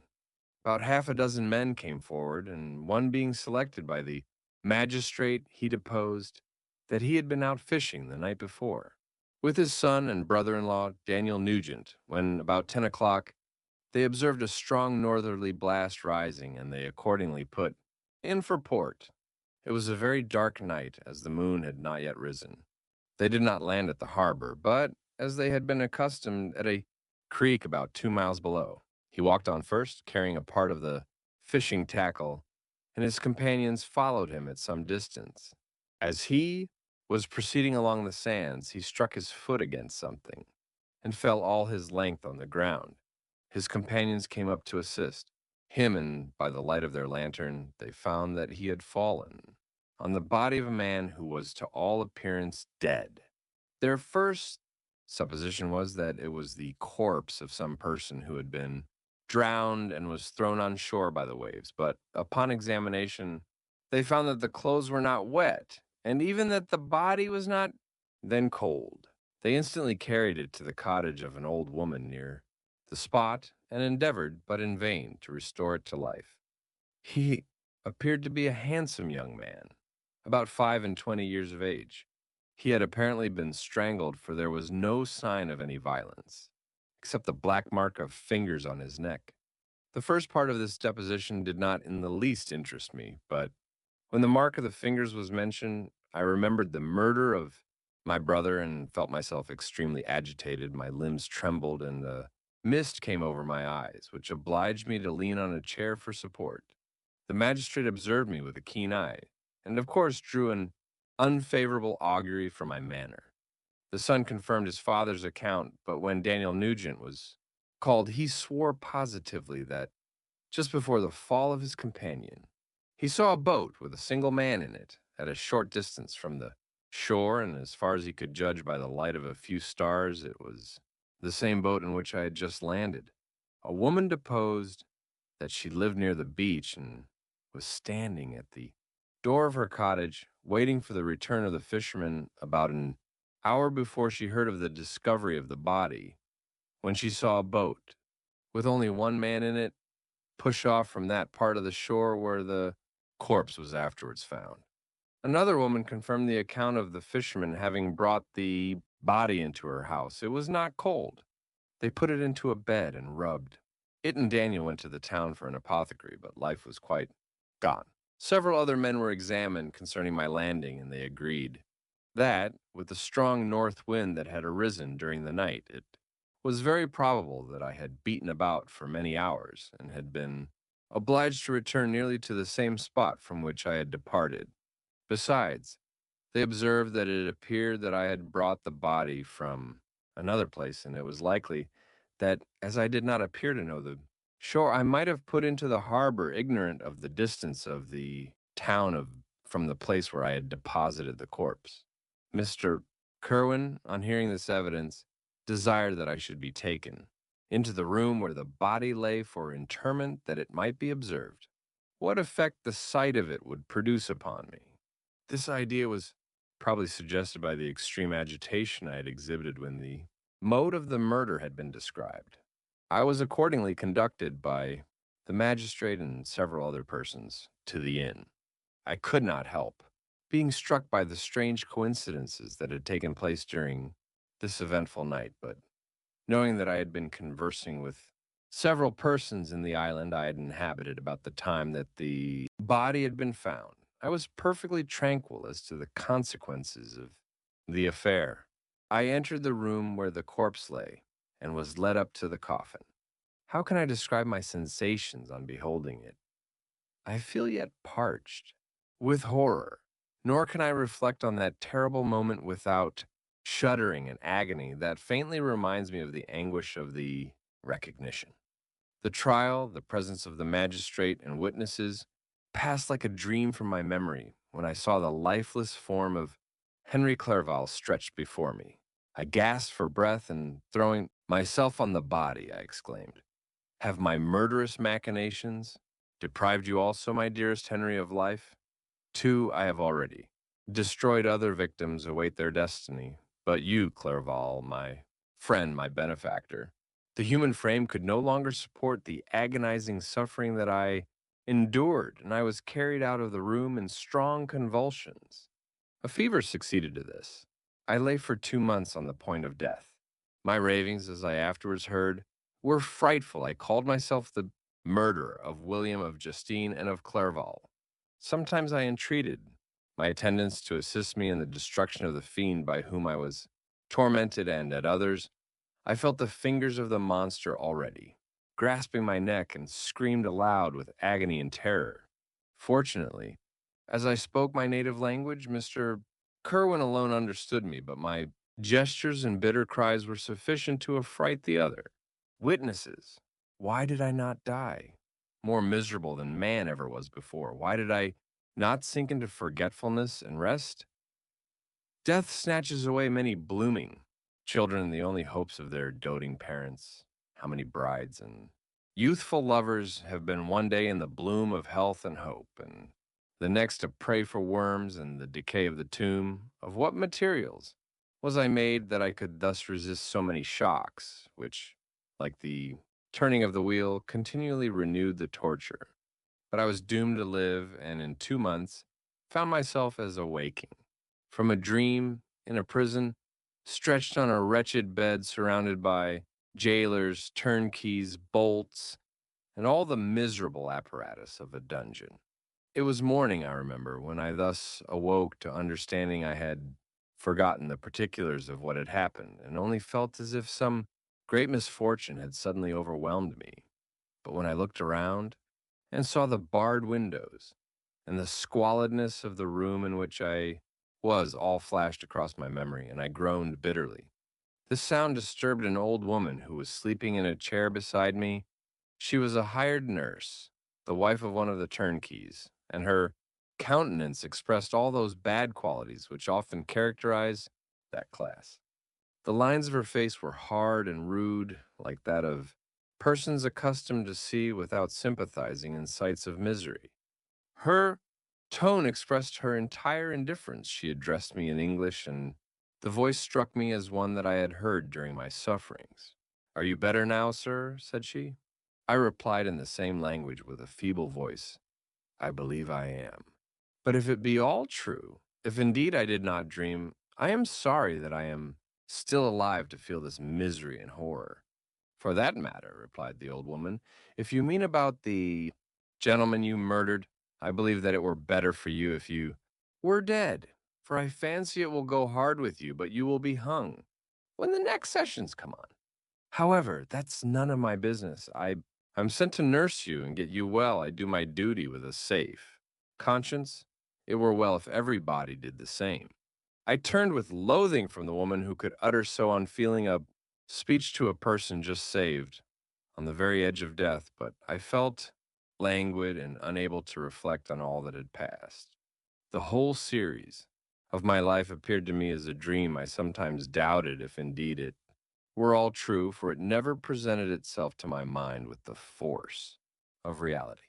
As the images that floated before me became more distinct, I grew feverish. A darkness pressed around me. No one was near me who soothed me with the gentle voice of love. No dear hand supported me. The physician came and prescribed medicines, and the old woman prepared them for me, but utter carelessness was visible in the first, and the expression of brutality was strongly marked in the visage of the second. Who could be interested in the fate of a murderer but the hangman who would gain his fee? These were my first reflections, but I soon learned that Mr. Kerwin had shown me extreme kindness. He had caused the best room in the prison to be prepared for me. Wretched indeed was the best, and it was he who had provided a physician and a nurse. It is true, he seldom came to see me, for although he ardently desired to relieve the sufferings of every human creature, he did not wish to be present at the agonies and miserable ravings of a murderer. He came, therefore, sometimes to see that I was not neglected, but his visits were short and at long intervals. One day, when I was gradually recovering, I was seated in a chair, my eyes half open and my cheeks livid like those in death. I was overcome by gloom and misery, and often reflected I had better seek death than remain miserably pent up only to be let loose in a world replete with wretchedness. At one time, I considered whether I should not declare myself guilty and suffer the penalty of the law, less innocent than poor Justine had been. Such were my thoughts when the door of my apartment was opened and Mr. Kerwin entered. His countenance expressed sympathy and compassion. He drew a chair close to mine and addressed me in French. "I fear that this place is very shocking to you. Can I do anything to make you more comfortable?" "I thank you, but all that you mention is nothing to me on the whole. Earth, there is no comfort which I am capable of receiving. I know that the sympathy of a stranger can be but of little relief to one borne down as you are by so strange a misfortune. But you will, I hope, soon quit this melancholy abode, for doubtless evidence can easily be brought to free you from the criminal charge. That is my least concern. I am, by a course of strange events, become the most miserable of mortals. Persecuted and tortured as I am, and have been, can death be any evil to me? Nothing indeed could be more unfortunate and agonizing than the strange chances that have lately occurred.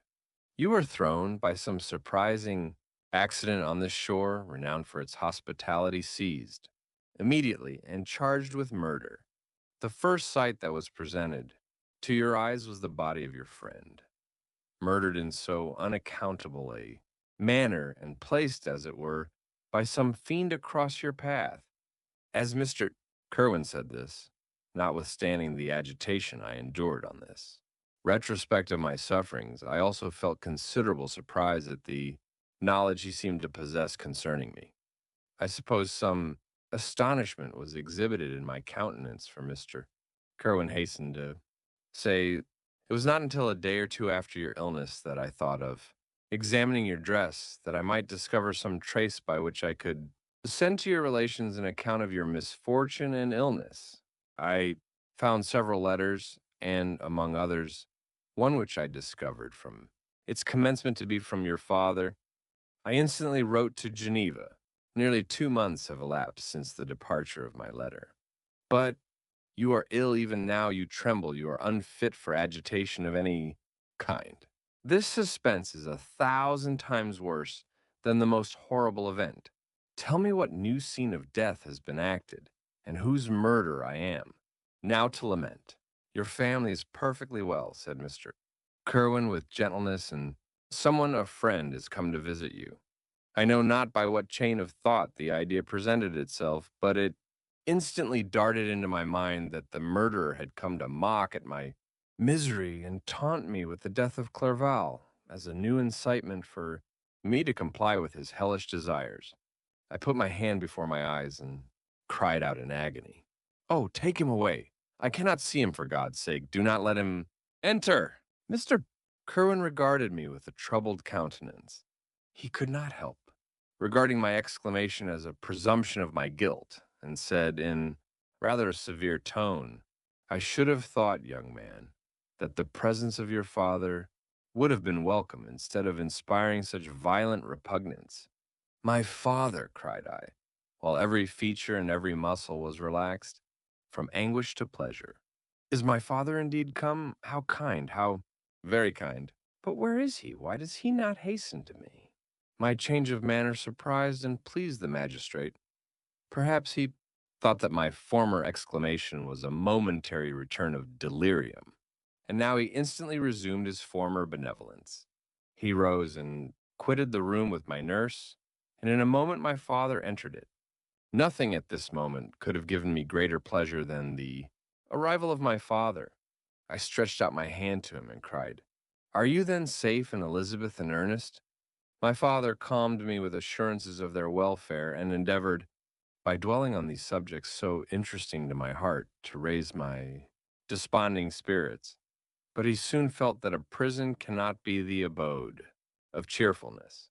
"What a place is this that you inhabit, my son?" said he, looking mournfully at the barred windows and wretched appearance of the room. "You traveled to seek happiness, but a fatality seems to pursue you.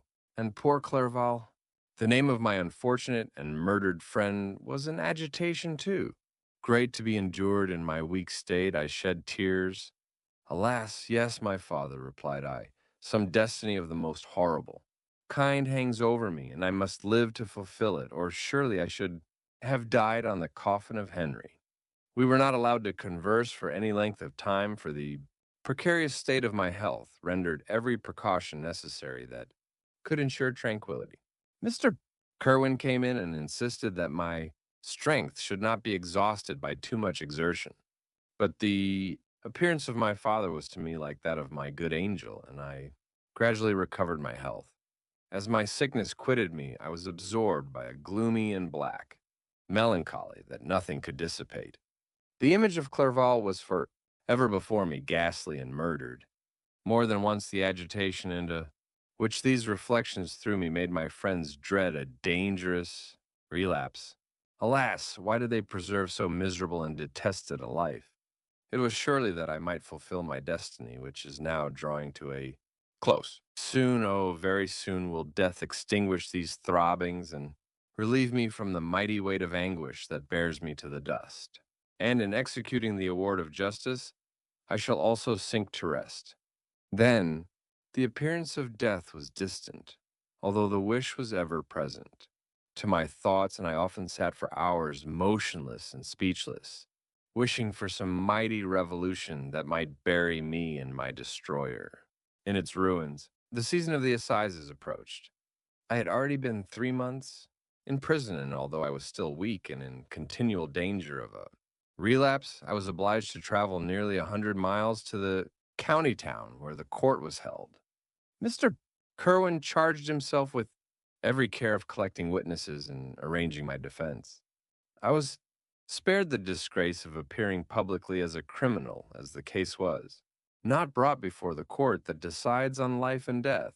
The grand jury rejected the bill on its being proved that I was on the Orkney Islands at the hour the body of my friend was found, and a fortnight after my removal, I was liberated from prison. My father was enraptured on finding me freed from the vexations of a criminal charge, that I was again allowed to breathe the fresh atmosphere and allowed to return to my native country. I did not participate in these feelings, for to me the walls of a dungeon or a palace were alike hateful. The cup of life was poisoned forever, and although the sun shone upon me as upon the happy and gay of heart, I saw around me nothing but a dense and frightful darkness, penetrated by no light but the glimmer of two eyes that glared upon me. Sometimes they were the expressive eyes of Henry, languishing in death, the dark orbs, nearly covered by the lids, and the long black lashes that fringed them. Sometimes it was the watery, clouded eyes of the monster, as I first saw them in my chamber at Ingolstadt.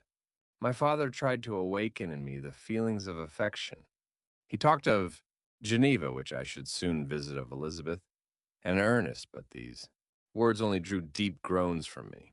Sometimes, indeed, I felt a wish for happiness, and thought with melancholy delight of my beloved cousin, or longed, with a devouring malady du pays, to see once more the blue lake and rapid Rhone that had been so dear to me in early childhood. But my general state of feeling was a torpor, in which prison was as welcome a residence as the divinest scene in nature, and these fits were seldom interrupted but by paroxysms of anguish and despair. At these moments, I often endeavored to put an end to the existence I loathed, and it required unceasing attendance and vigilance to restrain me from committing some dreadful act of violence. I remember as I quitted the prison, I heard one of the men say, "He may be innocent of the murder, but he has certainly a bad conscience."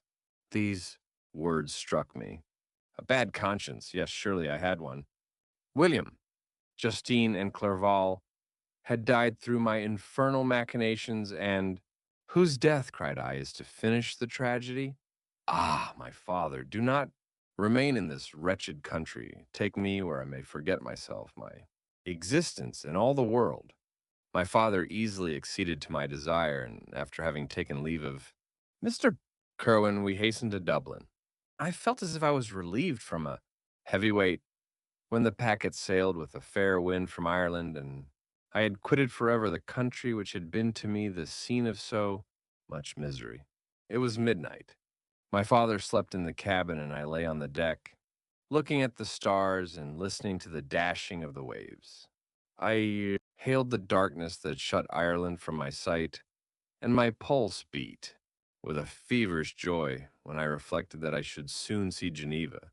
The past appeared to me in the light of a frightful dream, yet the vessel in which I was, the wind that blew me from the detested shore of Ireland, and the sea which surrounded me, told me too forcibly that I was deceived by no vision, and that Clerval, my friend and dearest companion, had fallen a victim to me and the monster of my creation. I repassed in my memory my whole life, my quiet happiness while residing with my family in Geneva, the death of my mother, and my departure for Ingolstadt. I remembered shuddering at the mad enthusiasm that hurried me onto the creation of my hideous enemy, and I called to mind the night during which he first lived. I was unable to pursue the train of thought. A thousand feelings pressed upon me, and I wept bitterly. Ever since my recovery from the fever I had been in the custom of taking, every night a small quantity of laudanum, for it was by means of this drug only that I was enabled to gain the rest necessary for the preservation of life. Oppressed by the recollection of my various misfortunes, I now took a double dose and soon slept profoundly. But sleep did not afford me respite from thought and misery. My dreams presented 1,000 objects that scared me. Towards morning, I was possessed by a kind of nightmare. I felt the fiend's grasp in my neck and could not free myself from it. Groans and cries rung in my ears. My father, who was watching over me, perceiving my restlessness, awoke me and pointed to the port of Holyhead, which we were now entering. Chapter V. We had resolved not to go to London, but to cross the country to Portsmouth and thence to embark for Havre. I preferred this plan, principally because I dreaded to see again those places in which I had enjoyed a few moments of tranquility with my beloved Clerval. I thought, with horror, of seeing again those persons whom we had been accustomed to visit together and who might make inquiries concerning an event, the very remembrance of which made me again feel the pang I endured when I gazed on his lifeless form in the inn. As for my father, his desires and exertions were bounded to thee again, seeing me restored to health and peace of mind. His tenderness and attentions were unremitting. My grief and gloom was obstinate, but he would not despair. Sometimes he thought that I felt deeply the degradation of being obliged to answer a charge of murder, and he endeavored to prove to me the futility of pride. Alas, my father, said I, how little do you know me? Human beings, their feelings and passions would indeed be degraded if such a wretch. As I felt pride, Justine, poor unhappy Justine, was as innocent as I, and she suffered the same charge. She died for it, and I am the cause. Of this I murdered her. William, Justine, and Henry, they all died by my hands. My father had often, during my imprisonment, heard me make the same assertion. When I thus accused myself, he sometimes seemed to desire an explanation, and at others he appeared to consider it as caused by delirium, and that, during my illness, some idea of this kind had presented itself to my imagination, the remembrance of which I preserved. In my convalescence, I avoided explanation and maintained a continual silence concerning the wretch I had created. I had a feeling that I should be supposed mad, and this forever chained my tongue, when I would have given the whole world to have confided the fatal secret. Upon this occasion, my father said, with an expression of unbounded wonder, what do you mean, Victor? Are you mad? My dear son, I entreat you never to make such an assertion again. I am not mad, I cried energetically. The sun and the heavens, who have viewed my operations, can bear witness of my truth. I am the assassin of those most innocent victims. They died by my machinations. A thousand times would I have shed my own blood, drop by drop, to have saved their lives, but I could not, and my father, indeed I could not, sacrifice the whole human race. The conclusion of this speech convinced my father that my ideas were deranged, and he instantly changed the subject of our conversation and endeavored to alter the course of my thoughts. He wished as much as possible to obliterate the memory of the scenes that had taken place in Ireland, and never alluded to them or suffered me to speak of my misfortunes. As time passed away, I became more calm. Misery had her dwelling in my heart, but I no longer talked in the same incoherent manner of my own. Crime sufficient for me was the consciousness of them, by the utmost. Self-violence, I curbed the imperious voice of wretchedness, which sometimes desired to declare itself to the whole world, and my manners were calmer and more composed than they had ever been since my journey to the Sea of Ice. We arrived at Havre on the 8th of May, and instantly proceeded to Paris, where my father had some business which detained us a few weeks. In this city, I received the following letter from Elizabeth. To Victor Frankenstein, my dearest friend, it gave me the greatest pleasure to receive a letter from my uncle. Dated at Paris, you are no longer at a formidable distance, and I may hope to see you in less than a fortnight. My poor cousin, how much you must have suffered. I expect to see you looking even more ill than when you quitted Geneva. This winter has been passed most miserably, tortured, as I have been by anxious suspense, yet I hope to see peace in your countenance, and to find that your heart is not totally devoid of comfort and tranquility. Yet I fear that the same feelings now exist that made you so miserable a year ago, even perhaps augmented by time. I would not disturb you at this period when so many misfortunes weigh upon you, but a conversation that I had with my uncle previous to his departure renders some explanation necessary before we meet. Explanation. You may possibly say, what can Elizabeth have to explain? If you really say this, my questions are answered, and I have no more to do than to sign myself your affectionate cousin. But you are distant from me, and it is possible that you may dread and yet be pleased with. This explanation, and in a probability of this being the case, I dare not any longer postpone writing. What, during your absence, I have often wished to express to you, but have never had the courage to begin. You well know, Victor, that our union had been the favorite plan of your parents ever since our infancy. We were told this when young and taught to look forward to it as an event that would certainly take place. We were affectionate playfellows during childhood, and I believed dear and valued friends to one another as we grew older. But as brother and sister often entertain a lively affection towards each other without desiring a more intimate union, may not such also be our case? Tell me, dearest Victor. Answer me, I conjure you, by our mutual happiness. With simple truth, do you not love another? You have traveled, you have spent several years of your life at Ingolstadt, and I confess to you, my friend, that when I saw you last, autumn so unhappy, flying to solitude, from the society of every creature, I could not help supposing that you might regret our connection and believe yourself bound in honor to fulfill the wishes of your parents, although they oppose themselves to your inclinations. But this is false reasoning.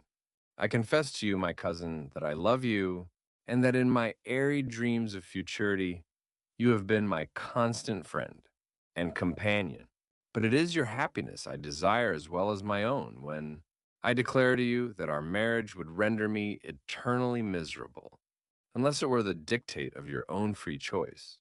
Even now I weep to think that, borne down as you are by the cruelest misfortunes, you may stifle, by the word honor, all hope of that love and happiness which would alone restore you to yourself.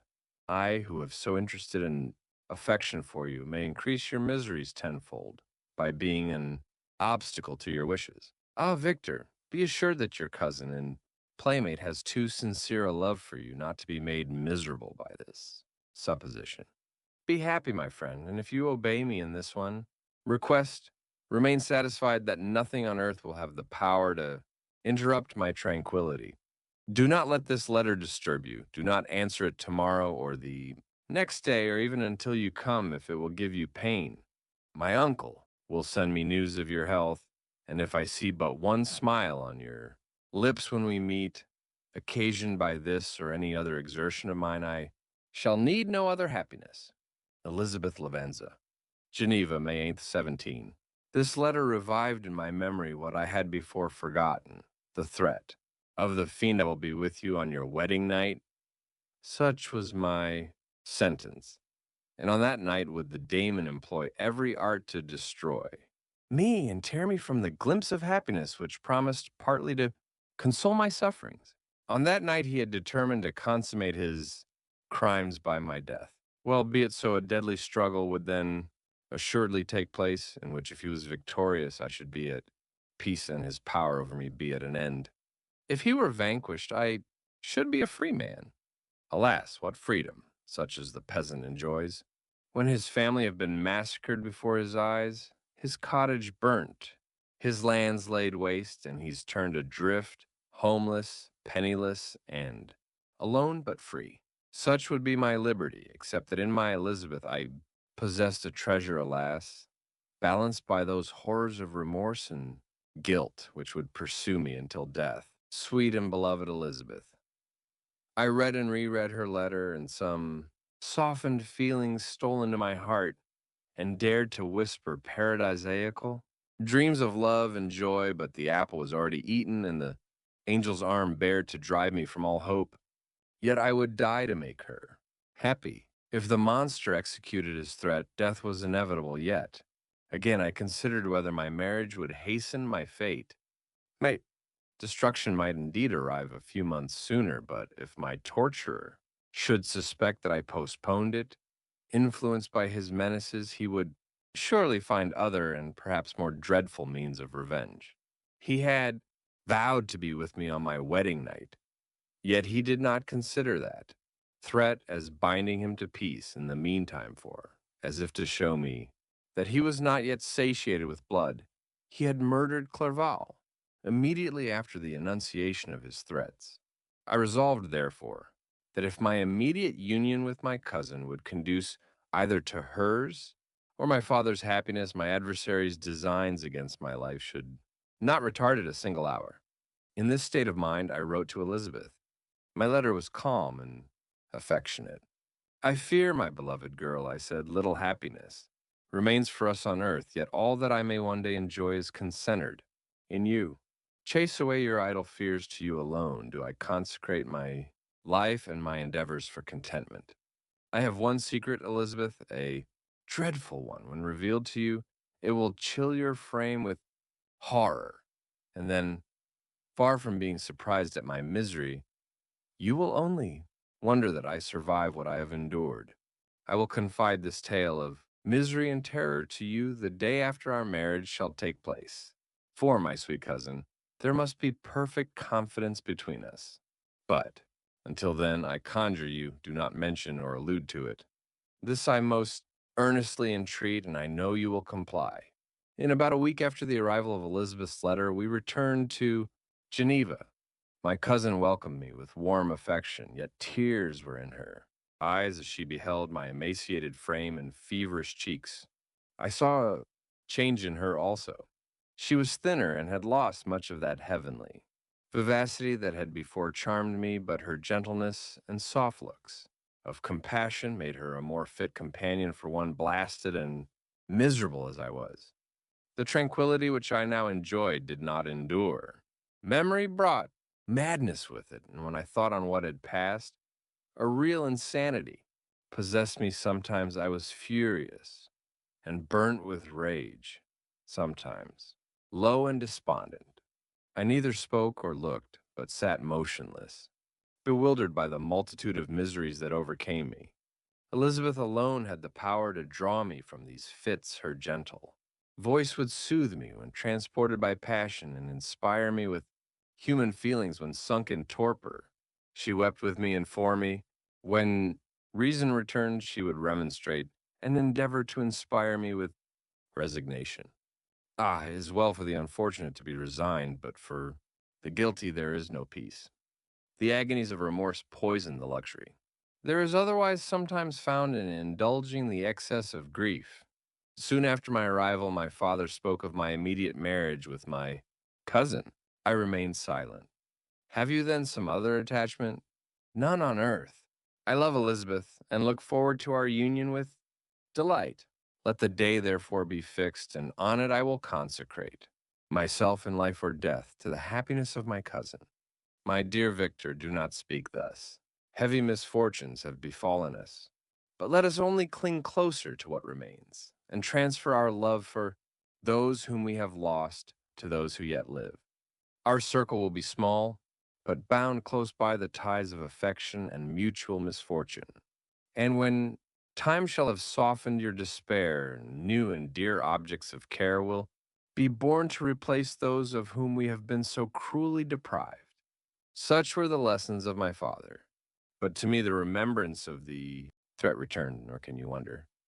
That, omnipotent as the fiend had yet been in his deeds of blood, I should almost regard him as invincible, and that when he had pronounced the words, I shall be with you on your wedding night, I should regard the threatened fate as unavoidable. But death was no evil to me if the loss of Elizabeth were balanced with it, and I therefore, with a contented and even cheerful countenance, agreed with my father that if my cousin would consent, the ceremony should take place in 10 days, and thus put, as I imagined, the seal to my fate. Great God! If for one instant I had thought what might be the hellish intention of my fiendish adversary, I would rather have banished myself. forever from my native country, and wandered a friendless outcast over the earth, than have consented to this miserable marriage. But, as if possessed of magic powers, the monster had blinded me to his real intentions, and when I thought that I prepared only my own death, I hastened that of a far dearer victim. As the period fixed for our marriage drew nearer, whether from cowardice or a prophetic feeling, I felt my heart sink within me. But I concealed my feelings by an appearance of hilarity that brought smiles and joy to the countenance of my father, but hardly deceived the ever watchful and nicer eye of Elizabeth. She looked forward to our union with placid contentment, not unmingled with a little fear which past misfortunes had impressed that what now appeared certain and tangible happiness might soon dissipate into an airy dream and leave no trace but deep and everlasting regret. Preparations were made for the event. Congratulatory visits were received, and all wore a smiling appearance. I shut up as well as I could in my own heart the anxiety that preyed there, and entered with seeming earnestness into the plans of my father, although they might only serve as the decorations of my tragedy. A house was purchased for us near Cologne, by which we should enjoy the pleasures of the country, and yet be so near Geneva as to see my father every day, who would still reside within the walls for the benefit of Ernest, that he might follow his studies at the schools. In the meantime, I took every precaution to defend my person in case the fiend should openly attack me. I carried pistols and a dagger constantly about me, and was ever on the watch to prevent artifice, and by these means gained a greater degree of tranquillity. Indeed, as the period approached, the threat appeared more as a delusion, not to be regarded as worthy to disturb my peace, while the happiness I hoped for in my marriage wore a greater appearance of certainty as the day fixed, for its solemnization drew nearer, and I heard it continually spoken of as an occurrence which no accident could possibly prevent. Elizabeth seemed happy. My tranquil demeanor contributed greatly to calm her mind. But on the day that was to fulfill my wishes and my destiny, she was melancholy, and a presentiment of evil pervaded her. And perhaps also she thought of the dreadful secret which I had promised to reveal to her the following day. My father was in the meantime overjoyed, and in the bustle of preparation only observed in the melancholy of his niece the diffidence of a bride. After the ceremony was performed, a large party assembled at my father's, but it was agreed that Elizabeth and I should pass the afternoon and night at Evian and return to Cologne the next morning. As the day was fair and the wind favorable, we resolved to go by water. Those were the last moments of my life during which I enjoyed the feeling of happiness. We passed rapidly along. The sun was hot, but we were sheltered from its rays by a kind of canopy, while we enjoyed the beauty of the scene, sometimes on one side of the lake, where we saw Mont Saleve, the pleasant banks of Montalegre, and at a distance, surmounting all, the beautiful Mont Blanc and the assemblage of snowy mountains that in vain endeavor to emulate her. Sometimes coasting the opposite banks, we saw the mighty Jura, opposing its dark side to the ambition that would quit its native country, and an almost insurmountable barrier to the invader who should wish to enslave it. I took the hand of Elizabeth. You are sorrowful, my love. Ah, if you knew what I have suffered and what I may yet endure, you would endeavor to let me taste the quiet and freedom from despair that this one day at least permits me to enjoy. Be happy, my dear Victor, replied Elizabeth. There is, I hope, nothing to distress you, and be assured that if a lively joy is not painted in my face, my heart is contented. Something whispers to me not to depend too much on the prospect that is opened before us, but I will not listen to such a sinister voice. Observe how fast we move along, and how the clouds, which sometimes obscure and sometimes rise above the dome of Mont Blanc, render the scene of beauty still more interesting. Look also at the innumerable fish that are swimming in the clear waters, where we can distinguish every pebble that lies at the bottom. What a divine day, how happy and serene all nature appears. Thus, Elizabeth endeavored to divert her thoughts and mind from all reflection upon melancholy subjects, but her temper was fluctuating joy. For a few instants shone in her eyes, but it continually gave place to distraction and reverie. The sun sunk lower in the heavens. We passed the river Drance and observed its path through the chasms of the higher and the glens of the lower hills. The Alps here come closer to the lake, and we approached the amphitheater of mountains which forms its eastern boundary. The spire of Evian shone under the woods that surrounded it, and the range of mountain above mountain by which it was overhung. The wind, which had hitherto carried us along with amazing rapidity, sunk at sunset to a light breeze. The soft air just ruffled the water and caused a pleasant motion among the trees as we approached the shore, from which it wafted the most delightful scent of flowers and hay. At the sun sunk beneath the horizon as we landed, and as I touched the shore, I felt those cares and fears revive, which soon were to clasp me and cling to me forever. Chapter 6. It was 8 o'clock when we landed. We walked for a short time on the shore, enjoying the transitory light, and then retired to the inn and contemplated the lovely scene of waters, woods, and mountains, obscured in darkness, yet still displaying their black outlines. The wind, which had fallen in the south, now rose with great violence in the west. The moon had reached her summit in the heavens and was beginning to descend. The clouds swept across it swifter than the flight of the vulture and dimmed her rays, while the lake reflected the scene of the busy heavens, rendered still busier by the restless waves that were beginning to rise. Suddenly, a heavy storm of rain descended. I had been calm during the day, but so soon as night obscured the shapes of objects, a thousand fears arose in my mind. I was anxious and watchful, while my right hand grasped a pistol which was hidden in my bosom. Every sound terrified me, but I resolved that I would sell my life dearly and not relax the impending conflict until my own life, or that of my adversary, were extinguished. Elizabeth observed my agitation for some time, in timid and fearful silence. At length she said, "What is it that agitates you, my dear? Victor, what is it you fear?" "Oh, peace, peace, my love," replied I. "This night and all will be safe, but this night is dreadful, very dreadful." I passed an hour in this state of mind, when suddenly I reflected how dreadful the combat which I momentarily expected would be to my wife, and I earnestly entreated her to retire, resolving not to join her until I had obtained some knowledge as to the situation of my enemy. She left me, and I continued some time walking up and down the passages of the house, and inspecting every corner that might afford a retreat to my adversary.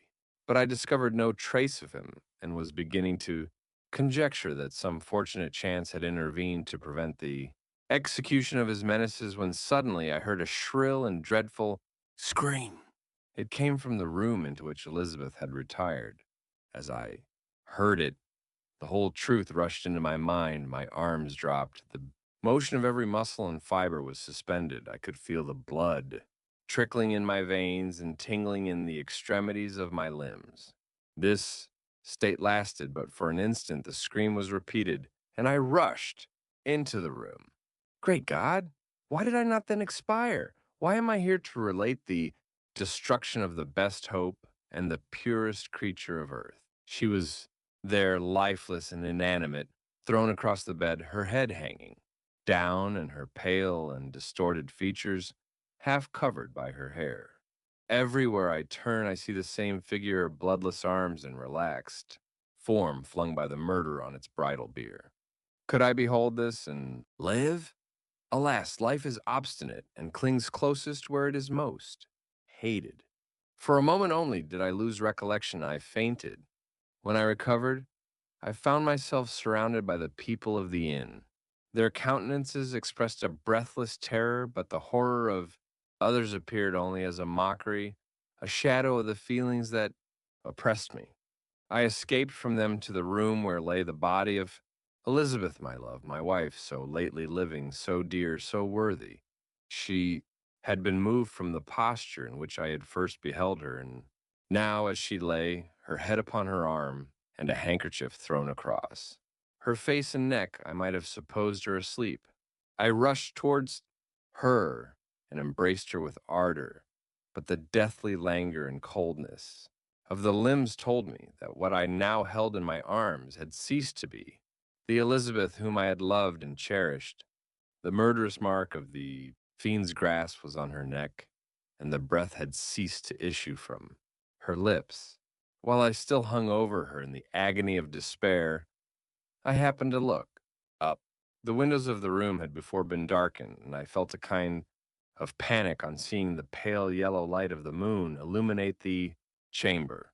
The shutters had been thrown back, and with a sensation of horror not to be described, I saw at the open window a figure the most hideous and abhorred.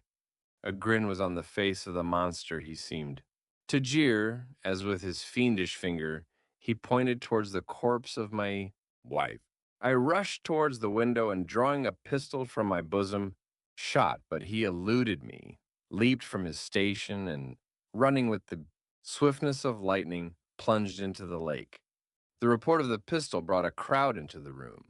I pointed to the spot where he had disappeared, and we followed the track with boats. Nets were cast, but in vain.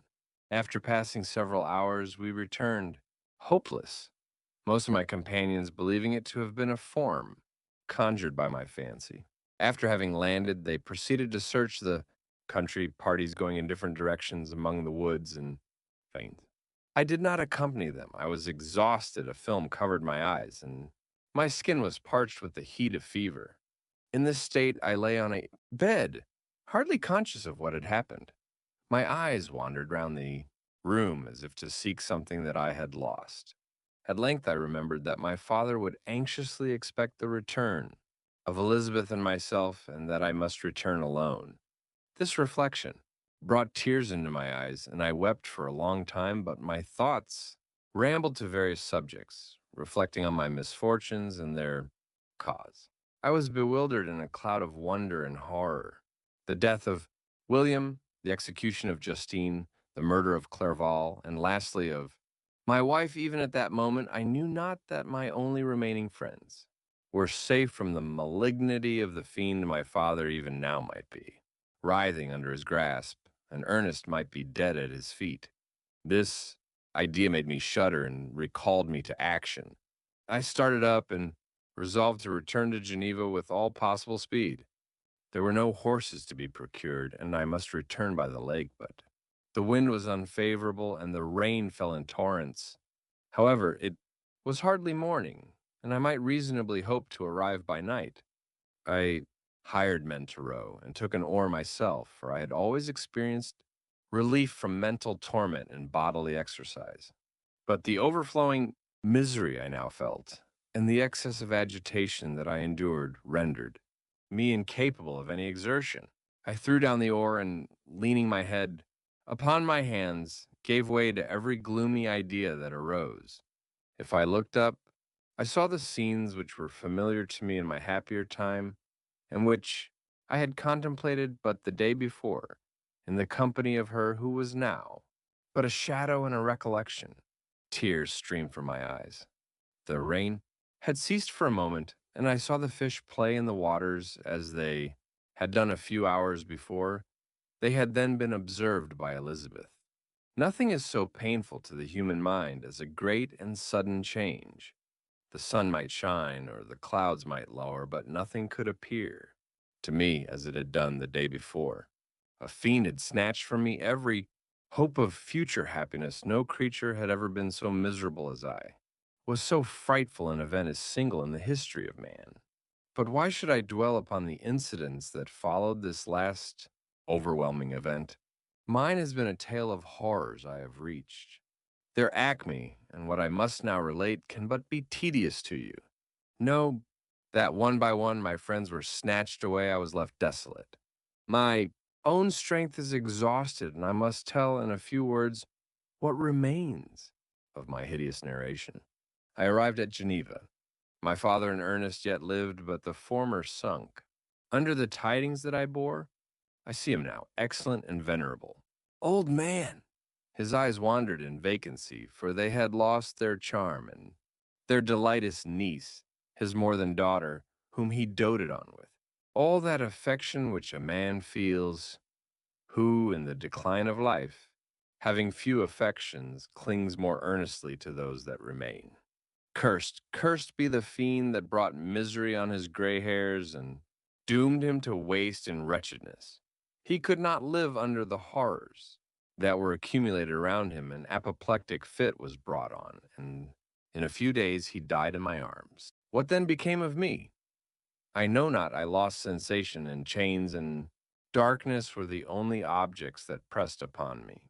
Sometimes, indeed, I dreamt that I wandered in flowery meadows and pleasant vales with the friends of my youth, but awoke and found myself in a dungeon. Melancholy followed, but by degrees I gained a clear conception of my miseries and situation, and was then released from my prison. For they had called me mad, and during many months, as I understood, a solitary cell had been my habitation. But liberty had been a useless gift to me, had I not, as I awakened to reason, at the same time awakened to revenge.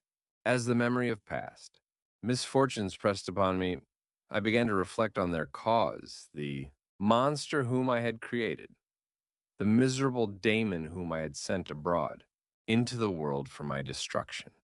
I was possessed by a maddening rage when I thought of him, and desired and ardently prayed that I might have him within my grasp to wreak a great and signal revenge on his cursed head. Nor did my hate long confine itself to useless wishes. I began to reflect on the best means of securing him, and for this purpose, about a month after my release, I repaired to a criminal judge in the town and told him that I had an accusation to make, that I knew the destroyer of my family, and that I required him to exert his whole authority for the apprehension of the murderer. The magistrate listened to me with attention and kindness. Be assured, sir, said he, no pains or exertions on my part shall be spared to discover the villain. I thank you, replied I. Listen, therefore, to the deposition that I have to make. It is indeed a tale so strange that I should fear you would not credit it, were there not something in truth which, however wonderful, forces conviction. The story is too connected to be mistaken for a dream, and I have no motive for falsehood. My manner, as I thus addressed him, was impressive, but calm. I had formed in my own heart a resolution to pursue my destroyer to death, and this purpose quieted my agony and provisionally reconciled me to life. I now related my history, briefly but with firmness and precision, marking the dates with accuracy and never deviating into invective or exclamation. The magistrate appeared at first perfectly incredulous, but as I continued, he became more attentive and interested. I saw him sometimes shudder with horror, at others a lively surprise, unmingled with disbelief, was painted on his countenance. When I had concluded my narration, I said, this is the being whom I accuse, and for whose detection and punishment I call upon you to exert your whole power. It is your duty as a magistrate, and I believe and hope that your feelings as a man will not revolt from the execution of those functions on this occasion. This address caused a considerable change in the physiognomy of my auditor. He had heard my story with that half kind of belief that is given to a tale of spirits and supernatural events, but when he was called upon to act officially in consequence, the whole tide of his incredulity returned. He, however, answered mildly, I would willingly afford you every aid in your pursuit, but the creature of whom you speak appears to have powers which would put all my exertions to defiance. Who can follow an animal which can traverse the sea of ice and inhabit caves and dens where no man would venture to intrude? Besides, some months have elapsed since the commission of his crimes, and no one can conjecture to what place he has wandered or what region he may now inhabit. I do not doubt that he hovers near the spot which I inhabit, and if he has indeed taken refuge in the Alps, he may be hunted like the chamois and destroyed as a beast of prey. But I perceive your thoughts, you do not credit my narrative, and do not intend to pursue my enemy with the punishment which is his desert. As I spoke, rage sparkled in my eyes. The magistrate was intimidated, You are mistaken, said he. I will exert myself, and if it is in my power to seize the monster, be assured that he shall suffer punishment proportionate to his crimes. But I fear, from what you have yourself described to be his properties, that this will prove impracticable, and that while every proper measure is pursued, you should endeavor to make up your mind to disappointment. That cannot be, but all that I can say will be of little avail. But revenge is of no moment to you yet. While I allow it to be a vice, I confess that it is the devouring and only passion of my soul. My rage is unspeakable when I reflect that the murderer, whom I have turned loose upon society, still exists. You refuse my just demand. I have but one resource, and I devote myself, either in my life or death, to his destruction. I trembled with excess of agitation as I said this. There was a frenzy in my manner, and something, I doubt not, of that haughty fierceness which the martyrs of old are said to have possessed. But to a Genevan magistrate, whose mind was occupied by far other ideas than those of devotion and heroism, this elevation of mind had much the appearance of madness. He endeavored to soothe me as a nurse does a child, and reverted to my tale as the effects of delirium. Man, I cried, how ignorant art thou in thy pride of wisdom. Cease. You know not what it is you say. I broke from the house, angry and disturbed, and retired to meditate on some other mode of action. In Chapter 7. My present situation was one in which all voluntary thought was swallowed up and lost. I was hurried away by fury revenge alone endowed.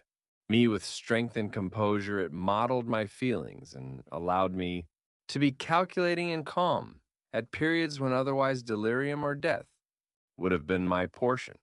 My first resolution was to quit Geneva forever, my country, which, when I was happy and beloved, was dear to me now. In my adversity became hateful.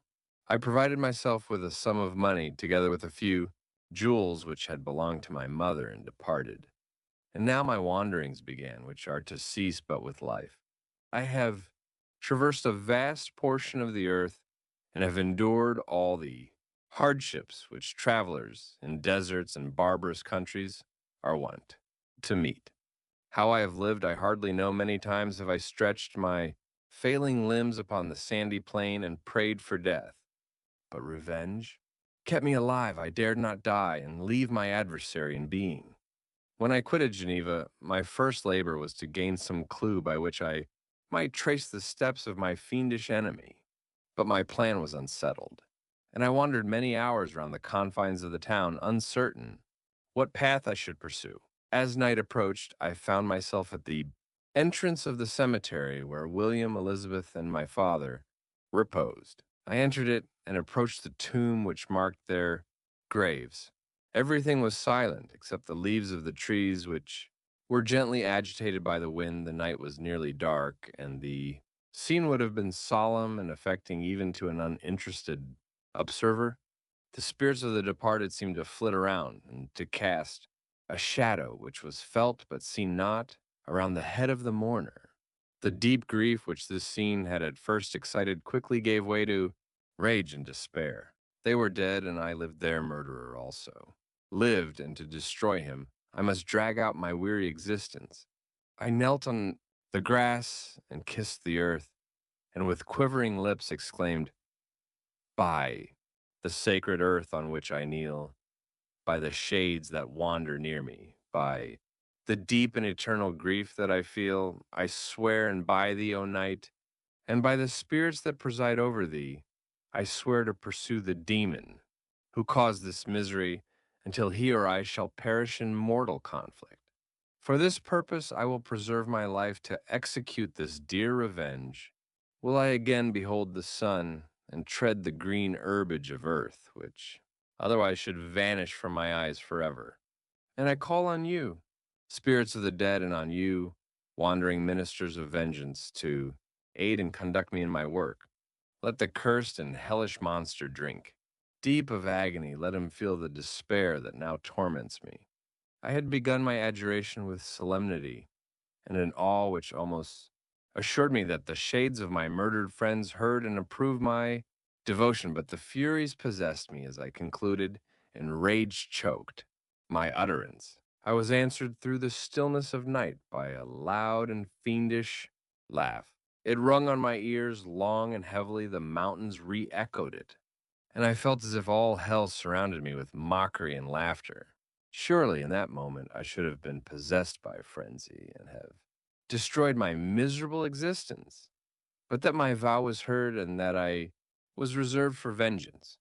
The laughter died away when a well known and abhorred voice, apparently close to my ear, addressed me in an audible whisper. I am satisfied, miserable wretch. You have determined to live, and I am satisfied. I darted towards the spot from which the sound proceeded, but the devil eluded my grasp. Suddenly, the broad disk of the moon arose and shone full upon his ghastly and distorted shape as he fled with more than mortal speed. I pursued him, and for many months this has been my task. Guided by a slight clue, I followed the windings of the Rhone, but vainly. The blue Mediterranean appeared, and by a strange chance I saw the fiend enter by night and hide himself in a vessel bound for the Black Sea. I took my passage in the same ship, but he escaped, I know not how. Amidst the wilds of Tartary and Russia, although he still evaded me, I have ever followed in his track. Sometimes the peasants, scared by this horrid apparition, informed me of his path. Sometimes he himself, who feared that if I lost all trace I should despair and die, often left some mark to guide me. The snows descended on my head, and I saw the print of his huge step on the white plain. To you first entering on life, to whom care is new and agony unknown, how can you understand what I have felt and still feel? Cold, want, and fatigue were the least pains which I was destined to endure. I was cursed by some devil and carried about with me my eternal hell, yet still a spirit of good followed and directed my steps, and when I most murmured, would suddenly extricate me from seemingly insurmountable difficulties. Sometimes, when nature, overcome by hunger, sunk under the exhaustion, a repast was prepared for me in the desert that restored and inspirited me. The fare was indeed coarse, such as the peasants of the country ate, but I may not doubt that it was set there by the spirits that I had invoked to aid me. Often, when all was dry, the heavens cloudless, and I was parched by thirst, a slight cloud would bedim the sky, shed the few drops that revived me, and vanish.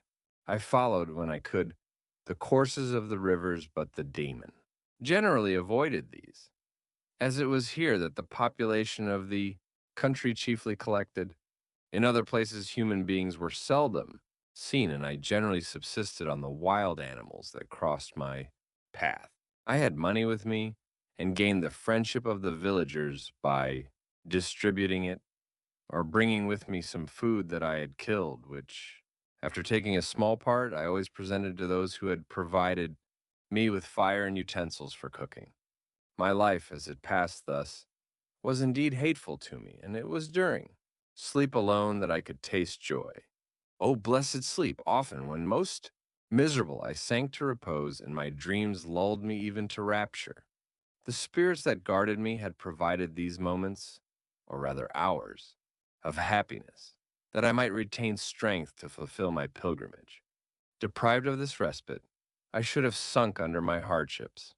During the day I was sustained and inspirited by the hope of night, for in sleep I saw my friends, my wife, and my beloved country again. I saw the benevolent countenance of my father, heard the silver tones of my Elizabeth's voice, and beheld Clerval enjoying health and youth.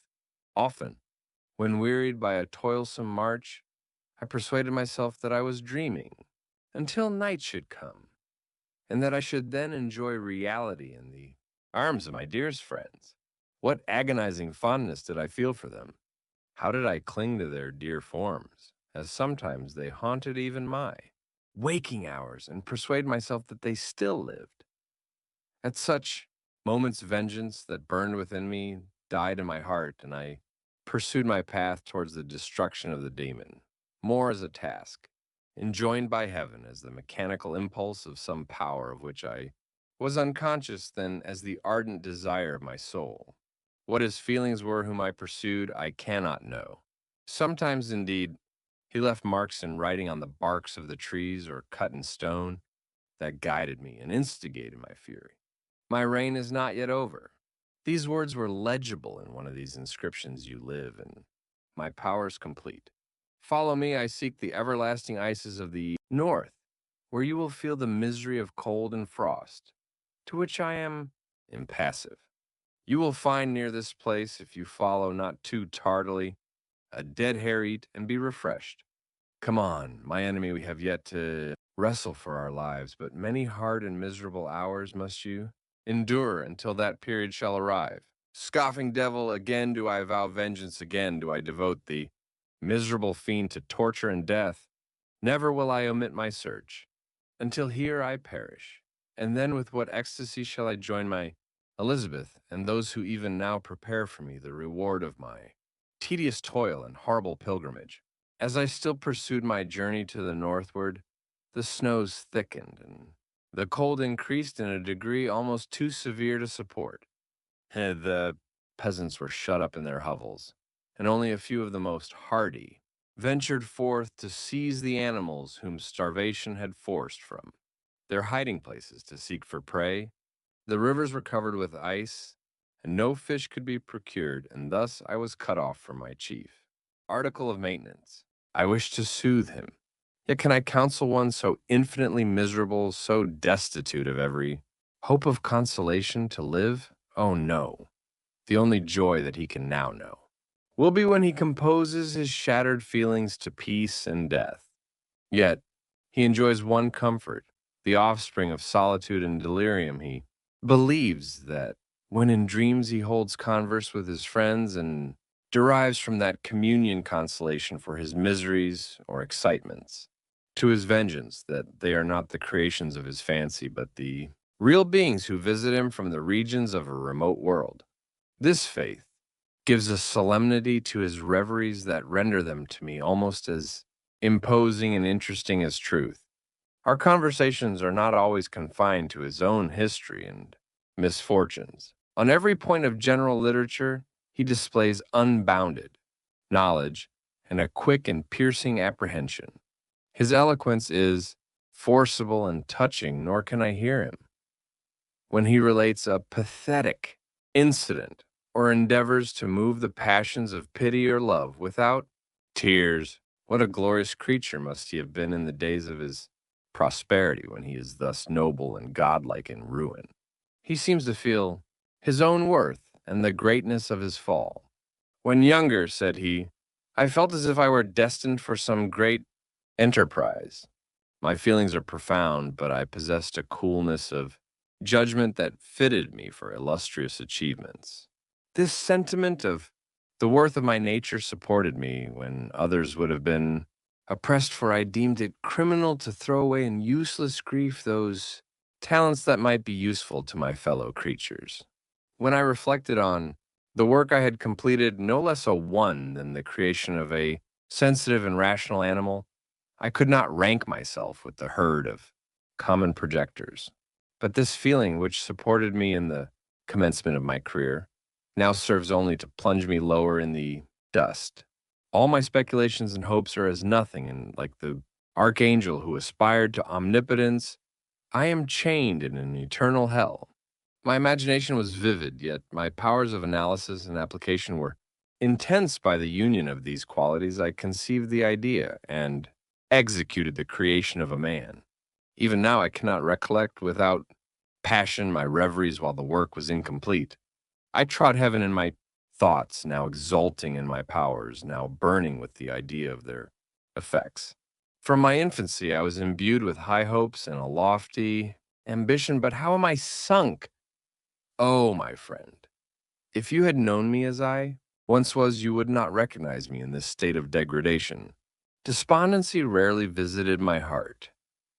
A high destiny seemed to bear me on until I fell, never, never again to rise. Must I then lose this admirable being?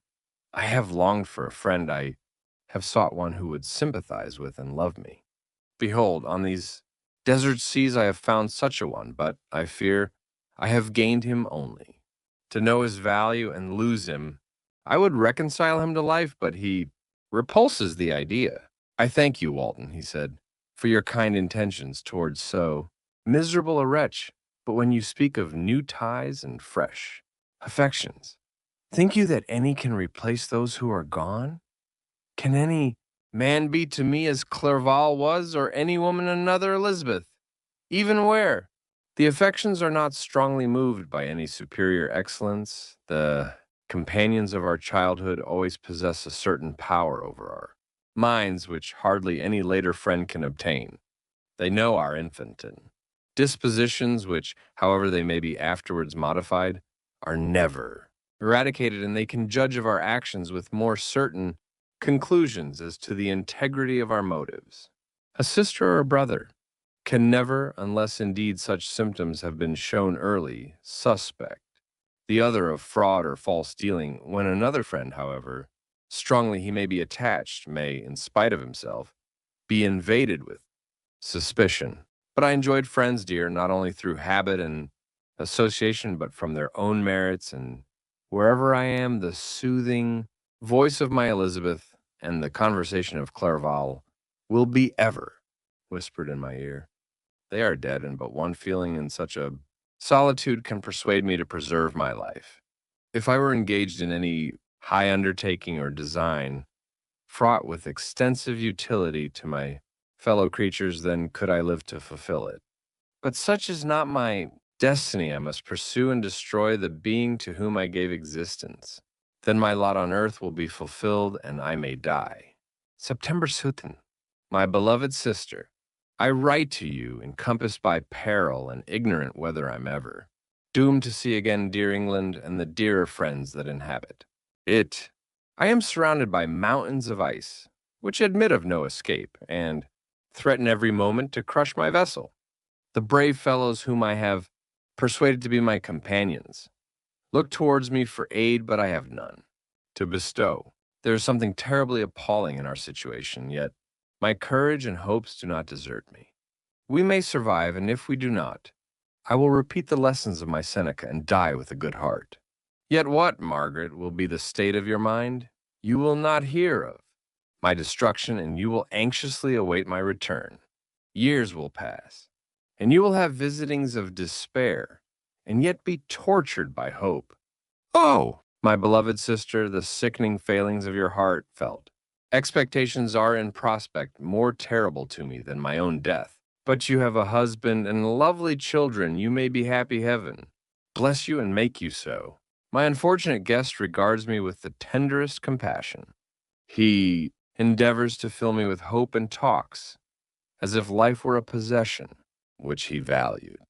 He reminds me how often the same accidents have happened to other navigators who have attempted this sea, and in spite of myself, he fills me with cheerful auguries. Even the sailors feel the power of his eloquence when he speaks. They no longer despair. He rouses their energies, and while they hear his voice, they believe these vast mountains of ice are molehills which will vanish before the resolutions of man. These feelings are transitory each days. Expectation delayed fills them with fear, and I almost dread a mutiny caused by this despair. September 5th, a scene has just passed of such uncommon interest that although it is highly probable that these papers may never reach you, yet I cannot forbear recording it. We are still surrounded by mountains of ice, still in imminent danger of being crushed in their conflict. The cold is excessive, and many of my unfortunate comrades have already found a grave amidst this scene of desolation. Frankenstein has daily declined in health. A feverish fire still glimmers in his eyes, but he is exhausted, and when suddenly roused to any exertion, he speedily sinks again into apparent lifelessness. I mentioned in my last letter the fears I entertained of a mutiny. This morning, as I sat watching the wan countenance of my friend, his eyes half closed and his limbs hanging listlessly, I was roused by half a dozen of the sailors who desired admission into the cabin. They entered, and their leader addressed me. He told me that he and his companions had been chosen by the other sailors to come in deputation to me to make me a demand, which, in justice, I could not refuse. We were immured in ice and should probably never escape, but they feared that if, as was possible, the ice should dissipate and a free passage be opened, I should be rash enough to continue my voyage and lead them into fresh dangers after they might happily have surmounted this. They desired, therefore, that I should engage with a solemn promise that if the vessel should be freed, I would instantly direct my course southward. This speech troubled me. I had not despaired, nor had I yet conceived the idea of returning if set free. Yet could I, in justice or even in possibility, refuse this demand? I hesitated before I answered when Frankenstein, who had at first been silent and indeed appeared hardly to have force enough to attend, now roused himself. His eyes sparkled, and his cheeks flushed with momentary vigor. Turning towards the men, he said, "What do you mean? What do you demand of your captain? Are you then so easily turned from your design? Did you not call this a glorious expedition? And wherefore was it glorious? Not because the way was smooth and placid as a southern sea, but because it was full of dangers and terror, because at every new incident your fortitude was to be called forth and your courage exhibited, because danger and death surrounded, and these dangers you were to brave and overcome. For this was it a glorious, for this was it an honorable undertaking. You were hereafter to be hailed as the benefactors of your species, your name, adored as belonging to brave men who encountered death for honor and the benefit of mankind. And now behold, with the first imagination of danger, or if you will, the first mighty and terrific trial of your courage, you shrink away and are content to be handed down as men who had not strength enough to endure cold and peril, and so, poor souls, they were chilly and returned to their warm firesides. Why, that requires not this preparation. Ye need not have come thus far and dragged your captain to the shame of a defeat, merely to prove yourselves cowards. Oh, be men, or be more than men. Be steady to your purposes and firm as a rock. This ice is not made of such stuff as your hearts might be. It is mutable, cannot withstand you if you say that it shall not. Do not return to your families with the stigma of disgrace marked on your brows. Return as heroes who have fought and conquered, and who know not what it is to turn their backs on the foe." He spoke this with a voice so modulated to the different feelings expressed in his speech, with an eye so full of lofty design and heroism, that can you wonder that these men were moved?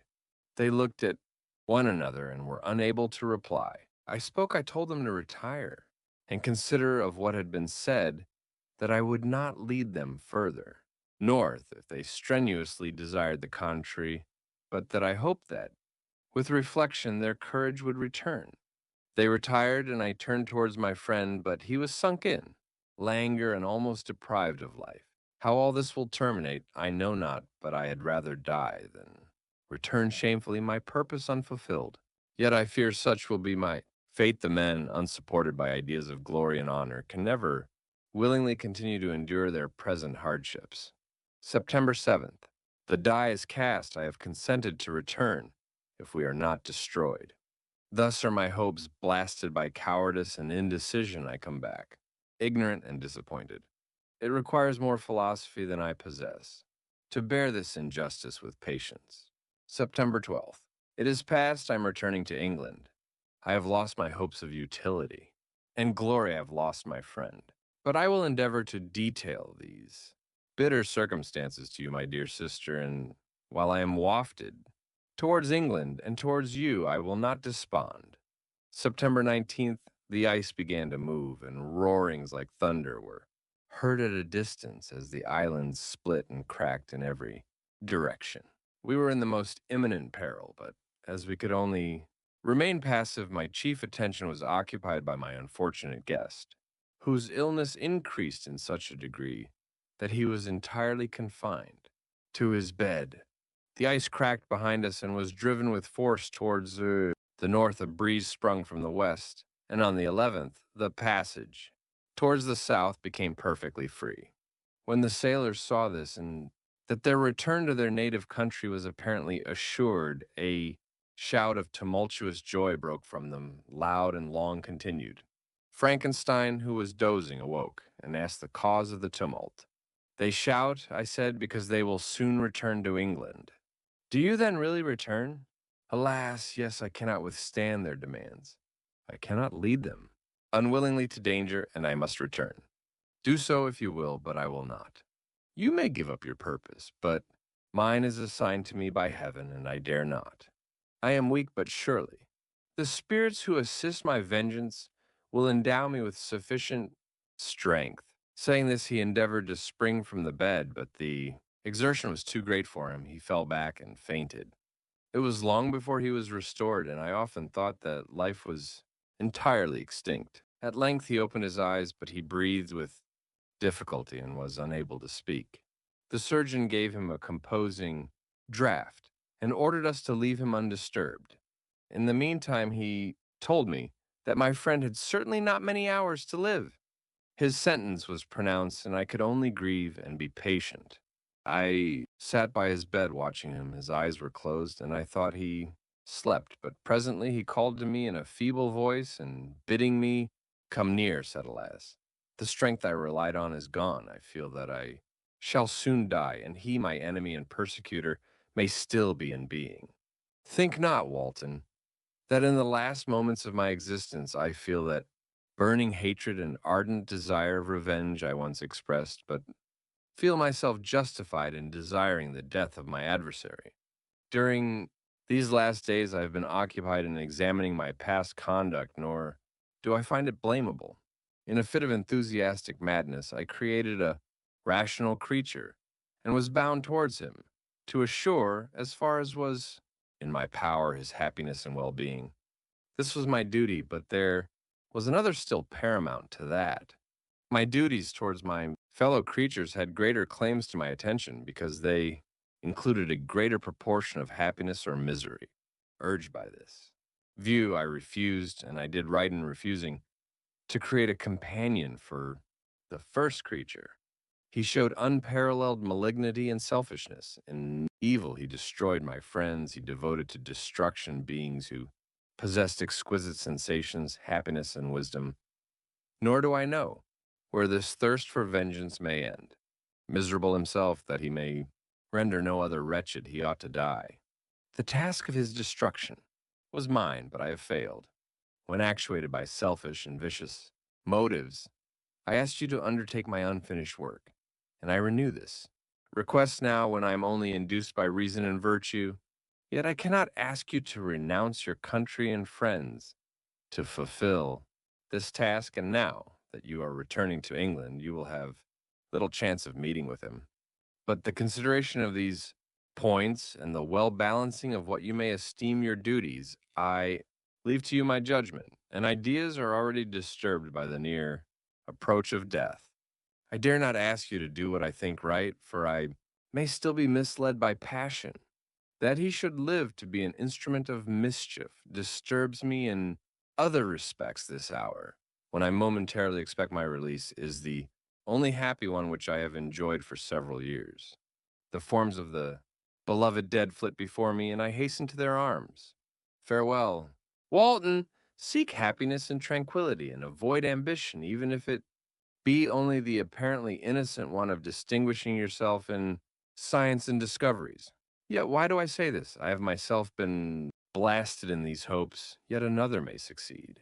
His voice became fainter as he spoke, and at length, exhausted by his effort, he sunk into silence. About half an hour afterwards, he attempted again to speak, but was unable. He pressed my hand feebly, and his eyes closed forever while the irradiation of a gentle smile passed away. From his lips, Margaret, what comment can I make on the untimely extinction of this glorious spirit?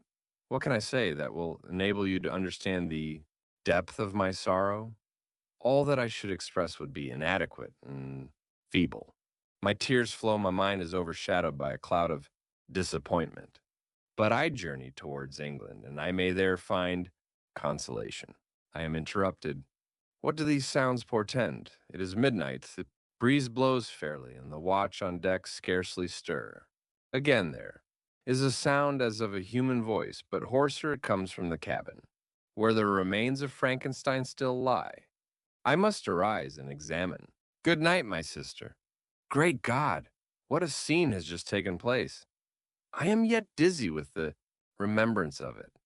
I hardly know whether I shall have the power to detail it, yet the tale which I have recorded would be incomplete. Without this final and wonderful catastrophe, I entered the cabin where lay the remains of my ill-fated and admirable friend. Over him hung a form which I cannot find words to describe. Gigantic in stature, yet uncouth and distorted in its proportions. As he hung over the coffin, his face was concealed by long locks of ragged hair, but one vast hand was extended in color and apparent texture, like that of a mummy.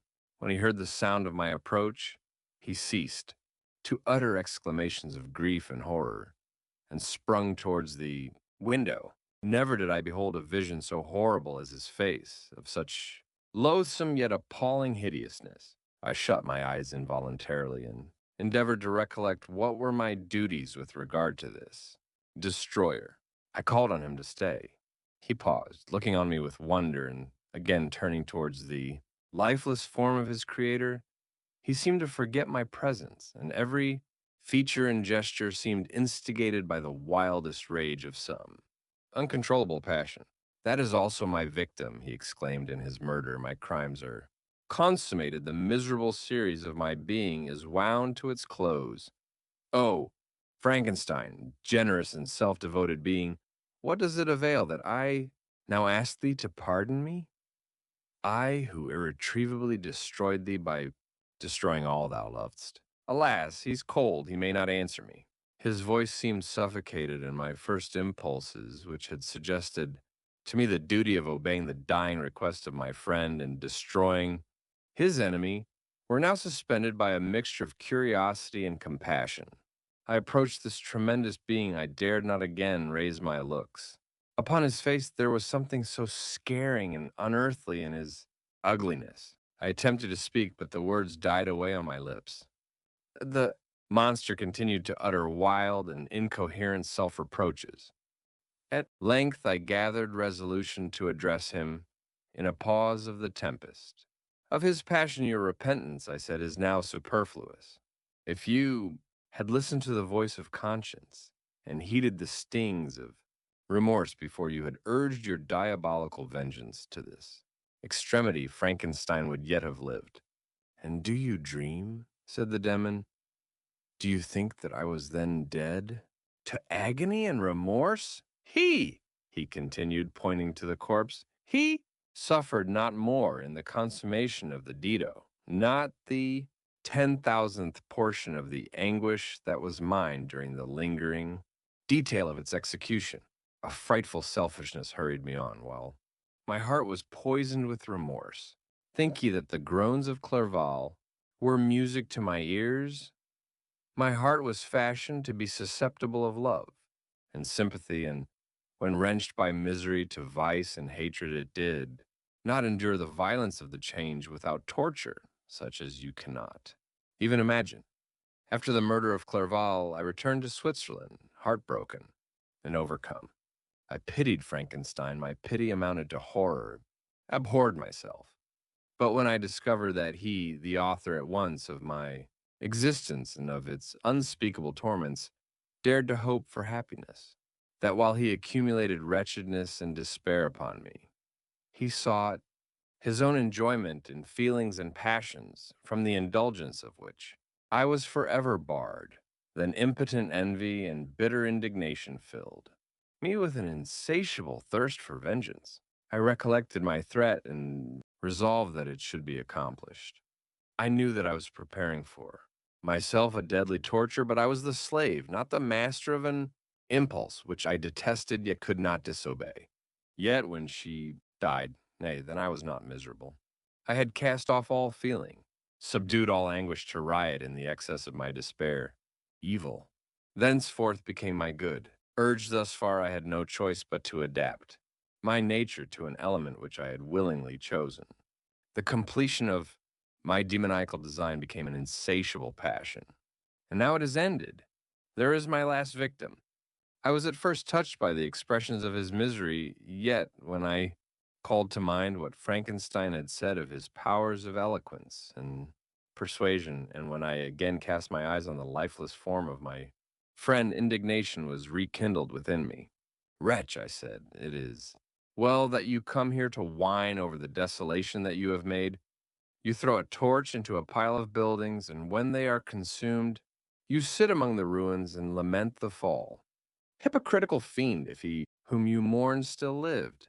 Still would he be the object, again would he become the prey of your accursed vengeance. It is not pity that you feel you lament only because the victim of your malignity is withdrawn from your power. Oh, it is not thus, interrupted the being. Yet such must be. The impression conveyed to you by what appears to be the purport of my actions. Yet I seek not a fellow feeling in my misery. No sympathy may I ever find. When I first sought it, it was the love of virtue, the feelings of happiness and affection with which my whole being overflowed that I wished to be participated. But now that virtue has become to me a shadow, and that happiness and affection are turned into bitter and loathing despair, in what should I seek for sympathy? I am content to suffer alone while my sufferings shall endure when I die. I'm well satisfied that abhorrence and opprobrium should load my memory.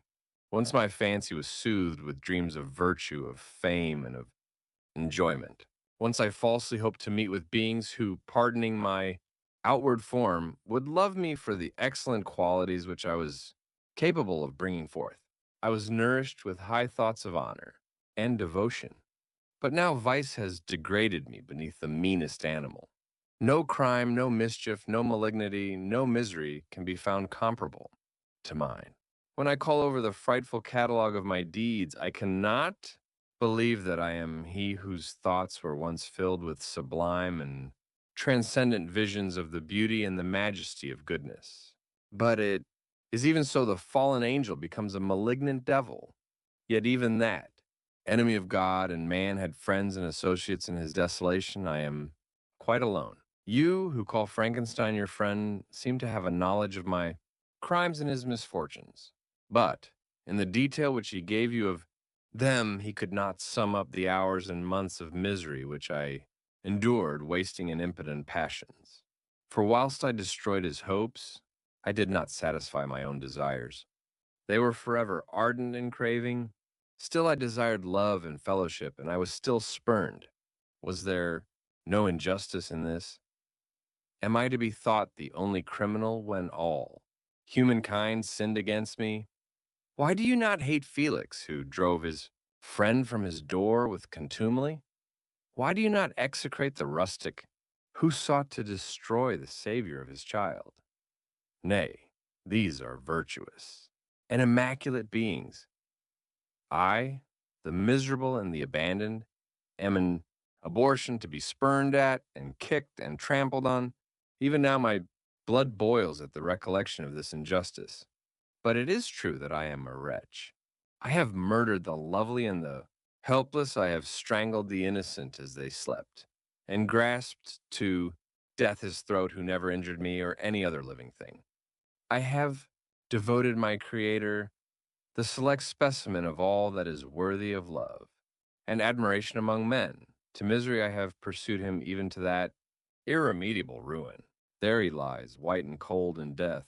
You hate me, but your abhorrence cannot equal that with which I regard myself. I look on the hands which executed the deed. I think on the heart in which the imagination of it was conceived, and long for the moment when they will meet my eyes, when it will haunt my thoughts no more. Fear not that I shall be the instrument of future mischief. My work is nearly complete. Neither yours nor any man's death is needed to consummate the series of my being and accomplish that which must be done, but it requires my own. Do not think that I shall be slow to perform this sacrifice. I shall quit your vessel on the ice raft which brought me hither, and shall seek the most northern extremity of the globe. I shall collect my funeral pile and consume to ashes this miserable frame, that its remains may afford no light to any curious and unhallowed wretch who would create such another as I have been.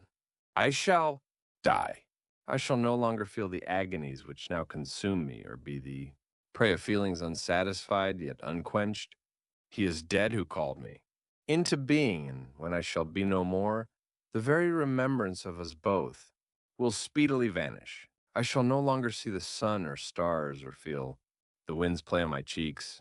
Light, feeling, and sense will pass away, and in this condition must I find my happiness. Some years ago, when the images which this world affords first opened upon me, when I felt the cheering warmth of summer and heard the rustling of the leaves and the chirping of the birds, and these were all to me I should have wept to die. Now it is my only consolation. Polluted by crimes and torn by the bitterest remorse, where can I find rest but in death? Farewell. I leave you, and in you the last of humankind whom these eyes will ever behold. Farewell, Frankenstein. If thou wert yet alive, and yet cherished a desire of revenge against me, it would be better, satiated in my life, than in my destruction. But it was not so thou didst seek my extinction, that I might not cause greater wretchedness. And if yet, in some mode unknown to me, thou hast not yet ceased to think and feel, thou desirest not my life for my own misery. Blasted as thou wert, my agony was still superior to thine, for the bitter sting of remorse may not cease to rankle in my wounds until death shall close them forever. But soon, he cried, with sad and solemn enthusiasm, I shall die, and what I now feel be no longer felt. Soon these burning miseries will be extinct. I shall ascend my funeral pile triumphantly and exult in the agony of the torturing flames. The light of that conflagration will fade. Away my ashes will be swept into the sea by the winds. My spirit will sleep in peace, or if it thinks, it will not surely think thus. Farewell. He sprung from the cabin window as he said this upon the ice raft, which lay close to the vessel. He was soon borne away by the waves and lost in darkness and distance. The end.